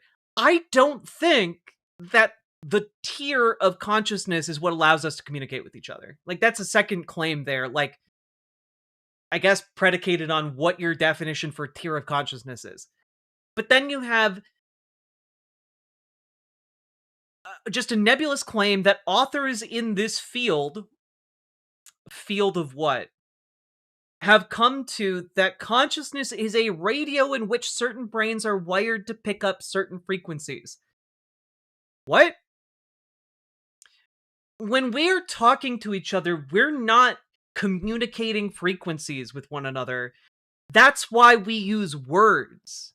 If we could just communicate thoughts or frequencies, we wouldn't need to speak. Does a consciousness frequency also Doppler shift if you're moving away from someone? If I run towards a dog fast enough, can I tune into its consciousness? Yeah, what? Oh, okay, so what if it's a frequency? Then it operates off of some physical law, right? Is it going through a separate dimension where time and space mean different things? Clearly, God, ooh. I don't know, just questioning any part of this, it starts to unravel. But okay. The frequencies of the brain here must exist outside our mental projections of them in order for us to unlock them.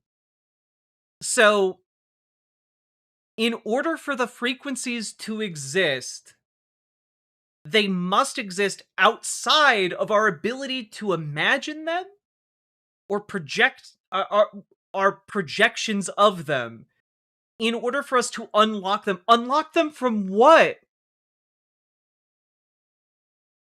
Unlock them from what? Different species have their own tiers of consciousness, which they share with the animals of their species. Consciousness has to be shared among the population, which is how cultural transmission or religion works. No, we just talk to each other. And the working theory is you see another human, and the assumption is they have the same kind of consciousness that you do.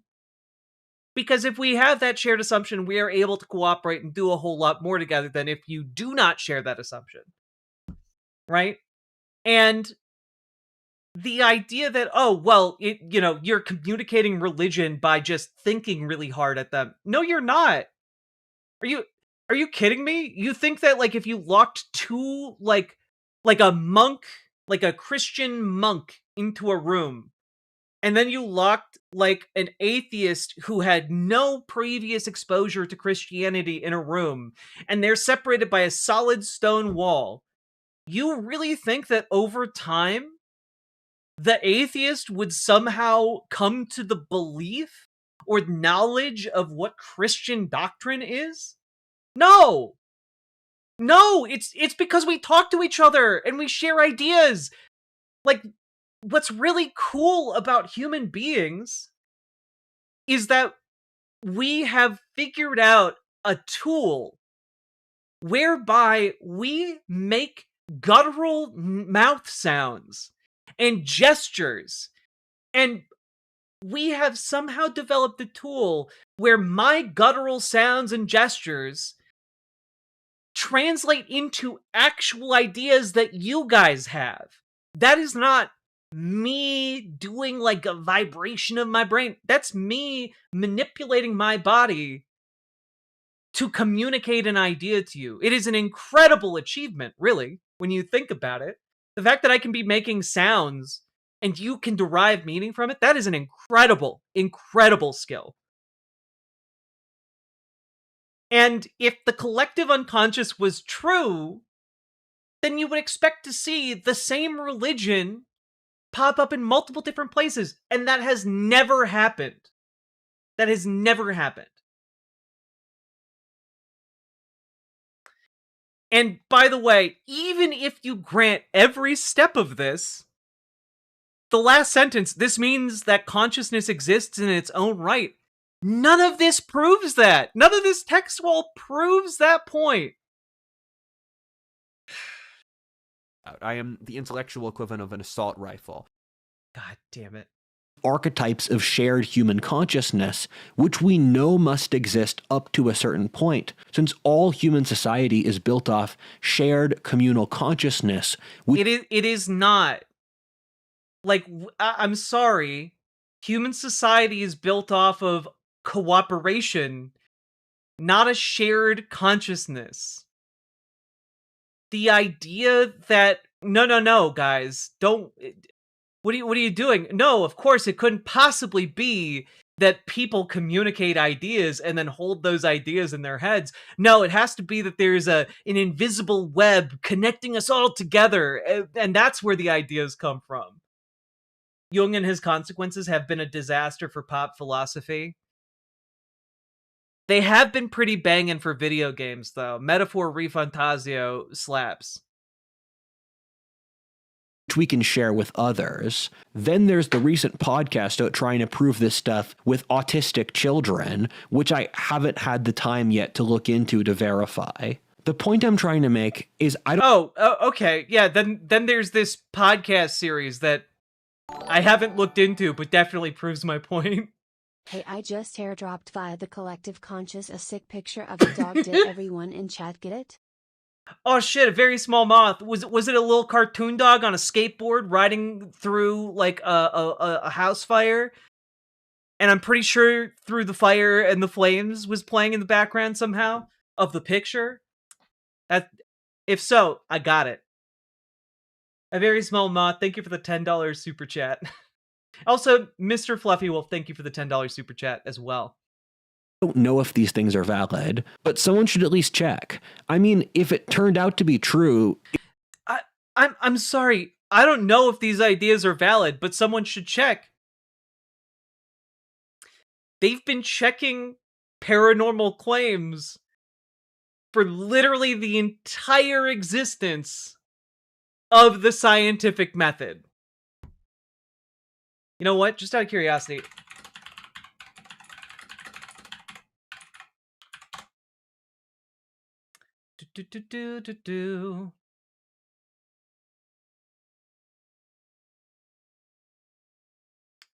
Just out of curiosity.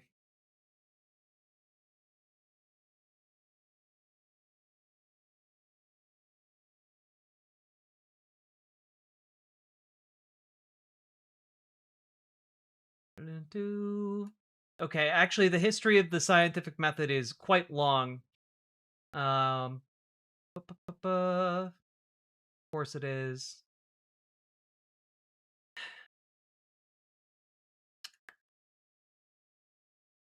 How about in the Enlightenment era? How about that?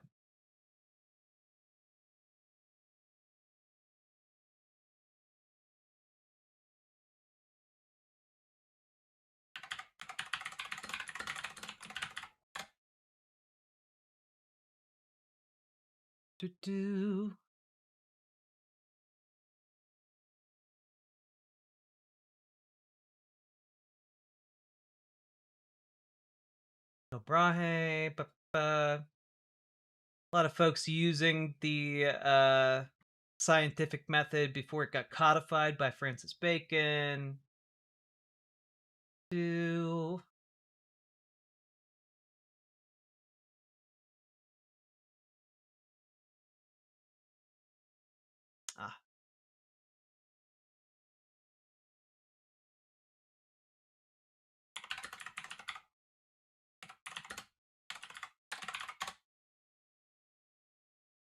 Jack, I was there 100 million years ago when the first cave scientists began eating plants to see which ones would kill them.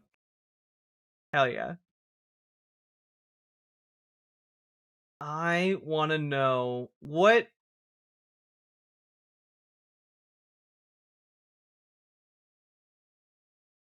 God.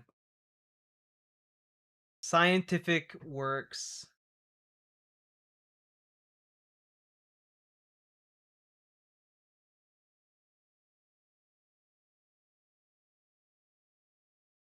Bacon's seminal work, the Novum Organum, was highly influential. According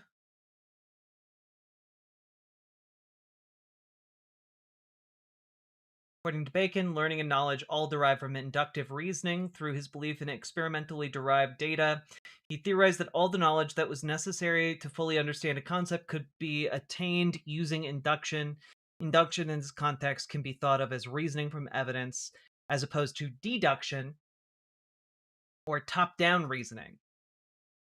Let's see. Experimentation necessary to essential to discovering the truths of nature. When an experiment happens, the data is used to form a result and conclusion. Note that this process does not involve the pre-existing hypothesis. On the contrary, inductive reasoning starts with data, not a prior premise or hypothesis. How we come to this understanding of knowledge.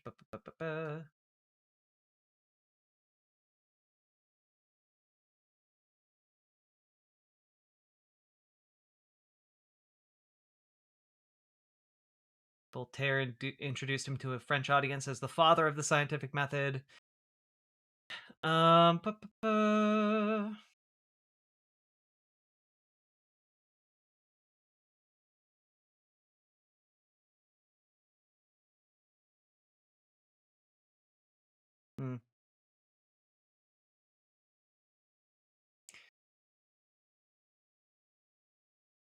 All right. I really wanted to know, like, after Francis Bacon established the scientific method, what was the first thing he used it on? You know, like, I would love to know, but I don't think we get to know, sadly. Like, did he use the scientific method to prove, I don't know, dogs are cool? Dogs are indeed our best friends, scientifically? I don't know. I'd love to know.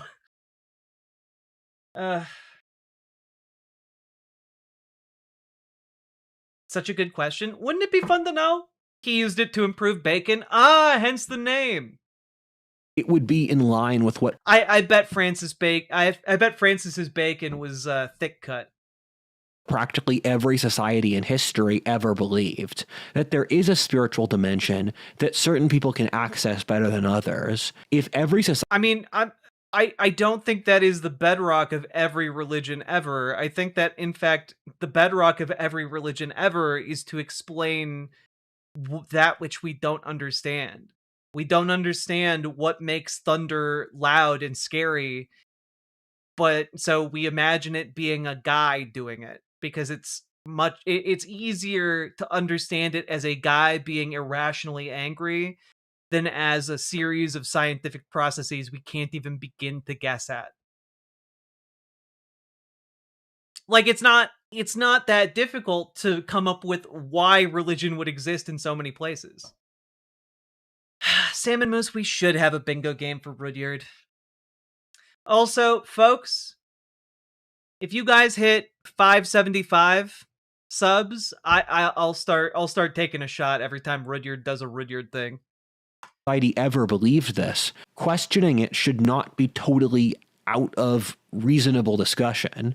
By the way, in case anyone's wondering, we've made it 3 minutes.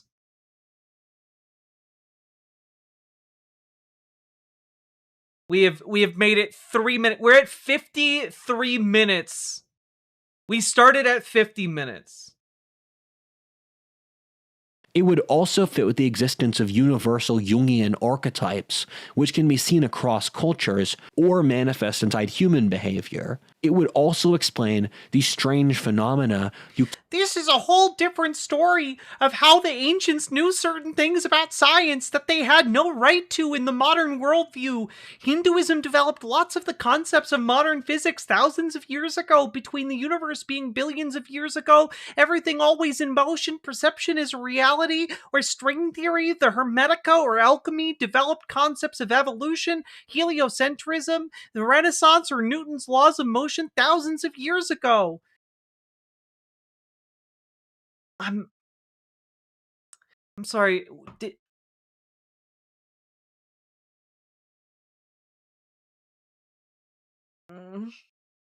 My brain hurts because Isaac Newton literally practiced alchemy, and I'm pretty sure that before Isaac Newton, alchemists didn't understand Newtonian physics.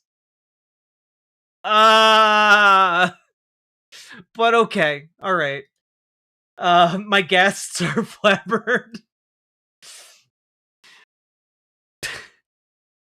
The ancient Greeks weren't getting their ideas from science, but rather a combination of logic and mysticism. I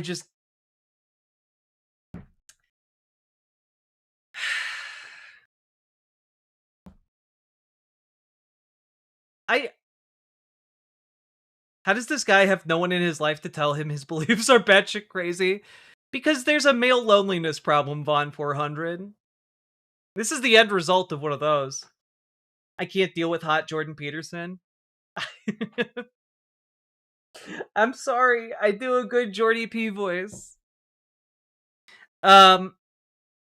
Okay, so number one, good thing to know here is that while Sir Francis Bacon is credited with creating or formalizing the scientific method as we know it today, people in other parts of the world at various times have also formalized slightly different versions of scientific, the scientific theory and in the scientific process. So you can actually find texts written by the ancient Egyptians about how to go about testing different scientific premises.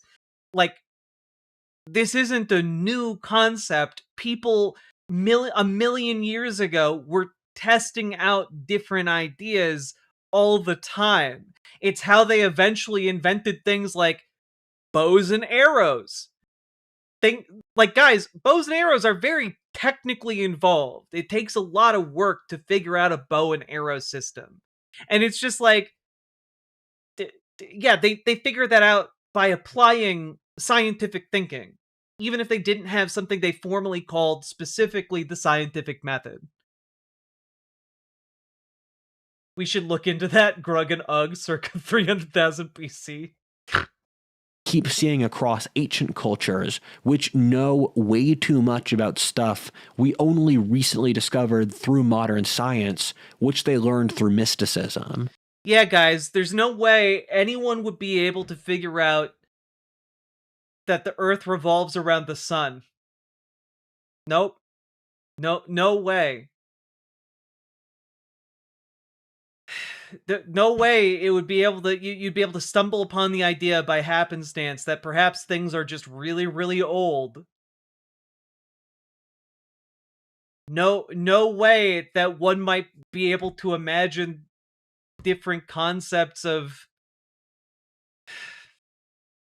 Okay, alright. Academia's main arguments against these is it's not verifiable under perfect lab conditions, but neither is practically the entire human condition. What are you talking about?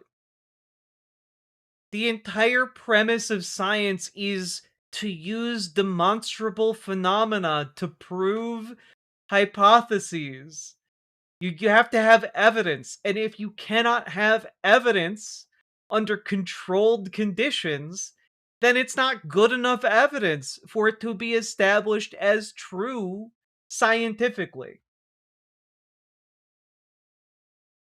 Of the formation of a nation, religious experiences, or euphoria cannot be realistically recreated in a lab on the spot, but they clearly exist in that they control human behavior. The reason is that neurologically in the modernist materialist worldview, we cannot see reality as permeable, since that's just not how our brains are wired. The idea that there are archetypes to reality like order or chaos, higher and lower forms, or masculine or feminine is obviously true since we live it. What are you talking about? Other people live other genders, Rudyard. That's why India, the most populous country on the planet, has recognized 3 genders for like, I don't know, the last 10,000 years or so? I don't know. It's a recorded history. Obviously know that all things are connected to everything else, and that within a given room, there is a trajectory from the lowest forms or atoms to the highest forms or the planet, all contained within a single space, and that... What? I'm sorry, one, atoms aren't the lowest form of matter. There are smaller forms of matter. And also there are bigger forms of matter than a planet. What are you talking about? Reality can be punched through on a permeable basis, which you can see with physics. If the... Yeah, well, I can see by just watching how hard I punch. Pow! Current scientific paradigm does not believe in good or evil, or that some systems are innately superior to others. Yeah, because good or evil or better or worse are subjective. In order to make those determinations, one has to have different moral frameworks. Science is just... science is a mental framework for establishing what is empirically true. But good or bad are relative and subjective. It's the realm of philosophy, not the realm of science.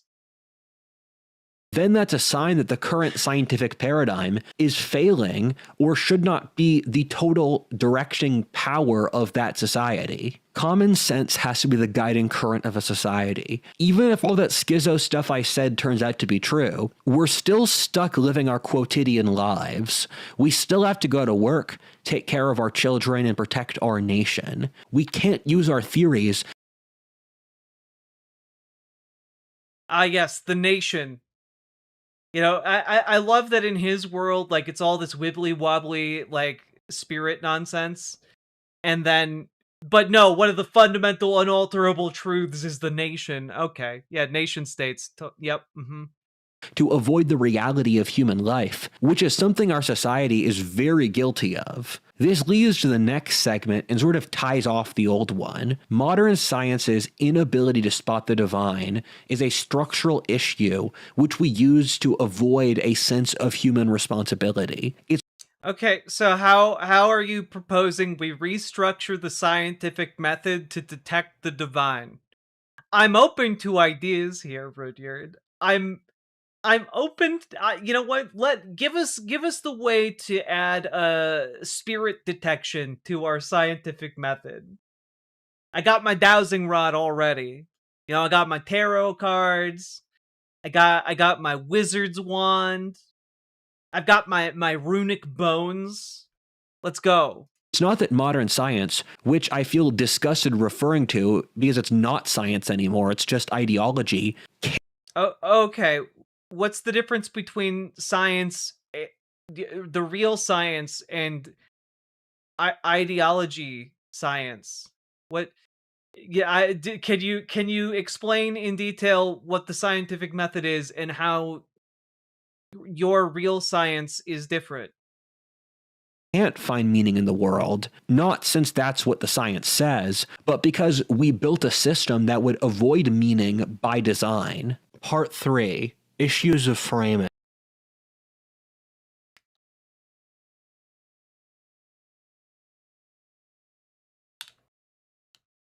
Why?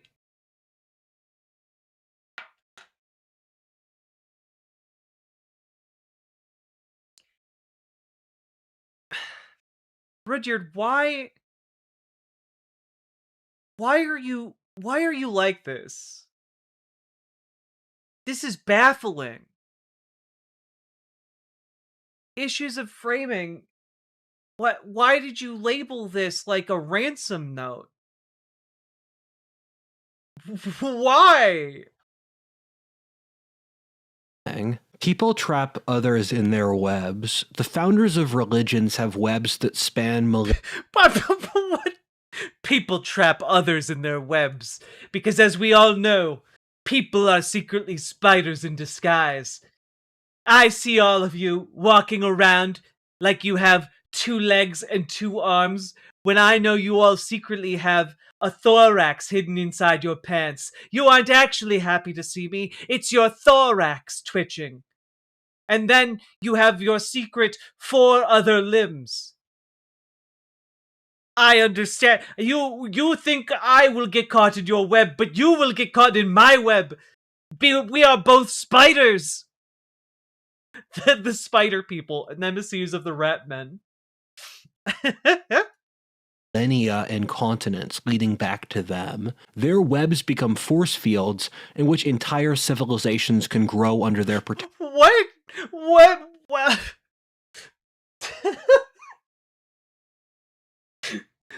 That's right, Ratman. I have spun you in my web, and now I will unleash my force field upon you. Woo! The spirits like to convey the message that you should mentally see me as Gandalf. Oh God, the religions of the Roman Empire. The Celts were in. Now, I'm not an expert on the religious distribution around the Roman Empire, but I want to throw out there that I don't think German was a religion at the time. And I don't think the Celts' religion was called Celts. And I also don't think the Celts were all up in Spain and France in one homogeneous religious blob. The classic Iberian religion.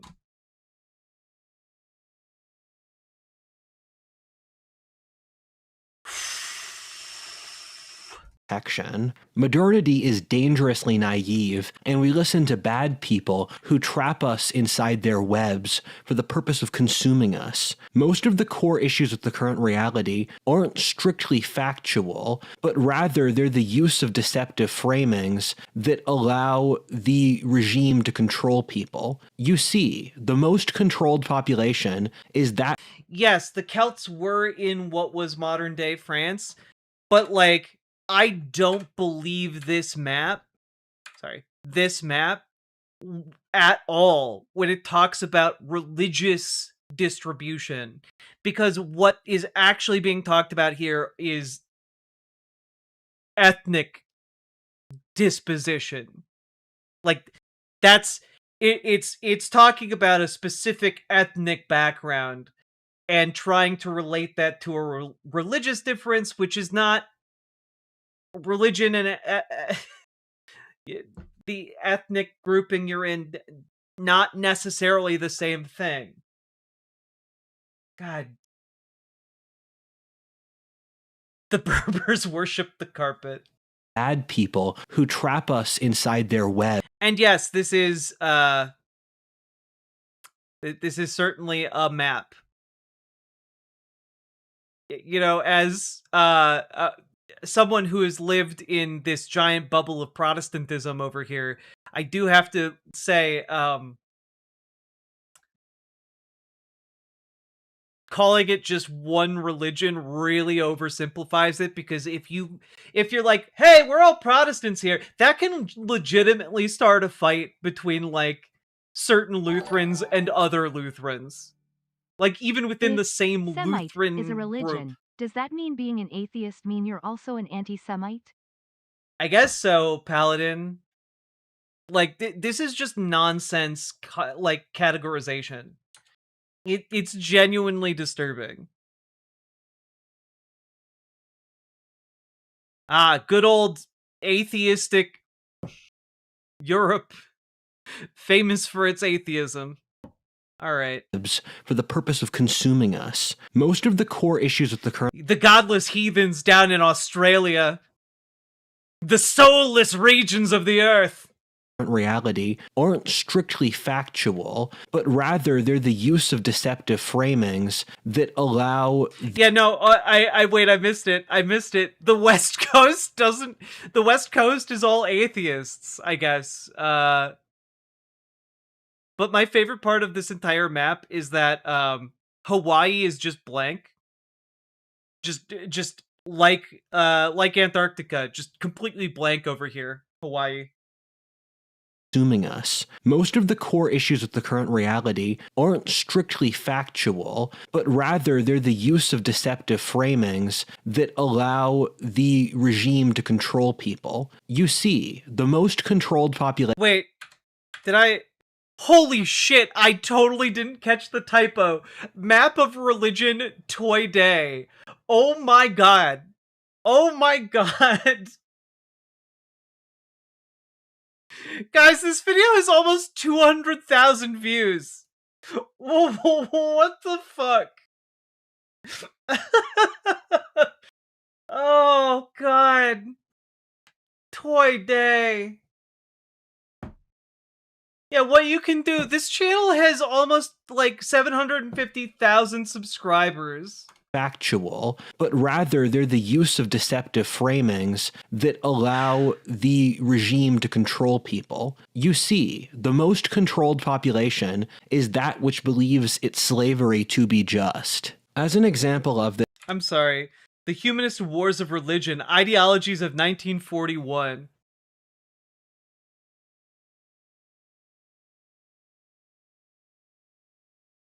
I'm not even gonna talk about this map. Fuck this map. Is that which believes its slavery to be just. As an example of this, the lack of archetypes or the ideal in modern thought doesn't really make a lot of sense once you start deconstructing. I'm sorry, archetypes and ideals are different things. Orthodox is a religion. Orthodox what? Rudyard. Orthodox what? Yeah, Orthodox what is actually a really important question to answer.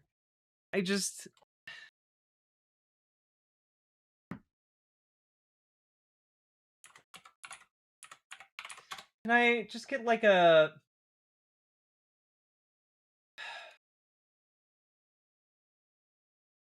So like an archetype generally is used to mean like a typical example of a thing, like an archetypal example, right? It's not usually used to mean like the ideal version of a thing. Like I guess we're going into like the concept of the forms, but like if we're still talking about Jungian psychoanalysis, Jung wasn't using archetype to refer to perfect versions of things. That's not what he was talking about. Oh god. All right. Oh god. It. What I mean by that is that a materialist is someone who philosophically believes that all of reality is contained within physical matter that you can touch. Idealists think that reality is maintained by things you cannot physically touch, like ideal principles or God. No. Oh god.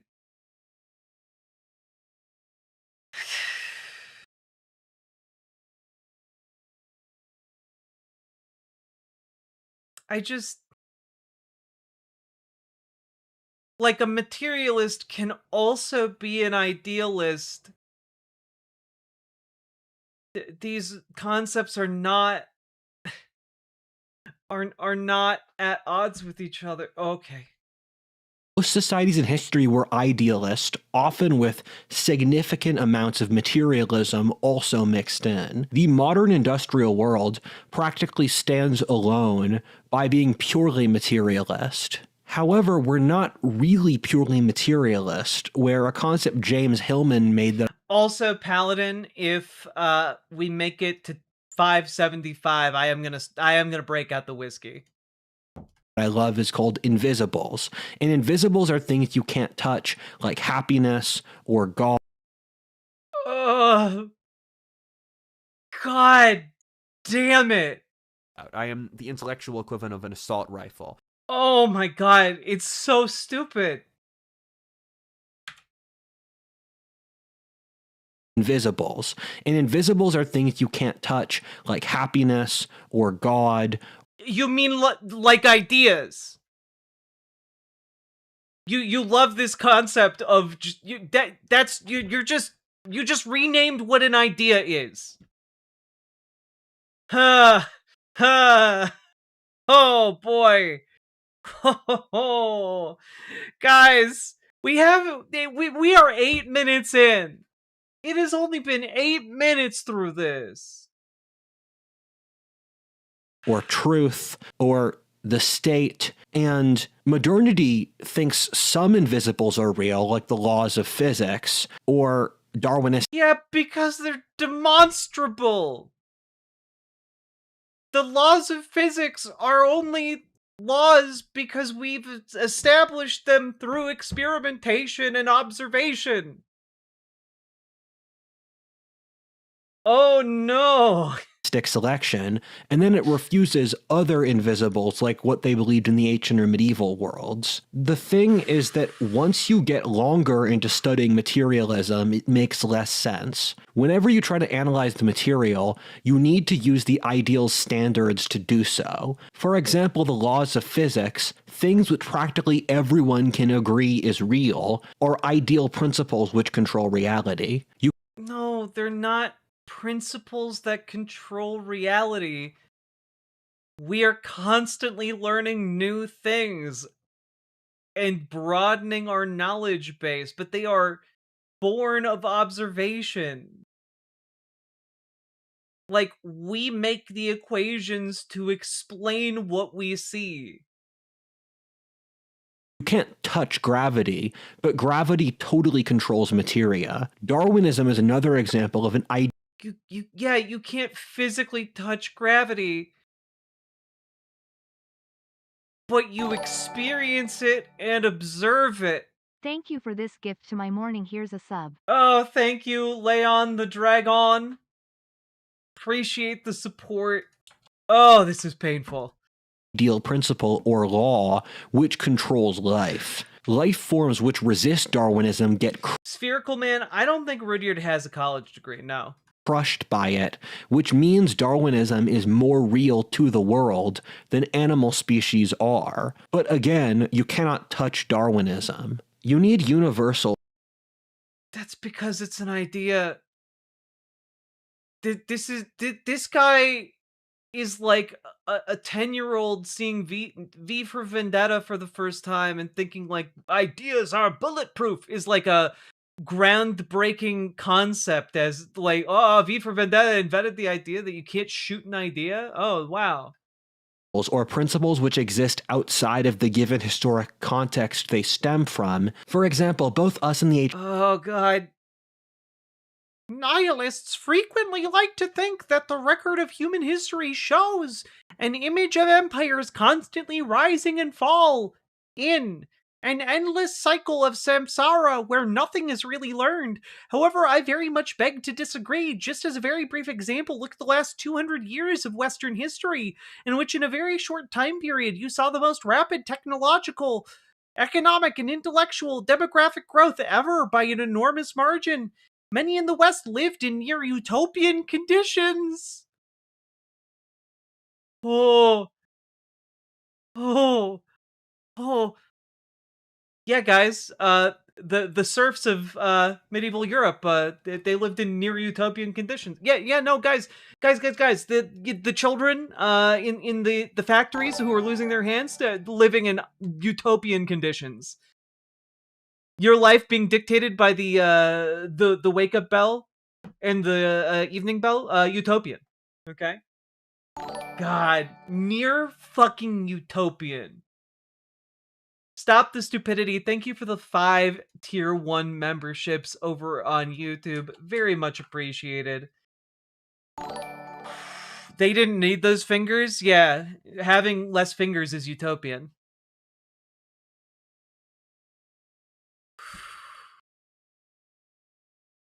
This was done by making correct decisions.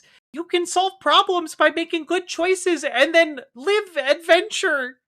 History shows that. Alternatively, the economic data on property rights or rule of law is so strong. It shows that nations which are genuinely just and fair are ones which become very wealthy and powerful. Nations that with high trust do the same. I'm sorry. History shows that you solve problems by making good decisions and then live adventure.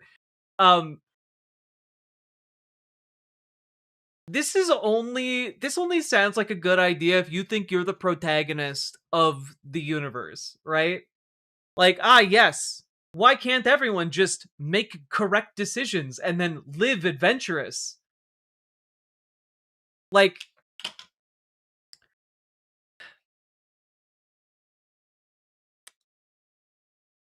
I don't know.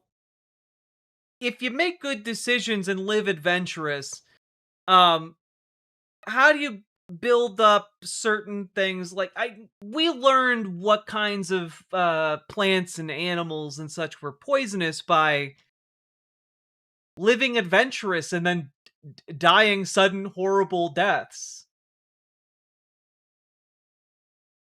Like, you're not the main character of the universe. Sometimes you're the guy who eats a mushroom for the first time and is not okay.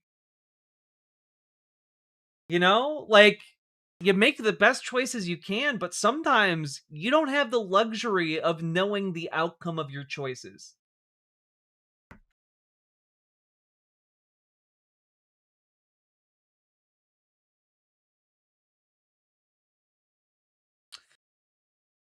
Greeks had a concept of reason or justice. Societies which find a way to get their material existence to model the abstracts of reason or justice perform significantly better than those that don't, which is backed up by all the historic evidence. If you have property rights and rule of law, your nation is going to be rich. However, that's trying to align. I wonder if that is related to the fact that the wealthier a certain section of the country or populace is, the more there is a need for them to have, you know, laws and people to enforce the laws in order to make sure, like, they are able to continue to accumulate. I wonder. the materia to these abstract concepts, which you can do through policy or policing or whatever, which sounds an awful lot like religion. Religion is the process What? of aligning No. Oh, God. concepts, which you can do through policy or policing or whatever, which sounds an awful lot like religion. No, it's not, because it's based off of observable evidence, unlike religion. Religion is the process of aligning your material life with ideal principles. At No, it's not. the same time, implicit in this concept is that reason or justice exist outside our perception of them as values, given a society which stops believing or caring in them will still suffer and get crushed by the laws. What are you talking about? If every person on Earth suddenly stopped existing, if every being in the universe suddenly got wiped out in the next second, would justice and reason continue to exist as like things? No. No, they are only ideas. They are ideas we believe in very strongly because we want to live in cooperation with one another, because that is what has allowed our species to survive and thrive. But like, they aren't concrete things. Of history, those principles have the ability to punish those who don't follow them. Isn't this sounding a lot like God? Furthermore, over the course of history, no. Billions of people have confessed the ability to reach God or feel Him. Yeah, and there could never be any reason to, I don't know, for a spiritual leader to lie in order to gain the wealth and power that might come with such belief being fostered. But also, like, yeah, some people claim to experience a lot of things. And you know what? They might experience those things in their mind. But it is irrelevant to me because I need it to be demonstrable in order for it to be, like, something that I consider to be real. And, like, I have yet to see a convincing demonstration of spirits. This fairly uniformly described force has been recorded to change the course of history through his followers at the very least. Once you get to this threshold, and you can go further than this point, where is the line between someone like Jesus Christ, who can motivate billions to serve him after he's died for thousands of years, and the power of a god? Keep in mind, in the ancient or he's died for Jesus Christ, who can motivate billions to serve him after he's died for thousands of years, and the power of a god. Keep in mind, in the Well, because they believe that he's a god. So then they they live their lives accordingly and will live and kill accordingly if that is the belief of their nature of if their belief is that the nature of Jesus is that they should do those things. But also, if that's the power of a god, why is that god not taking over all the humans? Just the god isn't strong enough, I guess? He's just babbling at this point. It's all he ever does. ancient world, a god was something of incredible power, not something that's highly moral and all-knowing like the Abrahamic god. Some gods were all-knowing? Oh boy, alright. By that logic, Julius Caesar, who had enormous continental power, could be called a god. This rabbit hole can go way further. No, because gods are usually considered to be supernatural in nature. Of course, Julius Caesar was deified after his death, but there is a difference between Julius Caesar the man and the idea of a man being a god. Yeah, remember he believes Odin talks to him. Yeah, it's true. Further, but the point I'm trying to articulate here is that the modern worldview is not a rational endpoint of humanity, but rather it was something thrown together by circumstance. Another example of this is that moderns have a tendency to not believe in intangible variables. For example, Yeah, well, because you want to be able to demonstrate the intangible variable, because there are plenty of variables that are intangible to us that we can still measure in some way. So is something that is intangible but measurable still what you're talking about? Because I get the feeling that's not what you're talking about. I have basically had to reintroduce the concept back into history writing from the 19th century that the moral character of nations can change the course of history. However, this was universally known to be true, and the moral character of nations? That's not a thing. Nations are political blocks. to fit the historic evidence with authors such as Ibn Khaldun, Will Durant, Aristotle, Polybius, the Bible, among so many others agreeing to it. Modernity never provided an argument for why the emotions or character of a people don't change history. They just like when you say the emotions or character of a people, you're just talking about the culture of a people. And of course, culture impacts other cultures. Of course, culture leads to predisposed actions. But, like, that's not the emotions and character. God damn it. Assumed it and refused to debate it. The reality is the modern continent of Europe on a highly material basis was built by the collective unconscious of the European peoples. Consciousness No, it wasn't. Collective unconscious isn't the thing. Created reality in this way.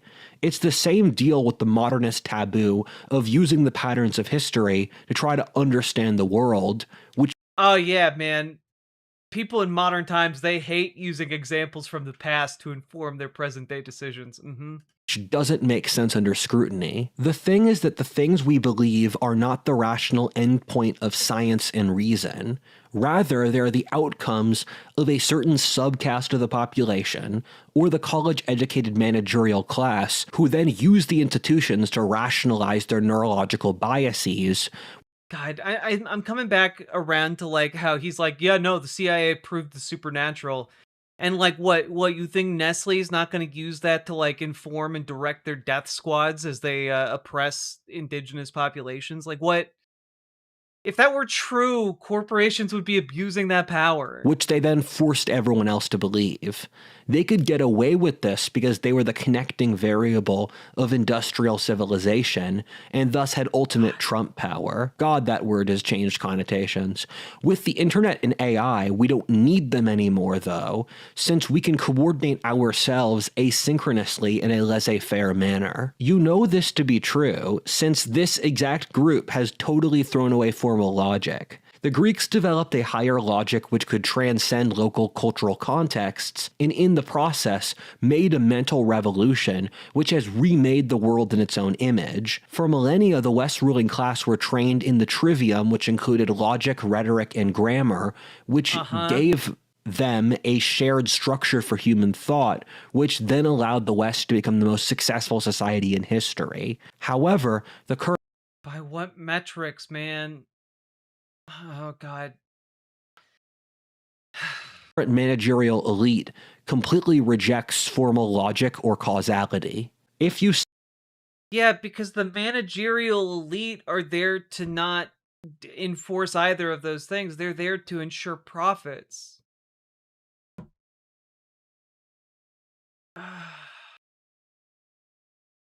Jack, rewind. Gave them a shared structure for human thought, which then allowed the West. Yeah, dude changed logic into the Holy Trinity. Yes. Dude is trying to build an argument for why modern day alchemy is totally spiritually sound. To become the most successful society in history. However, the current managerial elite. Yes, as we all know, the West is one unified block of countries, all technically, when you really squint, one country.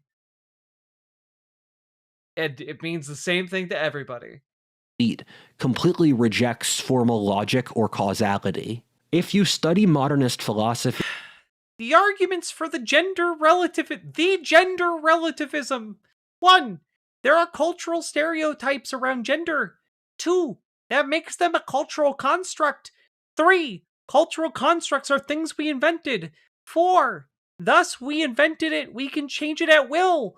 5. Thus reality doesn't really exist.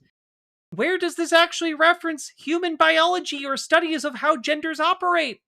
Well, 1, there are cultural stereotypes around gender. That is true. 2, that makes them a cultural construct. Well, the existence of cultural stereotypes does not make them a construct. The fact that they are culturally constructed makes them culture constructs. 3, cultural constructs are things we invented. True, because without human beings existing, there would not be cultural constructs, because we make culture. 4, thus, since we invented it, we can change it at will. And 4 is a little bit dubious because individuals might not be able to change the cultural construct at will, but individuals working together, convincing one another, agreeing with each other on certain principles and ideas does, over time, change the generally accepted cultural constructs. And then number 5 here is where he's just wrong. Thus, reality doesn't really exist. No, the fact that cultural constructs are things we make does not mean reality ceases to exist. It just means that the cultural constructs we have made, we can make anew. That's all it means. And where does this reference human biology? It doesn't need to reference human biology anywhere because we're talking about a cultural construct that is independent of human biology. Well, not quite independent of human biology insofar as we require human biology in order to, be alive so that we can form cultural constructs. But I think you guys understand. So this is a fallacy because it assumes gender is set in stone. Exactly. Because what this is trying to do, and what Rudyard always does, is not understand that gender and sex are two separate things. You find they openly say that reality is malleable and determined by the elites. That by controlling the... Yes, I'm always saying that reality is determined by Jeff Bezos. You know me. Always supporting the elites and their control of reality. Definitions and institutions, you are writing reality itself. This is what Marx, Hegel to a certain degree, the postmodernists, Nazis, and Rousseau all believed. If you have an elite which openly says that their worldview doesn't have to correspond to reality, then why are you shocked when it doesn't?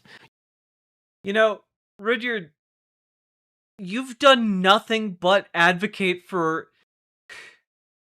I'm sorry, how did you put it? Worldview doesn't have to correspond to reality. Yes. Your worldview as expressed in this doesn't correspond to reality. Then why are you shocked when it doesn't? True. When you do express these anti-reality views, we should not be shocked. And yet, you continue to hit lower and lower parts of this barrel. You should throw away all their work immediately, since they just straight up said they don't care. However, people are shocked when this is the case, and the work of men who say they don't care about truth. Oh, and Leon the Dragon, yes, his point is, I'm smart and correct and you're dumb and wrong, wrapped in 200 nonsense justifications, but the nonsense justifications are also things that were proven to be nonsense like 150 years ago. Like, like I've never seen someone be so confidently wrong while spouting gibberish that like would be considered outdated at like a Renaissance festival. Is in fact not the truth, because they are gullible sheep. My worldview is closest. They are gullible sheep, and I am not a gullible sheep. I am a very strong and intelligent ram, and thus I stride the world, newly shorn, a ram of vision and ideas, a ram capable of controlling my reality via the supernatural in the collective unconscious frequency. It's ASMR for dipshits. It really is. What are the comments on this?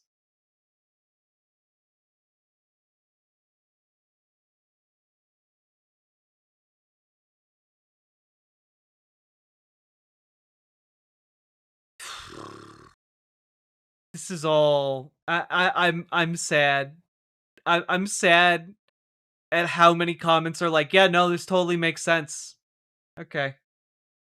To that which was normal across Western history, were the integration of Plato, Aristotle, and the Bible. This was a worldview in which the spiritual and meaning were already integrated into their concept of material reality, where the actions of our mundane daily lives had implications on the spiritual or the big picture of our society and world. This was the worldview that made the modern world, and then the modernists murdered it, claiming to be the ones that built this reality and then went about destroying it. The fact that academia is totally Yeah, man, modernists destroyed all of our reality.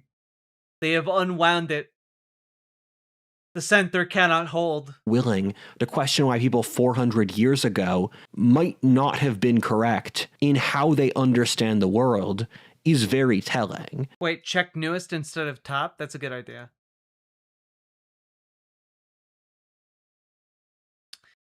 I would love to see the evidence for the US government withholding the findings in psychics about consciousness and reality. Can anyone deliver?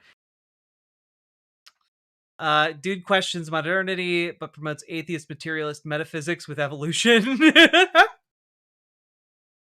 Yeah, I'm always saying that the main problem that What If Alt Hist has is that he's acknowledging evolution exists. Okay, cool, yeah.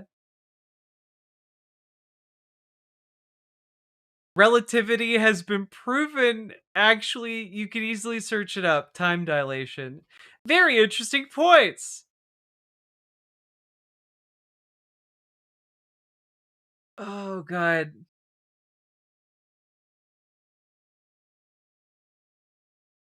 Science and engineering point is a bit of a Dunning-Kruger situation as well.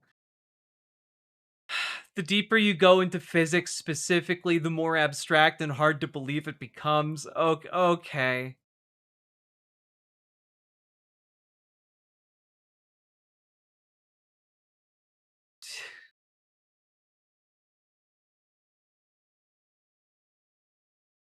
Sometime in the future, after we die, we will understand that science and religion will agree on everything. Okay, alright, well, let's keep going. They don't want to look because they don't want to find the answers. Academia isn't really open to debate anymore.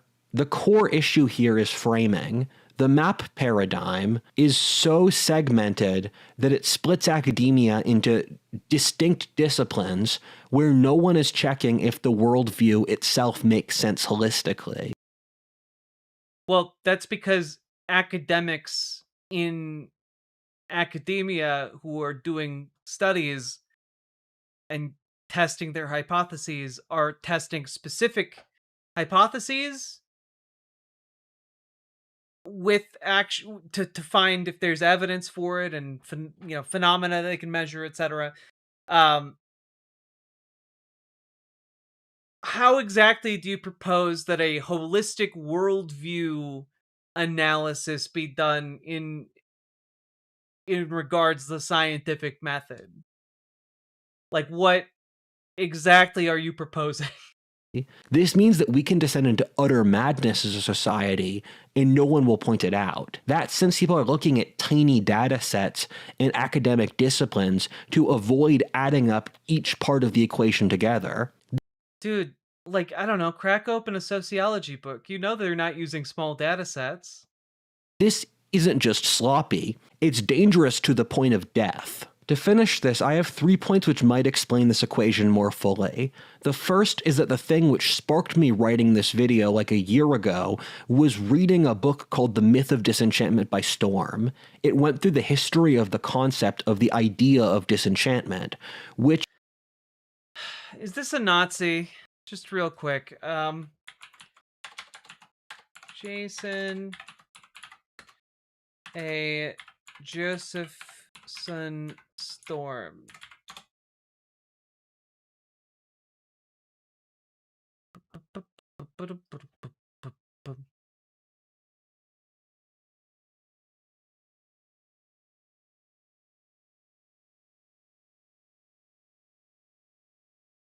Okay, no, not a Nazi. Not a Nazi. Actual academic. A 2019 doctoral dissertation has engaged extensively with the arguments in The Myth of Disenchantment, realizing their significance but seeking to more deeply examine the connection between enchantment and European colonialism. Interesting.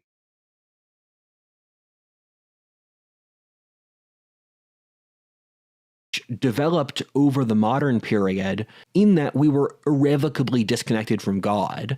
We were living in a cold, meaningless, atomic world where our lives innately led nowhere. Life was a cruel joke.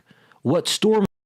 I mean, what you're describing is just capitalist exploitation on the rise. Found in this book is that no one actually ever made the argument for disenchantment. The only people who ever wrote about this topic were those who were arguing against it. People would say, isn't it so bad that we don't believe in God or meaning is built into the world? But no one ever said why it was true. For the disenchanted, it was just self-evidently true on a neurological basis, much like why materialists can't argue for why the ideal exists. I'm sorry, materialists absolutely can argue for why people would believe in ideals. Oh, I want to make a warlock in D&D based off What If Old Hiss now, just as a joke character. Genuinely. Oh boy. Since they built a system where since only the material is what exists by definition... No, it's just the scientific method is the thing by which we prove natural phenomena and, like, build up a base of demonstrable knowledge that we can share with one another. It is, like, I'm sorry, but, like, the scientific method is just not a machine built to establish paranormal truth or like spiritual truth. Like, like individuals can experience what they experience, but like if outside of an individual you're going to communicate that as like a fact, like you should be able to demonstrate something true about the world with that, some phenomena. And like you can't demonstrate the spirit science, man. It's just not real. Thus, by definition, you cannot use the ideal to measure the material. He went through every major author, and no one created an argument for why God or the spiritual didn't exist. In each case, it was in a world in which we only measure the replicable, or where we only value the material, then we don't have evidence. I'm sorry. He went through every major author, and no one created an argument for why God or the spiritual didn't exist. Why would they have to prove a negative on that?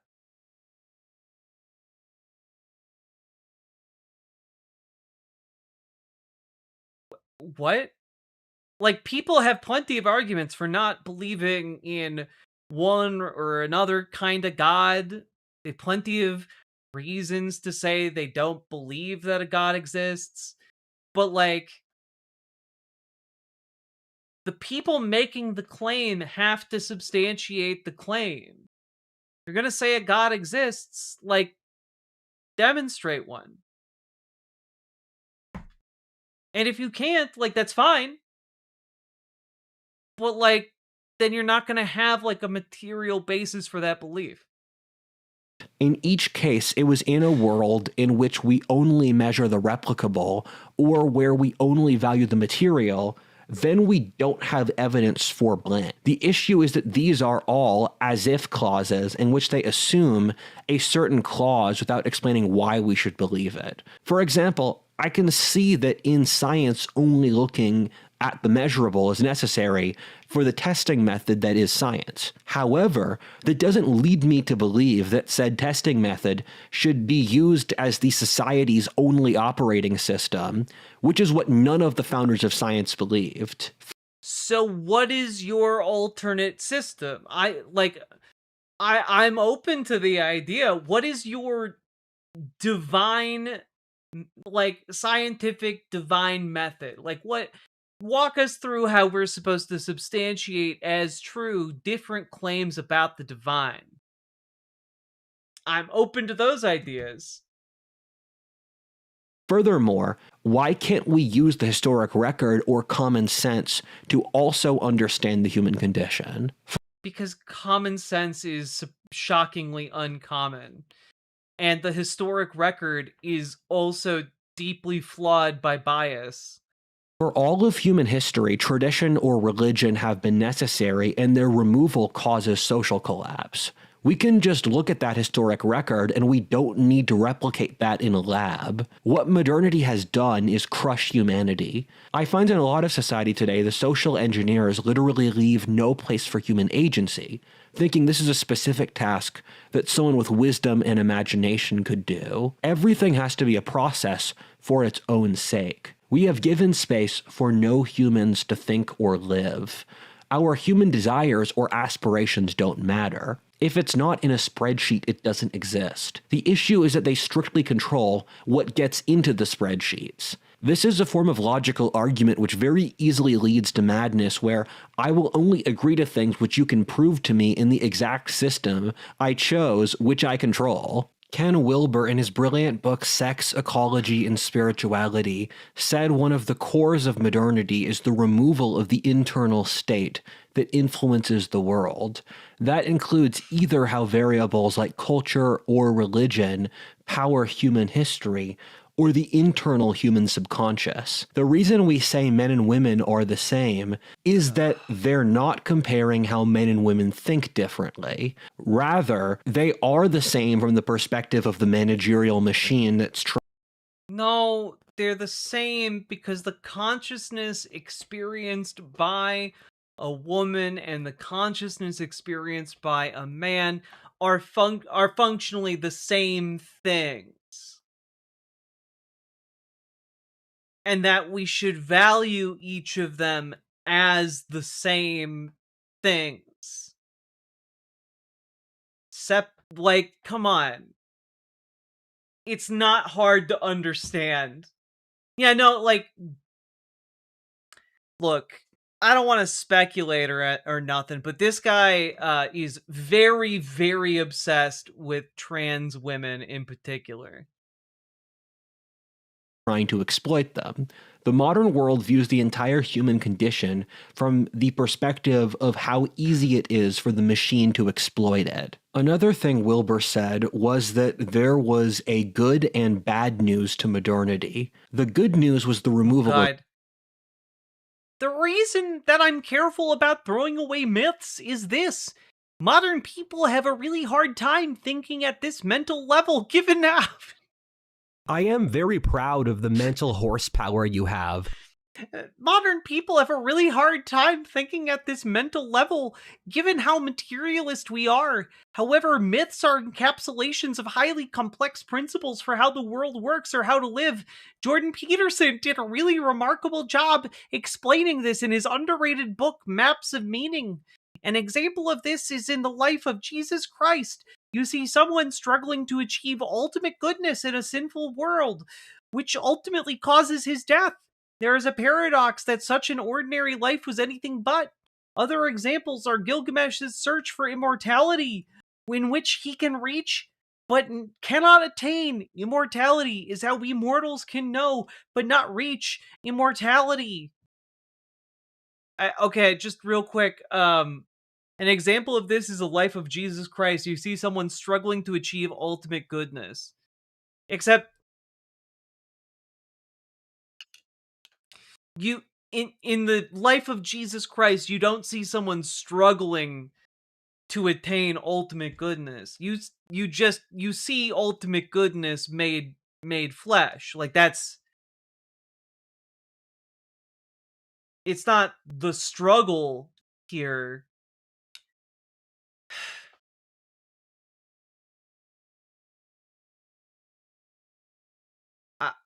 Okay. There's a paradox that such an ordinary life was anything but. That's not a paradox. It's not a paradox. You keep saying that, and I don't think it's true. I don't think you know what it means.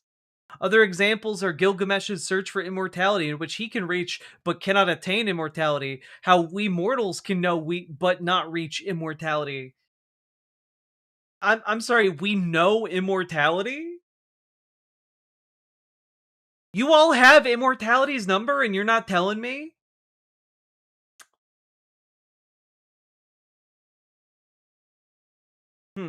Humph. Oh wait, we can't see the screen? Not important, because it hasn't moved from the text wall. Myths, which I would personally say is not good, but myths very frequently keep alive antiquated or dangerous cultural forms. Oh wow, you mean myths and legends and fables are ways of transmitting information? What? Oh my god. Yeah, no way. Myths and fables transmit information over long periods of time, almost like they are ways of passing down knowledge and information from one generation to another in an easily rememberable form. Wow, crazy. No, it must be spiritual. The idea of a Christian struggle and what defines it is a matter of theology. That said, I'm an atheist. I do acknowledge that this guy is willfully ridiculous. I mean, obviously there's a lot of Christian writings about struggle. But again, part of the whole Jesus Christ as a man thing versus as a god, and instead as like some kind of fusion of both man and god. Like, Jesus morally was already like a good dude. Like he was God made flesh, so by definition cannot do wrong. And it's just like, it is a matter of theology, I guess.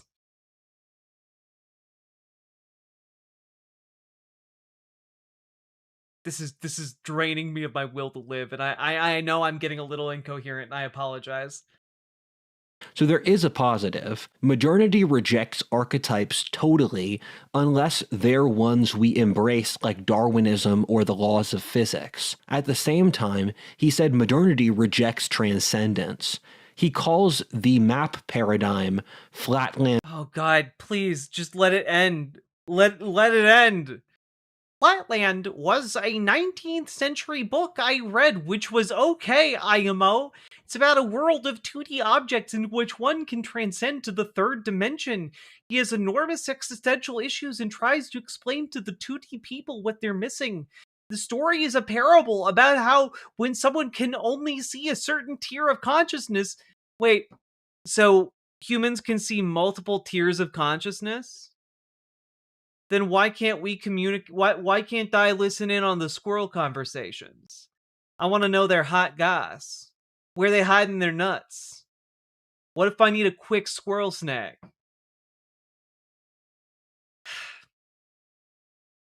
All right. The story, sorry, no. It comes across as discordant since it doesn't follow rules they understand. An issue with the neurological left hemisphere's perception is that it only sees things it can control or understand. Thus, the vast majority of the world comes across as chaotic noise rather than an unknown part of a holistic whole. Flatland is interesting in being a book which can articulate this principle you don't see in many other places. Yeah, no, no other book has ever written about existentially struggling characters and their difficulty interacting with and wrapping their head around a fundamentally unknowable world. God, chat, we need more subs and donos so that we can unlock whiskey. How is his brain still functioning when it's overwhelmed by all those high-level ideas? It must be hard for his neurons to keep up. God, he and Dave Rubin must be in the same support club. You know, just they gotta meet periodically to, you know, share high level ideas with each other. Otherwise, they'll explode. You can do it. Oh God, I don't know. We still have 5 minutes left. And fundamentalists, in that they see the current human perception of consciousness. Oh God. Okay, I don't know anything about Flatland, but apparently Flatland was a satire critiquing Victorian England gender and class hierarchies and a nifty exploration of dimensions. Huh. So not criticizing the far left of modernity. Huh, interesting. As the only thing that could ever exist, and totally reject higher forms of consciousness. These very obviously exist since humans have constantly reached higher forms of consciousness over our evolution. God, what does that mean, Rudyard? I would appreciate just like a walkthrough of like what you mean. When you use words to say concepts, I don't believe you mean the same concepts other people mean when they use the same words. All right. Just look at either our evolution from apes onwards or our intellectual progress over. We are apes. We are literally categorized as great apes. What are you talking? Written human history. Why would that stop now? Humans only process a tiny part of the visual spectrum of matter. So oh God, please. Oh, if by the end of this video he starts talking about how human beings only use like 10% of their brain, I'm gonna lose it. I'm gonna go straight into another dimension. I'm gonna punch so hard it'll go all the way through the multiverse. All right. God. Why would that be ending now? He compares this to people who would only see in 2 dimensions, assaulting those who believed in the 3rd dimension. Our current society attacks any gaps in our current worldview's knowledge, while in reality, these should be sources for adventure and excitement, since they point for an avenue. You know, also, can we just like real quick? So in this world where there's 2D creatures and one of them can go to 3D, well, in our universe we have multiple dimensions. Like time is a dimension of our reality, and we can experience that additional dimension. So if there was a creature that was able to go from 2D to 3D, it would still be able to demonstrate the existence of an additional dimension. Is this entire video literally just God of the Gaps? It is, but increasingly disturbed ways. To new discoveries about how the world works or technology. I hope you can see how these lies are so profoundly damaging. They isolate us from actual reality, thus stopping our various endeavors from work. I'm just saying, like, a creature that could go up to the 3rd dimension should be able to answer scientific queries about, like, the nature of the 3rd dimension to the beings in the 2nd dimension. That's all I'm saying, I guess. If your worldview, when you're making decisions, isn't correct, then the choices you... This is the God of the Gaps argument if just everything is a gap. make stemming from it will be in vain. It stops people from reaching higher tiers of knowledge or God of the Eldritch Chasm, exactly. consciousness, since their elites tell them that they don't exist at all. If you could remove these lies and then replace them with an open search for the truth, if we had the courage to admit what we don't know, then would create space for those who want to figure it out, and it would usher in one of the greatest breakthroughs ever in human history. Breakthrough of what exactly? What the decision to uphold At this this point, I just figure Rudyard is channeling as a Thoth. I mean, like, at a certain point,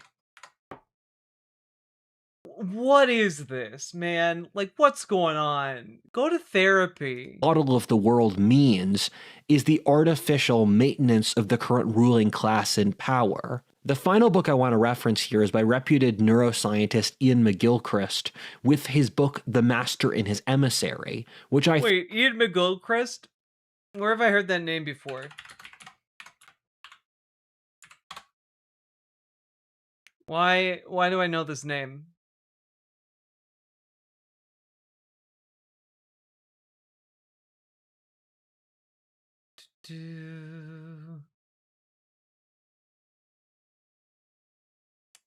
Why do I know this name?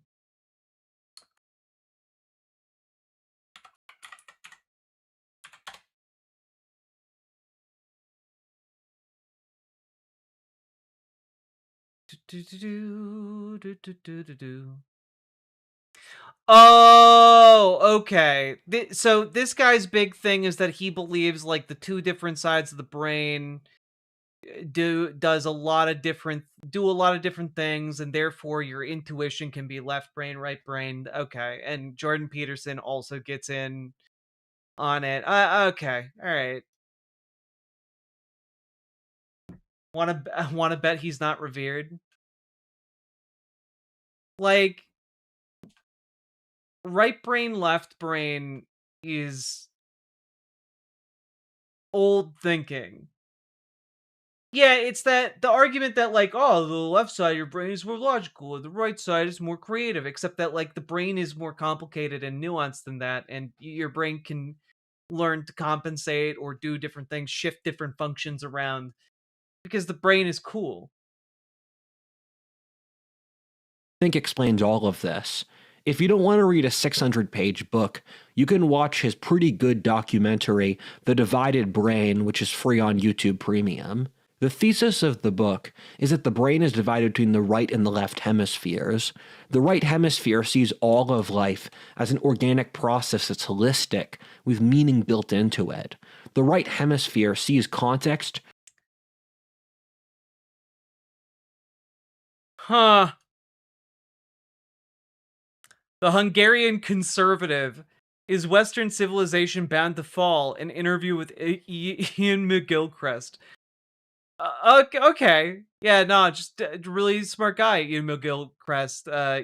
He's an expert on brains, and that gives him the ability to talk about Western civilization falling. Cool. Gradation, love, and human intentions. When tested, it's generally correct, but it's humble and open to new information. Meanwhile, the left hemisphere is the part of our brain designed to manipulate dead things or wield power. It sees the world through binary flowcharts. Oh, wait a minute. Wait a minute.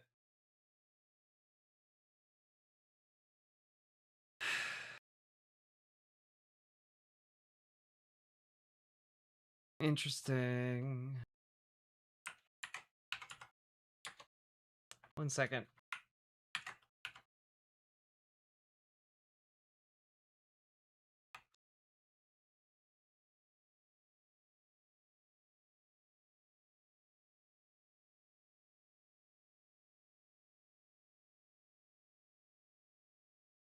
I don't know. The vibes off of this guy are rancid. Does not understand things it cannot materially touch, thinks that nothing exists that it doesn't already know about, is both profoundly cynical and Also, I don't know, he AI will appear to be alive. will it only sees the world through money or power. The left hemisphere isn't bad in itself in that it serves a purpose, but it is mentally retarded compared to the right hemisphere, where it... Ah, yes, human beings. The right half is the smart half, and the left half is the dumb half. I am very smart. Lacks the wisdom to realize that. The left hemisphere is separated from the world on purpose, since we need something that's not neurologically holistic to be able to focus on particulars. For example, the right hemisphere can draw an entire image, while the left can only draw half. The left hemisphere can only divide ideas and cannot synthesize them, while the left hemisphere is obsessed predominantly with power and control. This was an incredibly important book for me, since it explains basically everything I've spoken about here.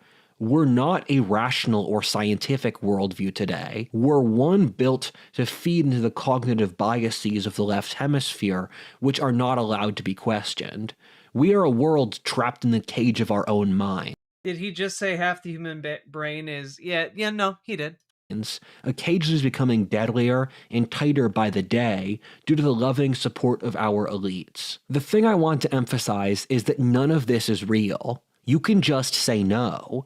We don't have to live like this. This is our trap our own minds exist in. Yeah, those goddamn left brains. Those goddamn left brains with their evilness and their stupidity. Being all left-brained. Out of our own making. Our ancestors lived on the same physical earth as us, with none of these issues, since we wired ourselves to be nihilistic. Yeah, we lived on this earth with none of those issues because we practiced trepanation and defeated the scourge of left brains. But now, in the modern era, we have left brains again, and no one has the courage to scramble their left hemisphere anymore. Our civilization is killing itself and our birth rate plunges to zero since we're trapped in the mental categories in society we built. God, I can tell you, I can tell you that any woman's birth rate for Rudyard is plummeting right down to zero every second that he speaks longer on this topic. For ourselves. However, this is all totally preventable. We just have to learn to say no. The thing that will set us free, and this is a phrase I've developed that I love, of things are what they are. Reality is what it is. I am what I am. When you know that reality exists distinct from your mind, and the mental categories you develop are mere imitations of a broader, highly complex, insane reality, you can take a step back and stop taking your own mental categories so seriously. The next task is how to get out of the addiction to our own rationalizations we've built our lives around. But yeah, I'd hate to continue to rationalize things. Nothing worse to someone like this than rational behavior. That's a different story. All I will say is it can be done and it's easier than it sounds. Peace. Bye-bye. Thank you to War Thunder for sponsoring this Oh my god, video. we're done. YouTube. Oh god, it just ended. Oh my god. We're free. We're free. We did it. I'm genuinely shocked that it just ended there. Oh my god.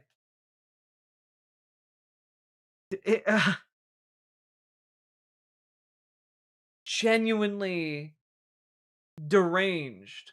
Wait, a War Thunder sponsorship? Yeah, this guy gets sponsorships on all of his videos. This guy gets paid by companies to just be how he is. Oh. Your hair is always so lovely. Thank you. Doing my best. Oh. Neat video. What was it about? Everything you know is a lie, bro. Have you ever thought that, like, the universe might just be, like, more complicated and, like, what if there was, like, higher realities, man? What if, you know, there were people who believed in, like, demonstrable things and people who believed in invisible things, and, like, the invisible things are just like ideas, but like let's just call them invisibles because it's cool, you know? Like just call it invisibles. And yeah, so anyway, modernity is tricking you, and uh also the left sucks. Bye. You know, like that was that in a nutshell. That was truly an experience. And it only took us like 2 hours to get through 15 minutes of this, or 25 minutes. So I guess we made good time. Keep in mind, folks, we didn't finish the entire video today. We finished 25 minutes of this video. It took us 2 hours to get through 25 minutes of this video. The video is an hour and 15 minutes long. No way it was 25 minutes. Yeah, that's right. This has been a 3 or 4 segment endeavor over multiple days. So we finally finished it. And God help me, when we hit 1,000, we're gonna finish another one. God.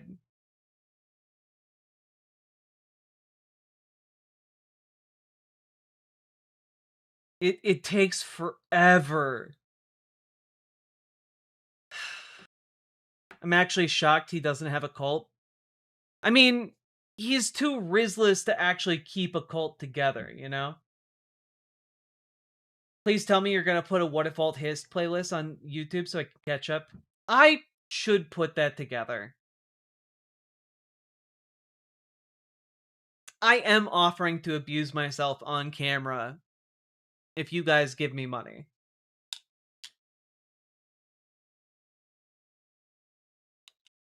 Now, yeah, I do want to remind you all, if in fact you do hit 1,000 subs, When the first nuclear, I will cover his latest video, which is Modern Alchemy. So, that is the incentive up there. You guys are getting closer all the time, and I'm getting more and more scared as every day passes.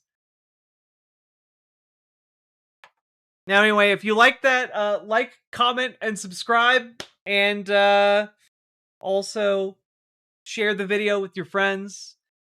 Consider dropping those subs, donos, memberships, super chats, etc., because you folks make this show possible. I could not make it happen without your financial support. And goddamn, is you know, sometimes this job is hard. It's never as hard as when I'm watching and debunking What If Alt Hist videos. You're a wizard, Jack. That's your left brain, the only that only recognizes money. Exactly. Also, folks, click on the link down below, ImogeneOlivia.com, if you are interested in checking out gender euphoric lingerie. My partner and I launched a line of like higher end lingerie designed from the ground up for trans femmes and really just anyone who wants to feel feminine. It's non-tucking, and it is designed to be supportive. It has multiple different panty styles, and you know, the lingerie top is genuinely one of the most comfortable bralettes I've ever worn in my life, and I wear it all the time. I'm even wearing it right now, and you should check it out. And also, just to let you guys know, there's going to be a Black Friday sale. So check it out. And later this week, there's going to be a Black Friday sale. And if this segment comes out after Black Friday, I do apologize if the sale is no longer going. But go check it out. Perfect time to pick up some trans femme lingerie for your loved ones for the holidays. That being said, let's keep going.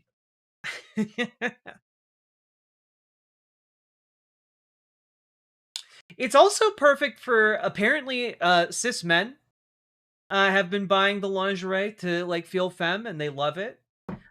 Some cis women have also bought the lingerie and love it.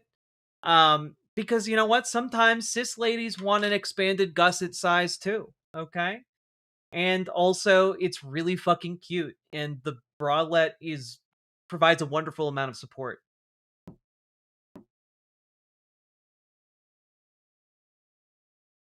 Also, please consider sharing ImagineOlivia.com around with your friends, especially your trans friends, because word of mouth is basically our only advertising method so far. So, check it out. Trump wants to send troops to Chicago. He wants to send troops everywhere. We'll see what happens. Sorry, Jack. The Fox News lady told me not to buy Christmas gifts this year. The economy is doing great, by the way. Well, I didn't. You don't have to buy it as a Christmas gift. You can buy it as a small little treat for your, the people in your life, because everyone deserves a small little treat. You've been mentioning it on TikTok. Thanks, Koopa Shell. Genuinely, I appreciate that. Like more than I can say.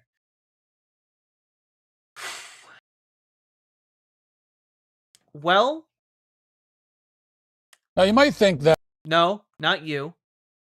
Good golly. Get out of here, Matt Walsh.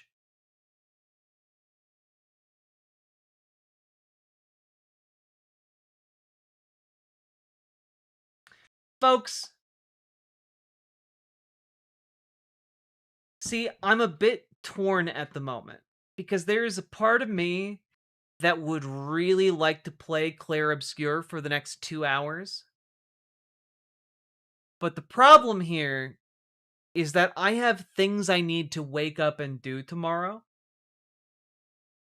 So I think tomorrow I'm going to play Expedition 33. I think that's what I'm going to do. Because I need to be able to wake up and go out into the world and get some things done. How far in are you? I just started Act 2. Boy, howdy. Oof. Woof! Things be thangin'. L responsibilities. I know, it sucks. I miss being, like, younger and not having responsibilities. Ugh. Sounds like the responsible decision. Yeah, I gotta navigate a bunch of snow and ice to drive across town and, like, take care of this elliptical thing, and it's, like, the time I have available to do it. It's a thing. But I'll be playing tomorrow, unless, the world is shattered by some new news event, in which case we'll cover that first, and then we'll play some Expedition 33. Yeah, we're getting the blizzard, so hopefully not a ton of snow, and yeah, we'll see how it is, but I really enjoyed doing the stream with you guys today. Thanks for coming along for the ride, and I will see you all tomorrow, or later today, I guess. Good night. Mwah.